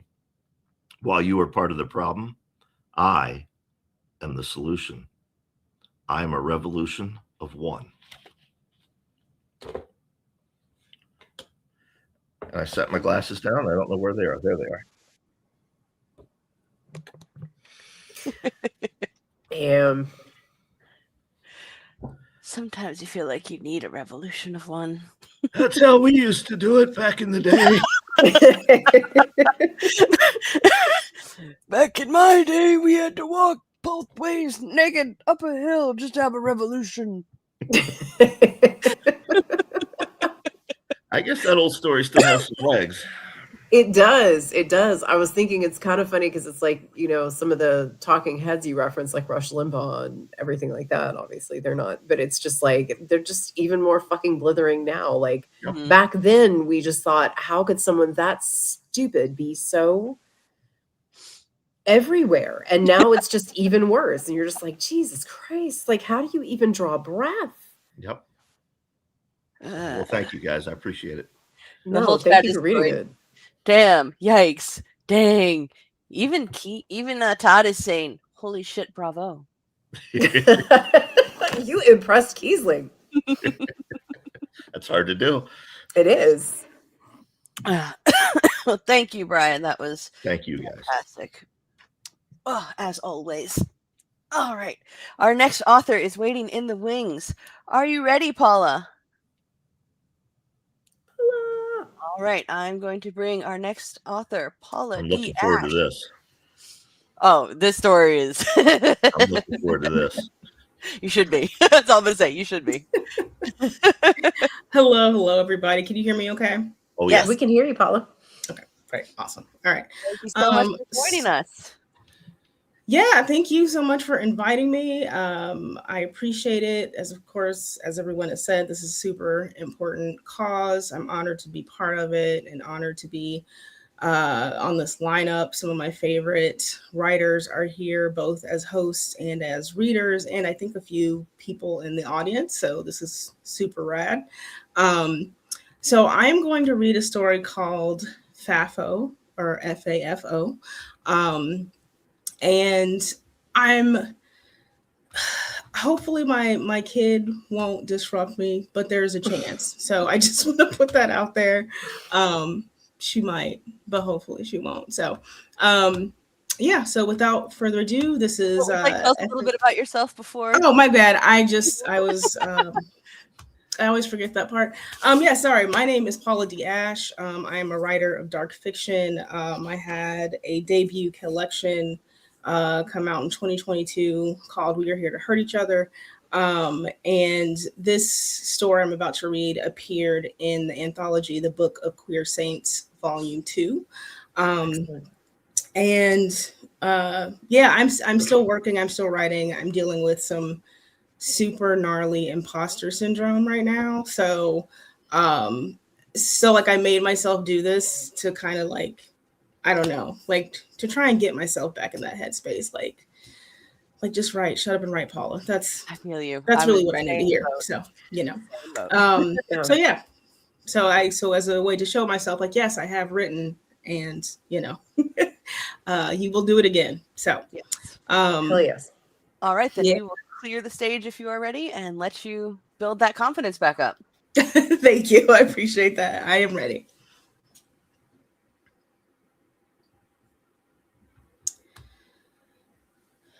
Okay, again, this is FAFO. Smoke dances through the restaurant's gauzy air in sinuous waves as the bound woman tries again to push the baby out of her body. Square windows are nestled high above the dinner theater, harsh sunlight muted by the neuroleptic clouds curling against the ceiling in lazy whirls. Beneath the line of windows are large television screens, built flush into the walls and polished to a high sheen. Each one is currently blank, but once dinner begins, the show will start. The building's damp innards sweat fungus, charcoal-colored walls dripping with stringy, roseate clots of mysterious biological origin. I idly wonder if they ever fall, if guests are in the middle of a meal when some red, ropey thing plops onto the floor while they're eating. I clench my jaws to keep from chuckling at the image. 19 of us surround the woman in a drowsy, hungry circle. We are placated by the gentle narcotics filtering through the building's respiratory system. It has to be that way. Otherwise, we would all tear her apart with our bare hands. I've done this before, but I realized for the first time that the narcotics also numb her reactions. The woman grunts animal-like, biting down on the bridle gripped between her teeth. The sound is strange in this cloistered chop house and elicits barks of nervous laughter from several eager dinner guests.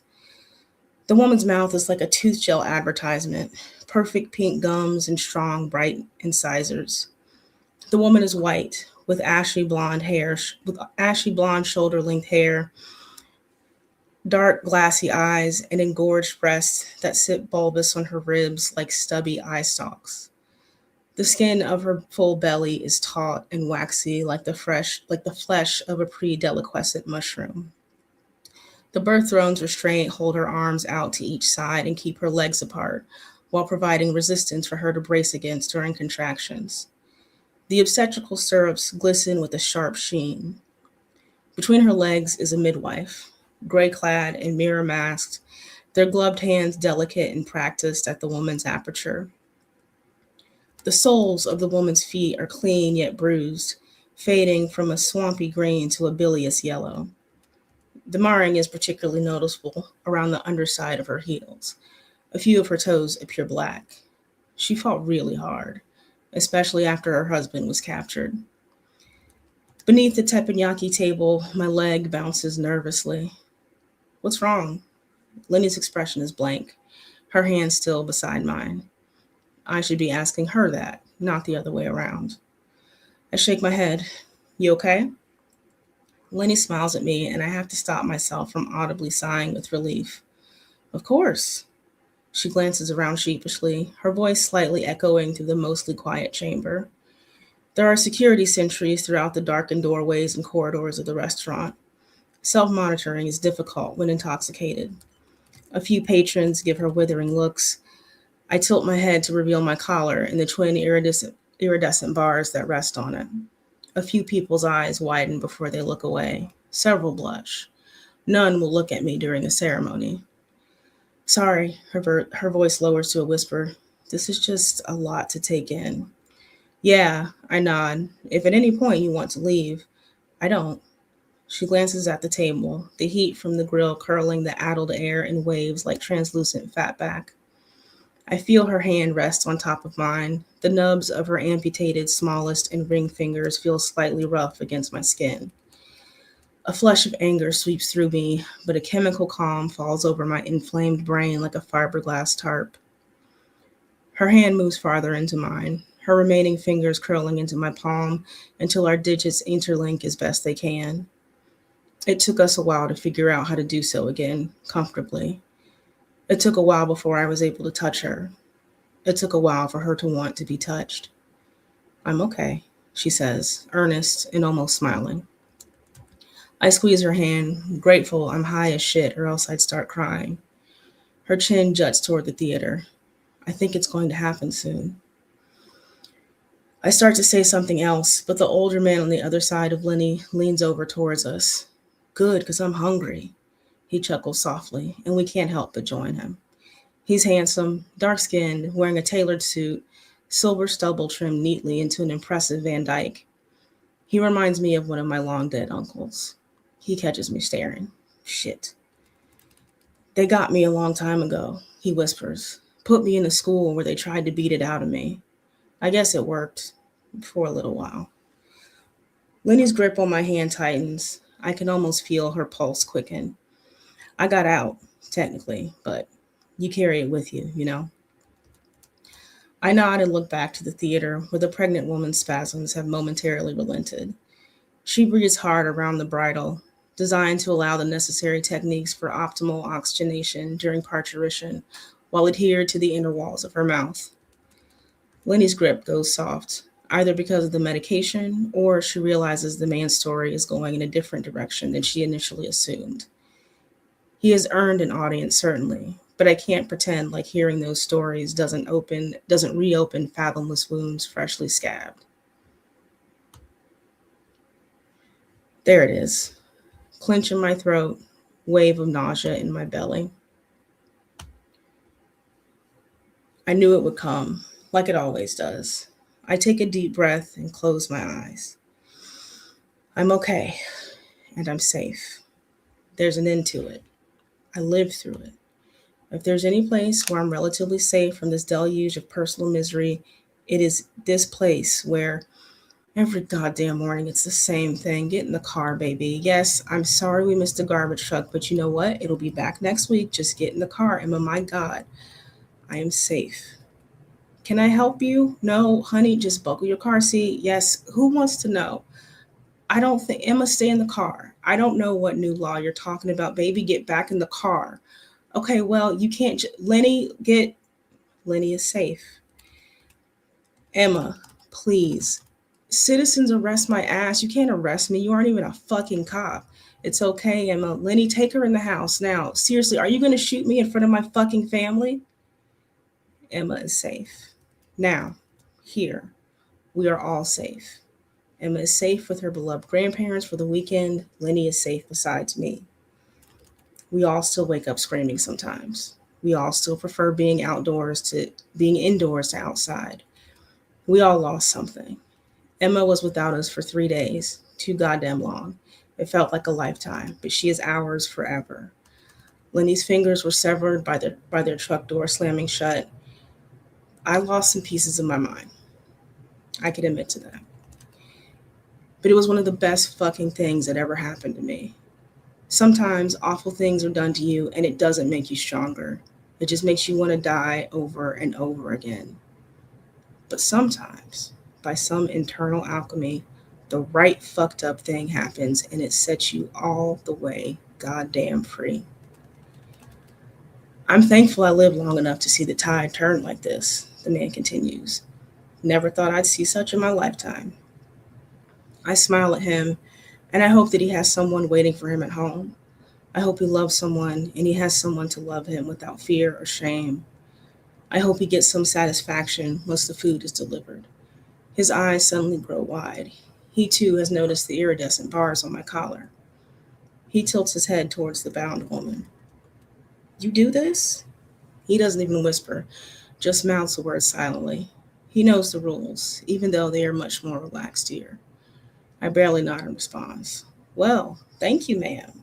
He grins at me and salutes. I feel terribly embarrassed. Lenny laughs softly, protects me as she always has. The man straightens in his seat, still smiling, and turns back to the bound woman. Jesus, I mutter. Better get used to it, she says, and playfully bumps herself lightly against my side. Ma'am. I snicker. I can't help it. The bound woman flops her head back into the throne, and her body briefly goes limp. This will end soon. The food will be delivered, and there will be one less menace on the streets. A nurse examines a tablet and nods to the midwife. A contraction grips the woman once more, and this time her whole body tightens. She sits up, her body bent so hard her knees are up by her ears. The woman's abdomen ripples and she excretes, but her shit never even has the chance to hit the floor.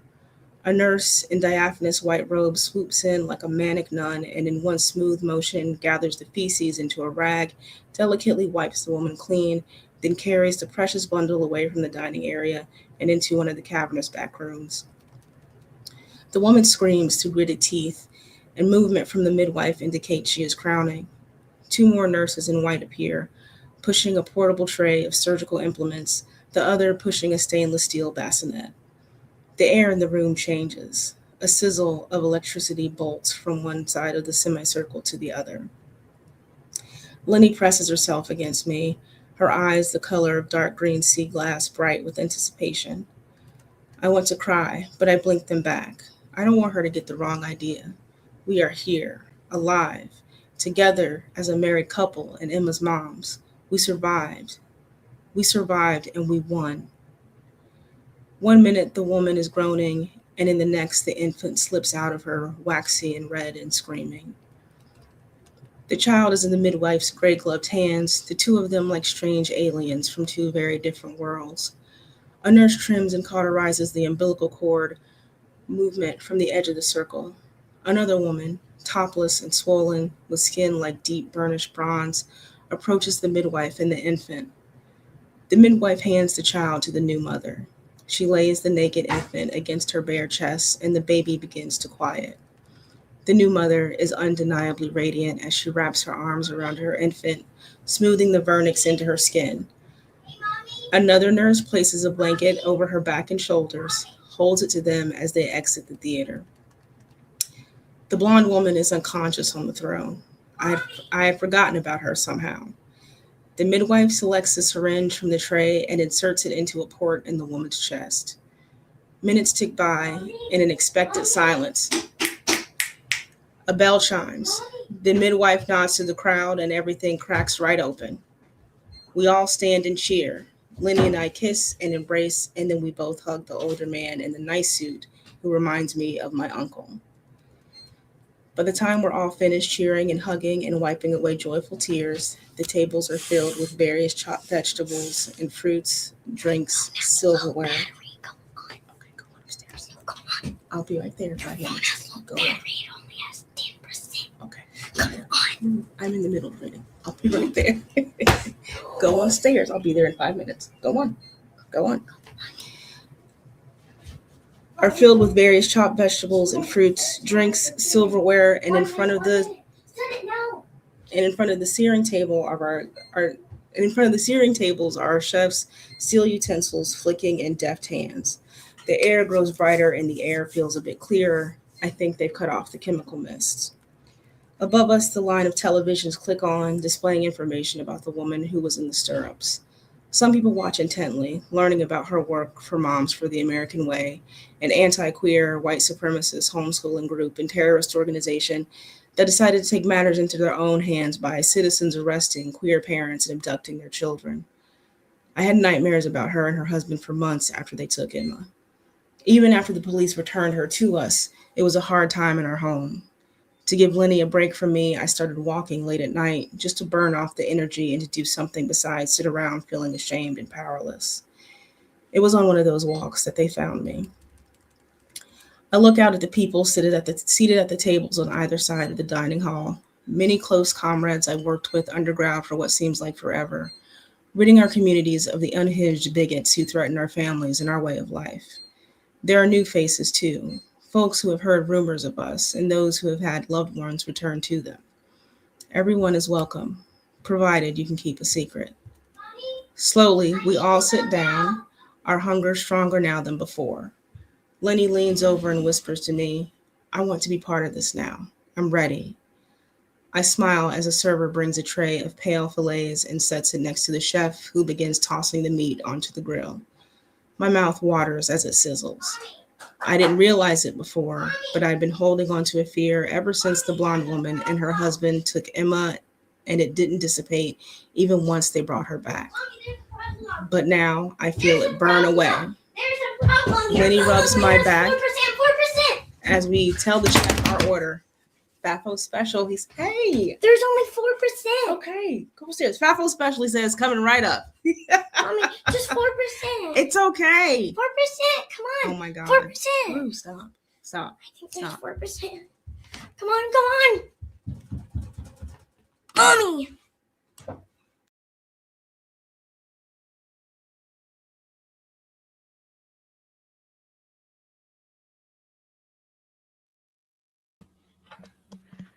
I think the child got Paula.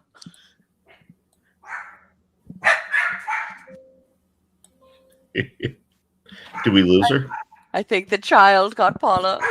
Okay. I love that. I love that very real moment. Yep.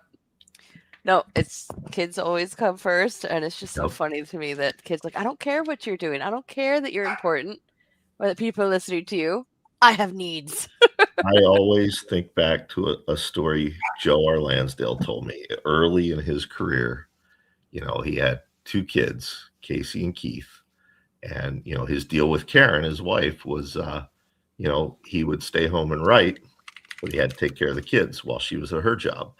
And he wrote an entire novel with Casey balanced on his knee and Keith playing Matchbox cars at his feet. And, he was typing with one hand. He'd type a sentence, take a break with the kids, type another sentence. I don't know. That was my mom wrote when we were little, and she always had like the shortest chapters because she could only write during our naps. So it was like she would have these like 4-page chapters. Yeah, my parents just talk about all the times that I tried to kill myself unintentionally as a child. Oh no, children will find any way that will murder them. Like it's amazing. It's kind of an incredible. Really, they should be in quality control. Children should be in quality control because you release them, they will find it. Paula said, if the government took my child, I have no worries because they'd bring her back. We loved your child, Paula. Oh my God. We'll just talk. I love that. Yes, because especially, I'm sorry, but like girl children, like the confidence of being like, don't give a fuck. Paula, I'm telling you, do a podcast every week and have the kid interrupt every week. It's gold. It's ratings gold. I will listen. It is. And I mean, the only thing, it breaks my heart because I was so fucking into that story. I was just like, because the tension from the very beginning, a bound woman giving birth, I was already like, like it was so amazing. And just building into all of that was just incredible. I love it. FAFO is a great story. Oh my God. Yes, it is. It was in the Book of Queer Saints anthology. If people want to go check out the story, and there's the stories in that book. Excellent anthology. Yeah. Wonderful story. Thank you, Paula, and small Paula Jr. for giving us something. And you have a little laugh, a very human moment, but is ultimately a very human event. We are at $956. Fantastic. $50 away from 1,000. Can we get there? I don't know.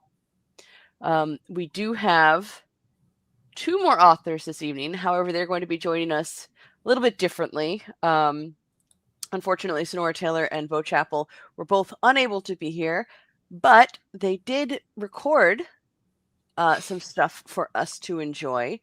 A little bit of a palate cleanser, if you will.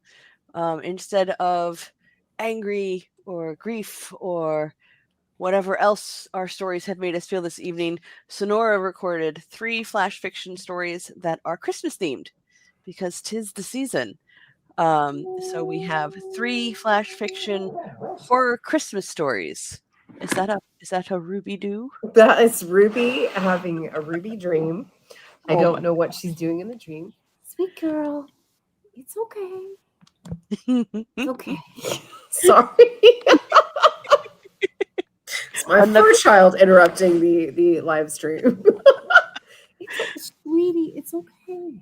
Oh, mine Oh, just slipped back down to sleep. They were barking at something. She's this muscular pit bull curled up under a My Little Pony blanket. Just very vicious, you know. Pit bulls are terrifying. Terrifying. Sweetheart, it's okay. Come on. Show us the baby. She's under a blanket. You can't see anything anyway. You can see a moving blanket lump, basically. Worth it. So I will get Sonora queued up for us and we can enjoy some Christmas horror as a nice little seasonal palate cleanser. Yes, Pibbies are big babies. The biggest. So I will first, I'm going to get the video queued up before I clear us off screen. Uh-oh, where's the video? Thought I had this saved. Danger, Will Robinson. There it is. I found it. Okay, so I'm going to wipe us off screen and we are going to give it over to pre-recorded Sonora Taylor.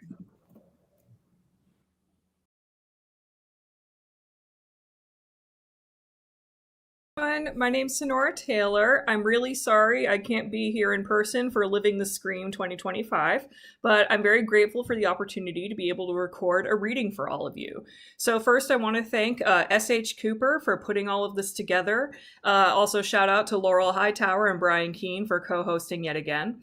And I want to thank the 3 of them, as well as all of you, for supporting the American Civil Liberties Union, or ACLU, with this initiative. They're doing such important work, and I'm really happy that we can help support them in any way we can. So today, I'm going to be reading for you 3 flash pieces that are both Christmas and general winter themed. All 3 are very short, obviously, since they're flash pieces, and all come from collections of mine. I'll go through where you can find me at the end of this reading. Again, my name is Sonora Taylor. And the first piece I'm going to read is from my latest book. It's a collection of my works over the past several years called All the Pieces Coming Together, Collected Works. It's published by Manta Press. And it does feature 2 stories that had never been published before this book, so they're new to the story.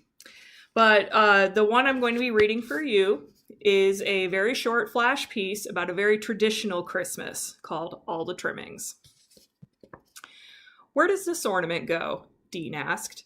Mira smiled as she pointed toward the top branches. "Right there." Dean smiled back at his girlfriend as he hung it up. "I've got the candles," Mira's father announced as he marched towards the tree with a large box. "I've got the animals," Mira's mother announced as she followed behind with a box of her own. "More?" Dean asked as he examined the felt raccoons and foxes he and Mira had already hung up. Mira squealed with delight as she lifted a small bird from the box. Its wings were glossy and its eyes beady. Dean could have sworn it was once real. Mira and her family quickly adorned the tree with animals and candles. Dean shuddered a little when he picked up a baby chipmunk. The fur was definitely real. When they were done, they stepped back and took in the tree. "Just like our ancestors had," Mira's father proclaimed.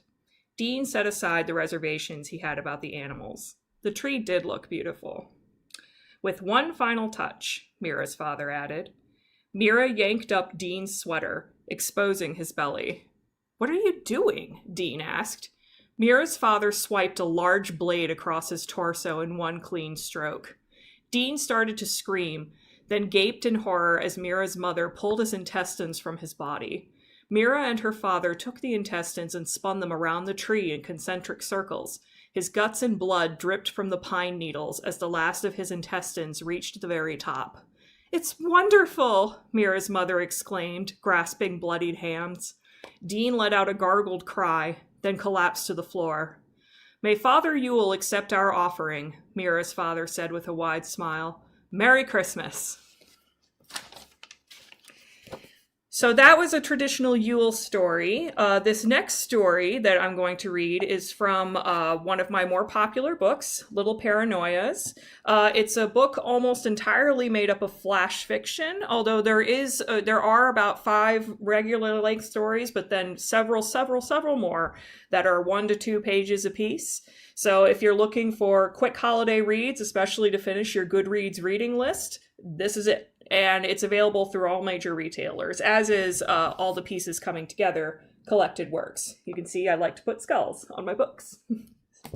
So this next piece was actually inspired by something I really loved doing as a little girl, where I would go and play in the snow.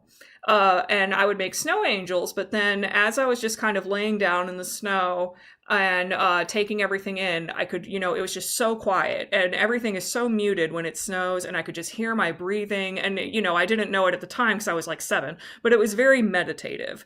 And so, of course, as I get older and write horror, I had to take that experience and make it horrifying. So this next piece I'm reading for you is called Snowfall. Lila gasped when she looked out her window. A blanket of snow covered the field that lay beyond her house. It stretched as far as the blackened trees that made up the surrounding woods. Before her mother could wake and ask her to do her morning chores, Lila pulled on her snow boots and winter coat. She ran outside and was struck immediately by stillness. Everything around her was quiet. She heard no birds, no wind, no rustling grass. The stillness was peaceful. She wanted to absorb it all. The woods stood covered in snow. Normally, Lila avoided the forest. Her mother told her not to play there at night, and that warning usually kept her out during the day as well. But something about this day, and the peaceful snow on the empty branches, beckoned Lila to take part in nature's serenity. She walked past her yard and into the woods, the footprints in the snow the only disturbance she left behind. The sky, already gray with cloud cover, took on the color of steel when blotted out by the trees. Lila looked around her, ever watchful for a wolf or a strange man, or the other monsters her mother had warned her were within the woods. All Lila saw, though, were trees. All she heard was silence. She breathed in and took in the cold. The chill pierced her lungs and stung her nostrils, but the pain gave a slight sense of pleasure. She noticed a snowbank unbroken by paw prints. She felt an urge to lie in it, perhaps to make a snow angel and leave her mark in this winter sanctuary. She lay down and felt the coldness wrap its arms around her. She heard her own breathing as she laid her head in the snow. In, then out. In, then out. Like waves on the beach or snow in the wind. Lila closed her eyes and held her breath. She heard an exhale beneath her, a staggered purr that wasn't her own. Lila opened her eyes and saw the snow surrounding her body. It seemed to grow beside her. She realized she was sinking, the dirt below giving way to her body like a pool of water. A tree root meandered over her body, as if trapping her in its sleep. She gasped and felt a rush of cold stab her throat and her lungs. Her scream froze before it escaped her lips. All she heard as she sank below the snow was the gentle sound of breathing. In, then out. In, then out. So be careful next time you're laying in the snow. So I've got one more story for you guys. This next one is from my second most recent short story collection. It's called Recreational Panic Stories. As you can see, once again, we have a skeleton. This is intentional on my part. I always like to have skeletons on my short story collections.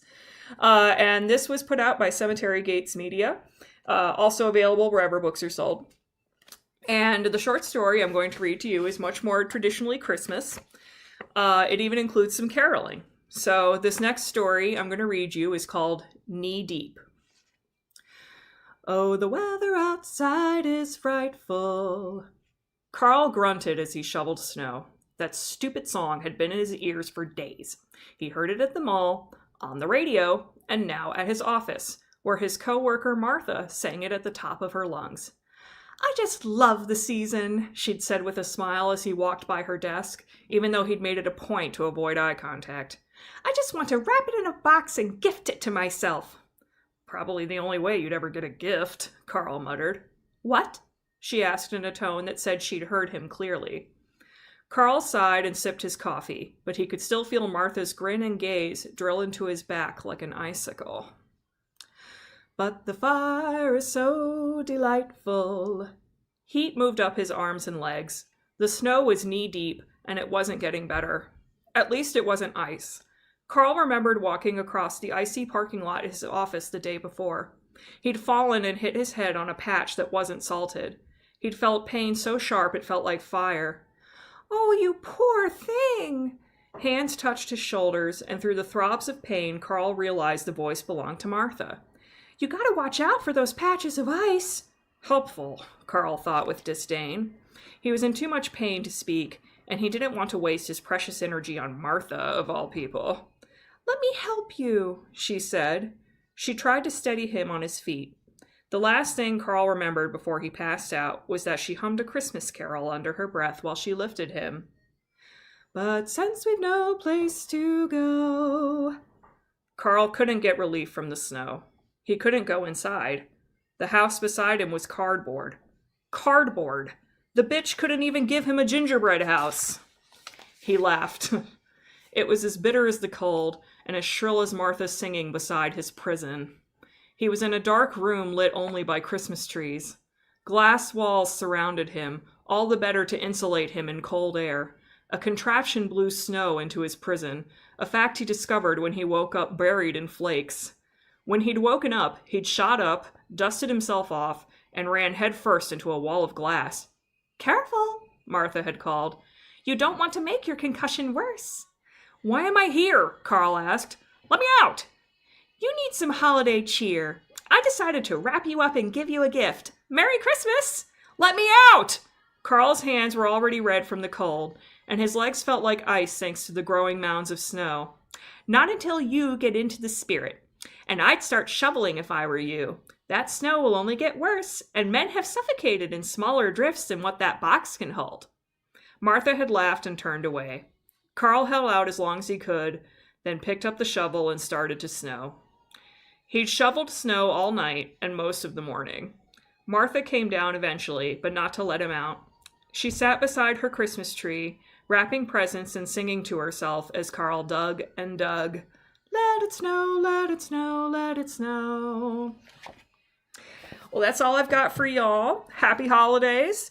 And thank you once again for taking part in Living the Scream 2025. And many thanks to S.H. Cooper, Laurel Hightower, Brian Keene, and all of you. Cheers, y'all.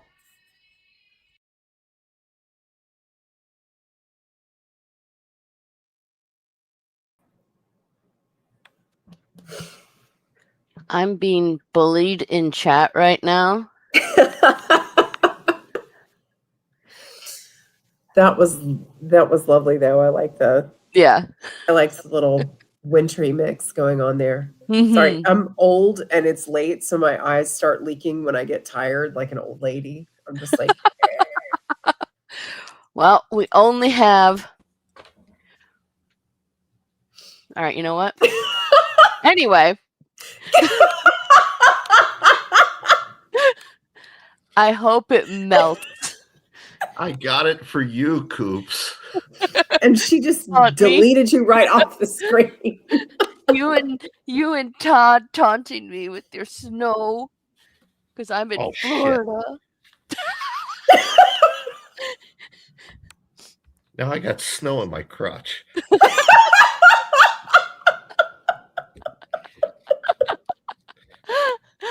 Rose and God damn it. Rose and Cross. Excuse me one moment. Keene is giving us a new meaning for snowballs. Oh, nice. Nicely done. Thank you. I'm up way past my bedtime. So am I. And it's like just now hitting for some reason. My brain is soup. Yeah, it's tank top weather here. I'm actually in t-shirt and I'm sweating. Yeah, it's Why is 21 Brian degrees holding here. a huge crack rock? What kind of reading is You know, Frank, if you donate $24, he'll send it to you. And it's your huge crack rock. That was terrible. I never feel bad, and you know it. Greg Bond is my best friend of many, many years. He has come to harass me in my final hours as I drift. Oh, I'm sorry. The cold is really hitting me at this point too. I'm just like, I don't know what's going on. That's a good deal for a crack rock. It is a good deal for a crack rock. Swiss Army crack. I'm trying to be a little bit quiet. My husband's gone to bed, so I'm trying to be a little bit quiet for his sake. But yeah, we are just $24 away from hitting 1,000. So if anyone out there would like a crack rock for $24, Keen will send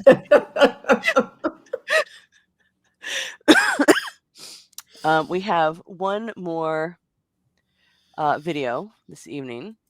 Discount crack for charity. Swiss Army crack. Nice. Don't say this Like- hasn't been as much for you as it's been for the ACLU. Last year, Bo Chappell made us all cry with his beautiful essay about hope, about keeping going, about just looking to each other and to art. And it's just an amazing piece. And this year he has recorded another wonderful essay called 5 Minutes that is ironically 16 minutes long. That's really funny.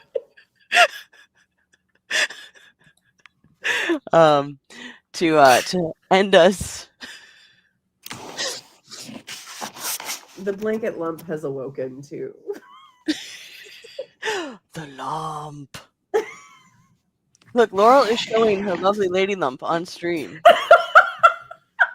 Ruby is a lovely lady. It's got to be worth $24.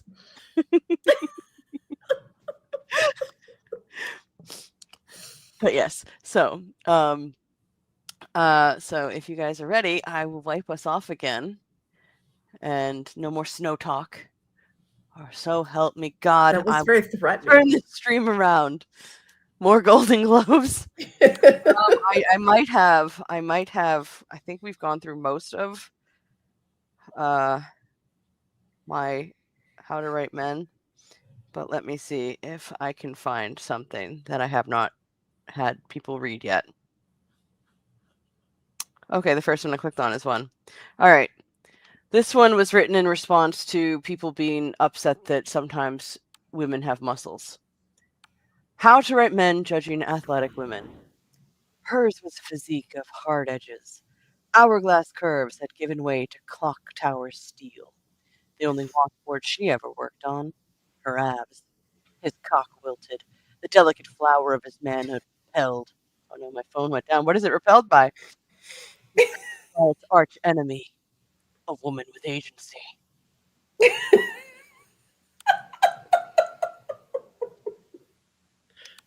see. How to Write Women, Halloween edition. He stood still, tall, tough, everything about him cocked, brow, gun, toed. His eyes flicked back and forth. There it was again. Footsteps. But how? He'd left her in the kitchen, and yet there she was. The woman was moving all on her own.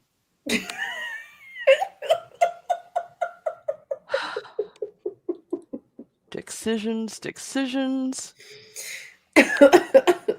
How to Write Men viewing a landscape. Apparently, I had more of these. We are at $999. Who did that? Who did that? I'm not mad. Just disappointed. From 900 Don Henley of all people.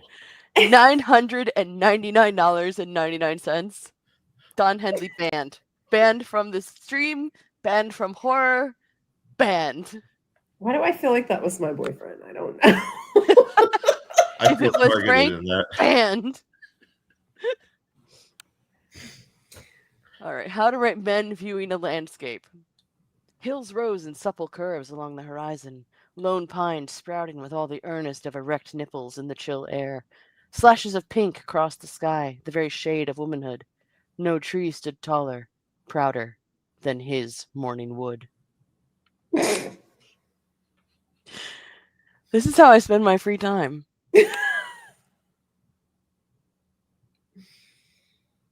Captain Patriarchy. All right, we may be at the end.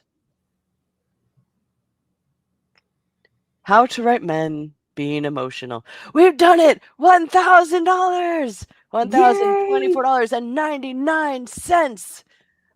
We don't have to go to horror jail anymore. Yay. We have been Yay. redeemed. Although whoever put us at $99.99, I'm watching you. No forgiveness. Never forgive, never forget. Now we're at $1,026 even. Thank you guys so much. Thank you so much. Patriarchy, we may be at the end. Yay. All right. This will probably be, I think I have one more after this. All right. How to write men being emotional. A single tear slid down his cheek, the only one to escape. He stood stoic as Washington on the Delaware. He wouldn't cry. Couldn't. Not when that one woman on Twitter might not want to ride his dick like it was that high horse she was so fond of.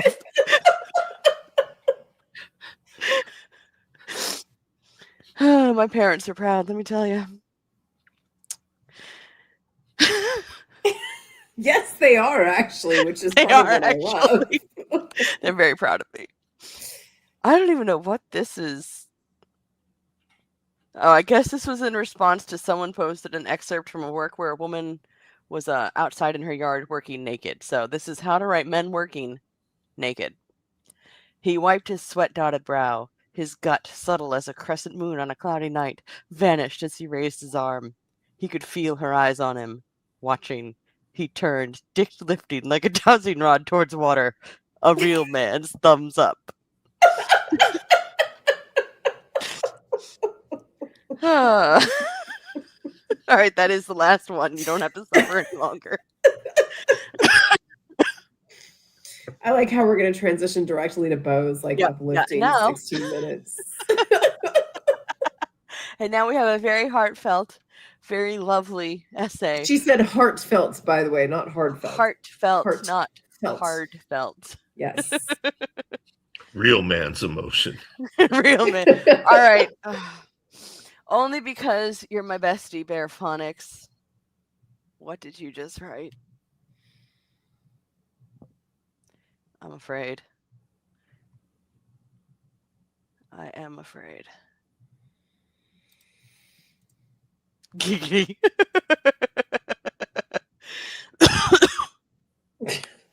That was Mary's contribution. Oh, he sent it to me outside of chat. All right. His tip quivered. He sensed danger close by. This decrepit alley was almost as dark as that bit of skin that went up the underside of his shaft. A strange excitement rippled through his sack. A mugger, he thought. Perhaps a mugger of testicles? What are you on?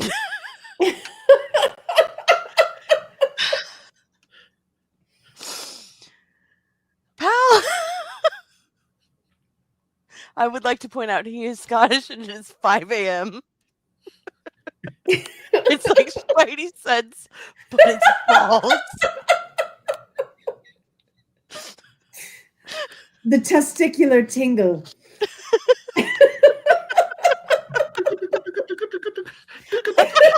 Is that the noise it makes?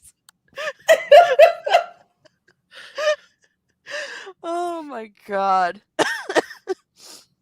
This is unrelated, but right above that, he had written to me, gentleman fisting, they call it. I'm not going to expand on why he said that to me right before that. But that was our conversation prior to his contribution. All right, on a more serious note, thank you guys so much for all of your donations tonight, for being here, for funny story. I wrote a podcast with characters named Morewood, and it came from Morning Wood. Anyway, as I was saying, thank you guys. I'm sorry, I'm starting to lose it. This is way past my bedtime. I'm an old woman. Thank you guys for being here, who've been here since the beginning, who have stuck out, who have entertained us and been entertained by us, and who have donated to the ACLU. It is, as I have said repeatedly tonight, a fantastic cause. The work they do is invaluable. It is protecting the rights of Americans who would otherwise not have that. The fact that the three of us are sitting here safe in our homes, secure, does come from such a place of privilege. And we are all very aware of that. And we hope that we are able to contribute to using our privilege and our voices to help promote and protect those who need it during such a turbulent time. We're not quite done yet. Jill Fluenza, we have one more author, Bo Chappell. He has given us a beautiful essay, so I hope you will stick around. I know it's late, and just give Bo 16 minutes of your time because he is worth it. His words are worth it. And I'm going to get that queued up because I still have not done that. You think by this point in the evening, I would be on top of my game, but you, sir and madam, and everyone in between, do not know me. All right, so I'm going to queue up Bo Chappell, 5 minutes. So I hope you guys enjoy. I hope you take something from it. It is a beautiful, beautiful speech. So I'm going to wipe us out and give Bo the floor.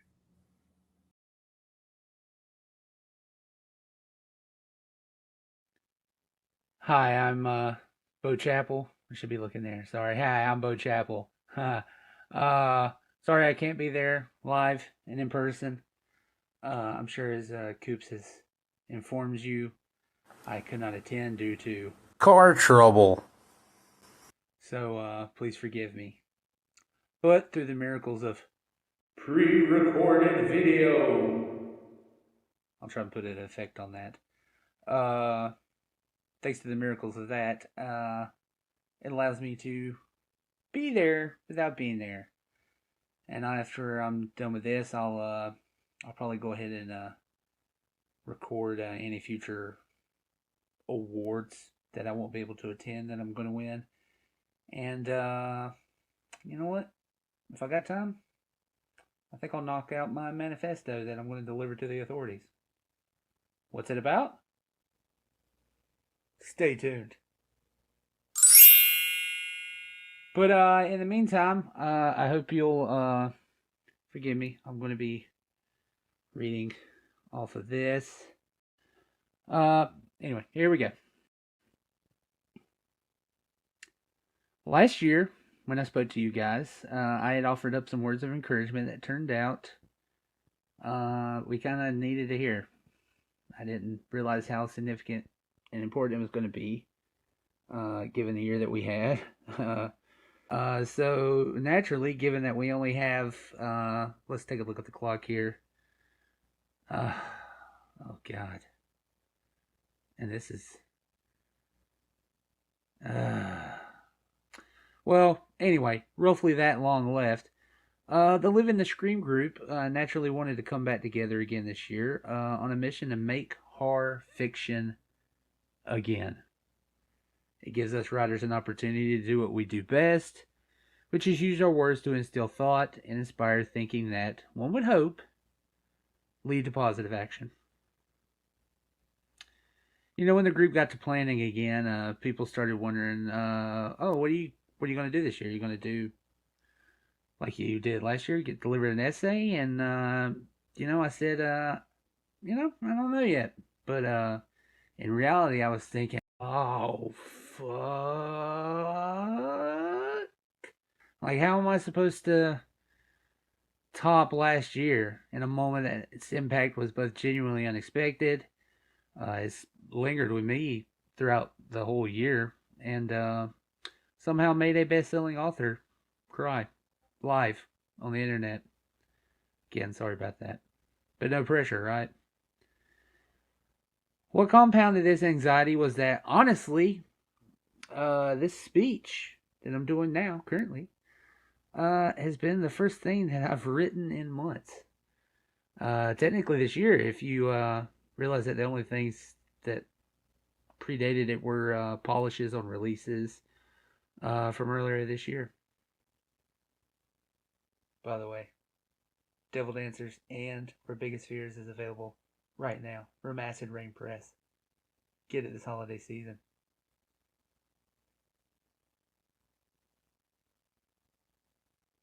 Sorry, where was I?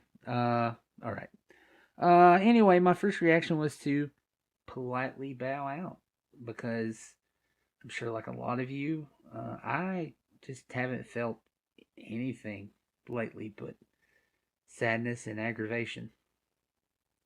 In just the short span from January to now, we've experienced countless suppressions of free speech, the literal destruction of history, a public assassination utilized to propagate more unnecessary wealth and power, poor people spending a Thanksgiving with even less to be thankful for, with the threat looming for the Democratic states for that to happen continuously, the facilitation of intellectual property for the sake of AI, and thousands of immigrants and citizens thrown out of their own home, all for the greater good of the country. Oh, and the Epstein list.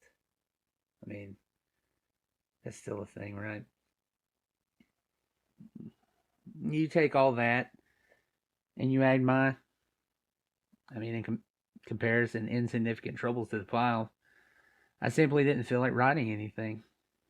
And not just for this occasion, but maybe just ever. Because simultaneously, I'm at this weird junction in my life where I don't know how I feel about who I am or what I'm doing. And I don't expect anyone to know the answers to those questions when they are surrounded by uncertainty themselves. I was talking to A.A. Medina, co-author of Devil Dancers, available now. Pick that up. I was talking to him late one night about all this, and he was, he's been super excited about this book being part of a trilogy that we have mapped out. But in a moment of honesty as friends and not just writing partners, I expressed to him how difficult it's been doing anything.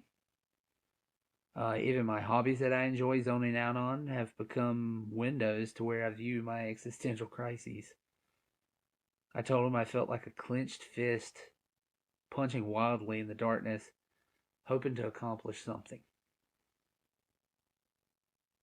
That's when he reminded me of something that he once read. A piece of timely wisdom he passed on to me that I will now pass on to you in case you may very well be in the same boat as me. He said that when he was 26, he read a life-changing book called If You Meet Buddha on the Road, Kill Him. And one of the things that stuck with him from this book was, the cool water of the running stream cannot be grasped up to the mouth with clenching fists. Said that whenever he feels burned out, he remembers it. It certainly helped me as I'm here now reading this to you instead of watching this stream from the other side. Although, technically, since I'm not here now, I would be watching the stream. But that was an unintentional. Never mind, don't worry about that. It's one thing to remember that in order to fill others' cups, you have to fill your own. But it's another thing entirely to remember to be spiritually hydrated by drinking from your own damn cup. Especially while others are preoccupied with making a bigger cup. One so big that what the human soul needs to sustain life seems insignificant. A cup that will never, ever be full. And so that snapped me back to reality and made me realize something. The reason we're all so fucking tired, so anxious to heal, so needful of alleviation, that feeling that we are dying. It's an infection. The signs of infection do not always warrant death. Quite the contrary. The symptoms we are experiencing don't have to mean a death sentence. There are a series of signs our body is exhibiting to let us know that we need to do something about this now. It's a festering boil coming to the surface that needs to be lanced and drained. What I'm saying is, and more importantly what I hope is happening, is that we are going through the pains of ridding this diseased blood from our body. And everything we are seeing now is the inevitable, the pus-filled darkness before the dawn. Now, while I doubt all this talk of pus and infectious wounds has elicited a tear from Laurel this year, unless, of course, she's, either super polite or just, a real softy for gangrene, I do feel it's important to revisit the spearhead of what I said last year. Back then, I had promoted a message of strength and endurance, to keep going no matter how bad things got.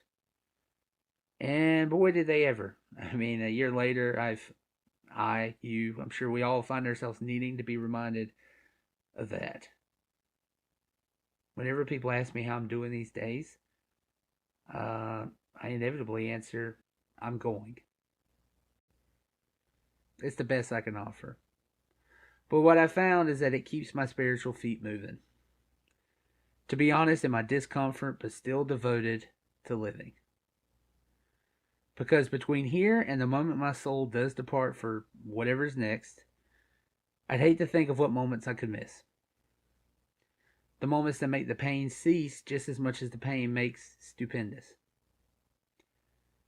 For all the terrible things that we have witnessed this year, I hope there have been moments that you would never want to lose had this year never happened at all. Perhaps you met someone new and beautiful. Maybe you accomplished a goal that you never thought was possible. Maybe you outlasted a health scare, or maybe it was something as simple yet monumental as quitting smoking. Or maybe it was just experiencing a damn fine work of art. For me, I think the big one is I got to meet my kid sister's beautiful daughter, Savannah, for the first time and make her laugh.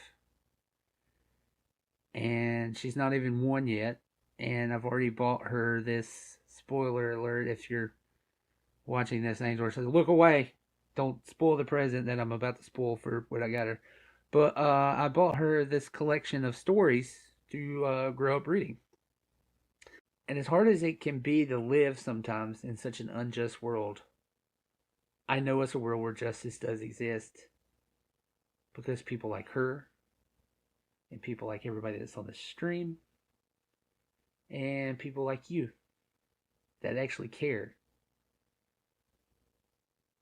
That's how I know that justice exists.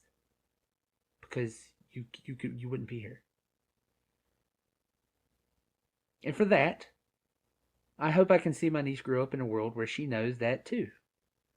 That there is a world where she knows that love is possible and people are inherently good. All they got to do is choose to be.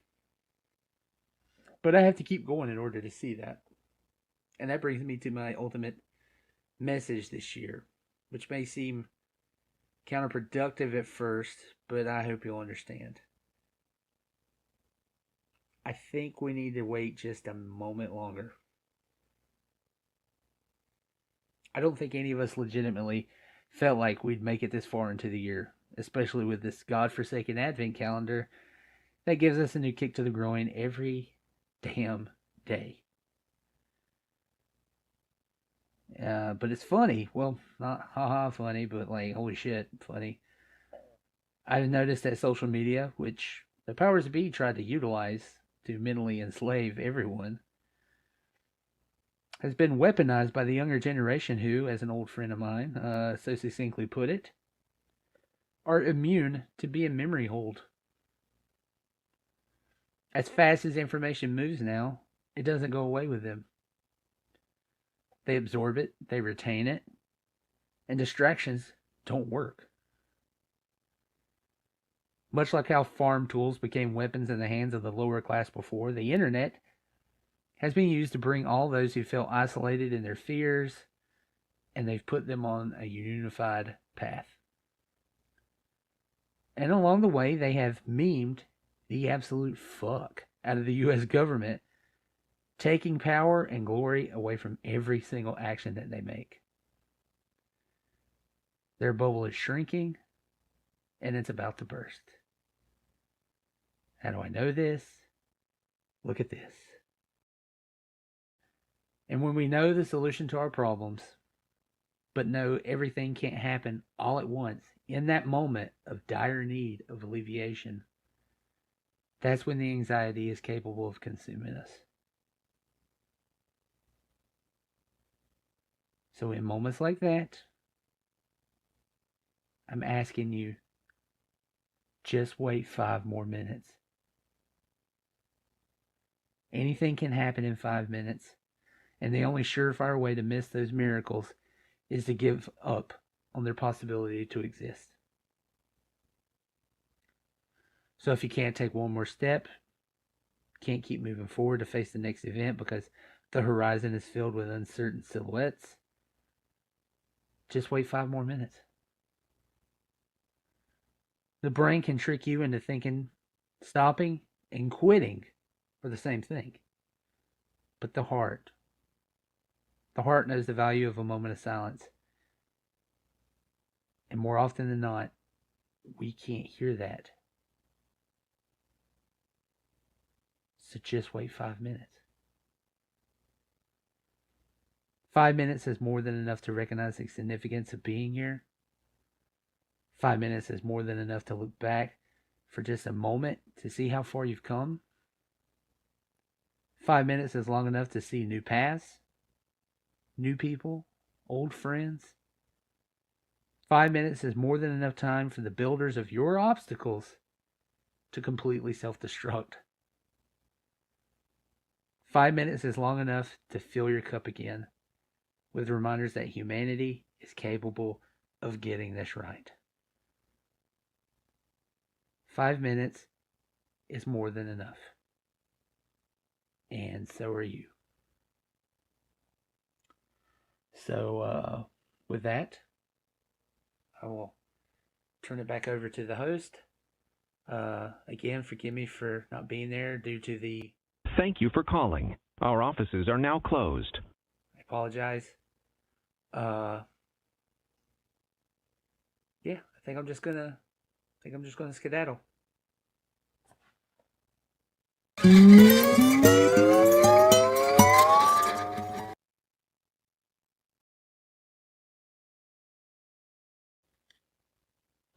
By the way, if you're still watching this, any of you guys, I really could use some blurbs for the back of my short story collection coming out next year, or even for the second edition of Year 47. I'm really excited about that coming back out. Also from Acid Rain Press, and again, Devil Dancers. It's and Our Biggest Fears are both available right now. Acid Rain Press. There's still time to ship it for Halloween, Christmas. Oh my God! But yeah, go ahead and get it for Halloween next year too. Yeah, fuck it. Just buy things from me specifically. Thank you.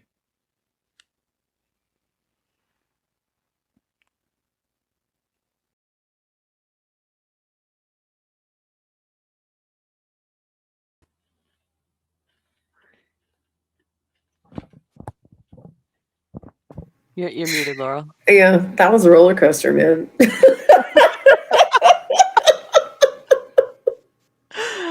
So when Bo asks tomorrow, did he make Laurel cry for you? Yes, obviously. I do have a huge affinity for gangrene. It's one of the most underappreciated. No one loves it, you know? No one loves it. There's a reason for that. You're just making it worse. Oh, that end with him flying up. Bo, you can't do that to me after midnight, my dude. But in all seriousness, Bo, I love you, man. You got I do such a way too. with words. And like Victoria said in the chat, he reminds us of the fundamental things that sustain us and connect us. Yep. Yeah.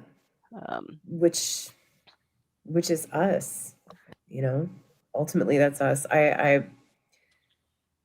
Disney is incredibly problematic in a lot of ways, and I fully understand that. But the first movie I took my son to see in the theater was called Wish, and I don't know how many people saw that, but I actually really loved it, and it was very timely, very much had to do with standing up against the kind of things that we're dealing with now. Knowing what I know now is an absolute banger, and I think everyone should listen to it tomorrow, and we'll fucking go to battle over it. But there's also a great song about just basically, and it's one of the things that I've read a lot in some of the work that I've done is that we are all the same. We are all from the same stardust, and that our biggest struggles result from seeing each other as separate, and we're not. So every time we reach out and take someone's hand, figuratively or literally, whether we donate, whether we offer an encouraging word, whether Bo posts something like that, whether anything, any of those things in which we remember that we are human and we are connected and that they cannot take that fucking shit from us. That is power. And that is standing up. And I just want to thank everyone for being here tonight, because the money that we raised is marvelous. It's absolutely wonderful. The sense of community is even more. Yep. Us laughing together, us, crying over gangrene together, or whatever else it is we need to do. Genuinely, thank you. Thank you. Yeah, I mean, I know times this year has felt so much harder than last year in ways I can't explain. And I know a lot of people feel that way too. The hope, it feels like it's diminishing because every day you turn on the news and you see more things that are going so wrong, and you sit there and you wonder, how did we get here? Why are we here? Why are these people doing this? Why are they acting like this? And right now it is dark, and right now it is scary, and right now it is dangerous. But right now is not forever. And it's gonna end. And things like this, events like this, where we come together and stand up and we say, fuck you.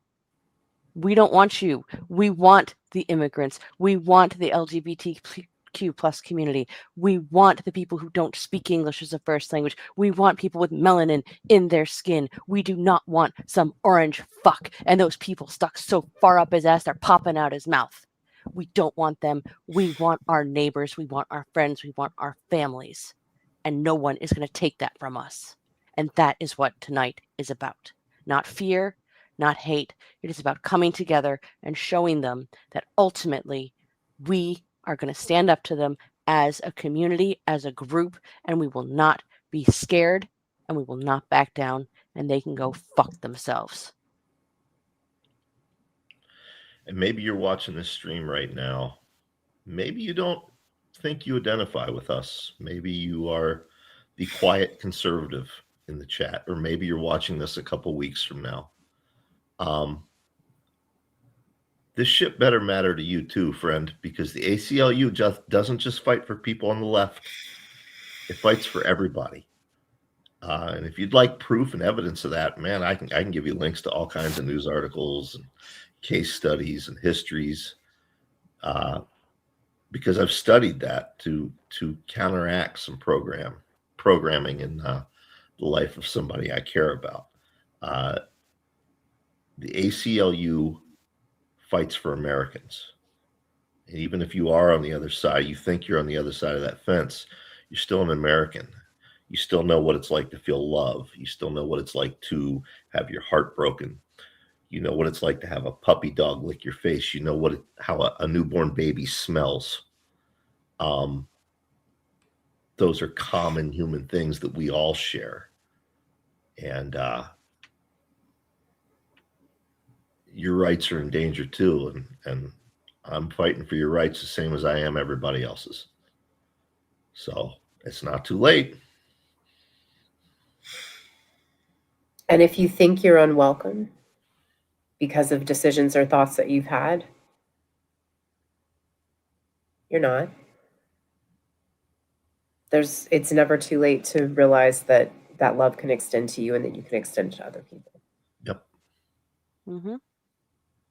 I just hope that you're willing to listen, to open your eyes and see that the people that you feel so much negativity toward are not your enemy.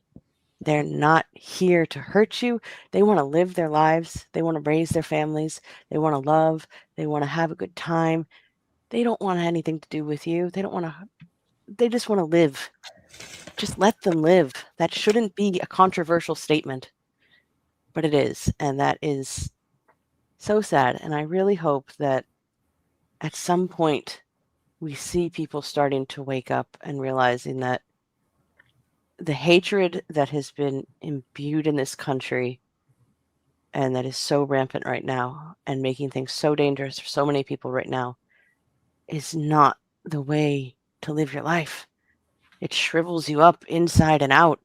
It turns you into a shell of a person, and you can be so much more. And I hope that eventually people realize that about themselves and are willing to change, because that's the only way this country as a whole is going to heal, if people are willing to change and realize that your neighbors, they just want to be here and live and be happy, same as you. All right.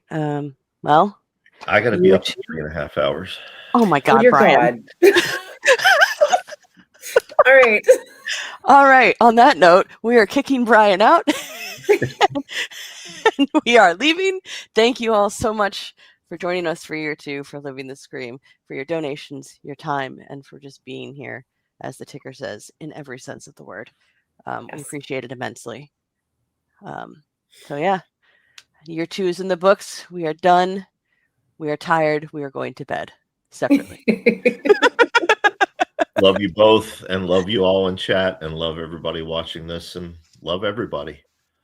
Well, But maybe thank you, not Brian. everybody, but most people. Love can come in time. All right, guys. Thank you so much. Good night. Good night.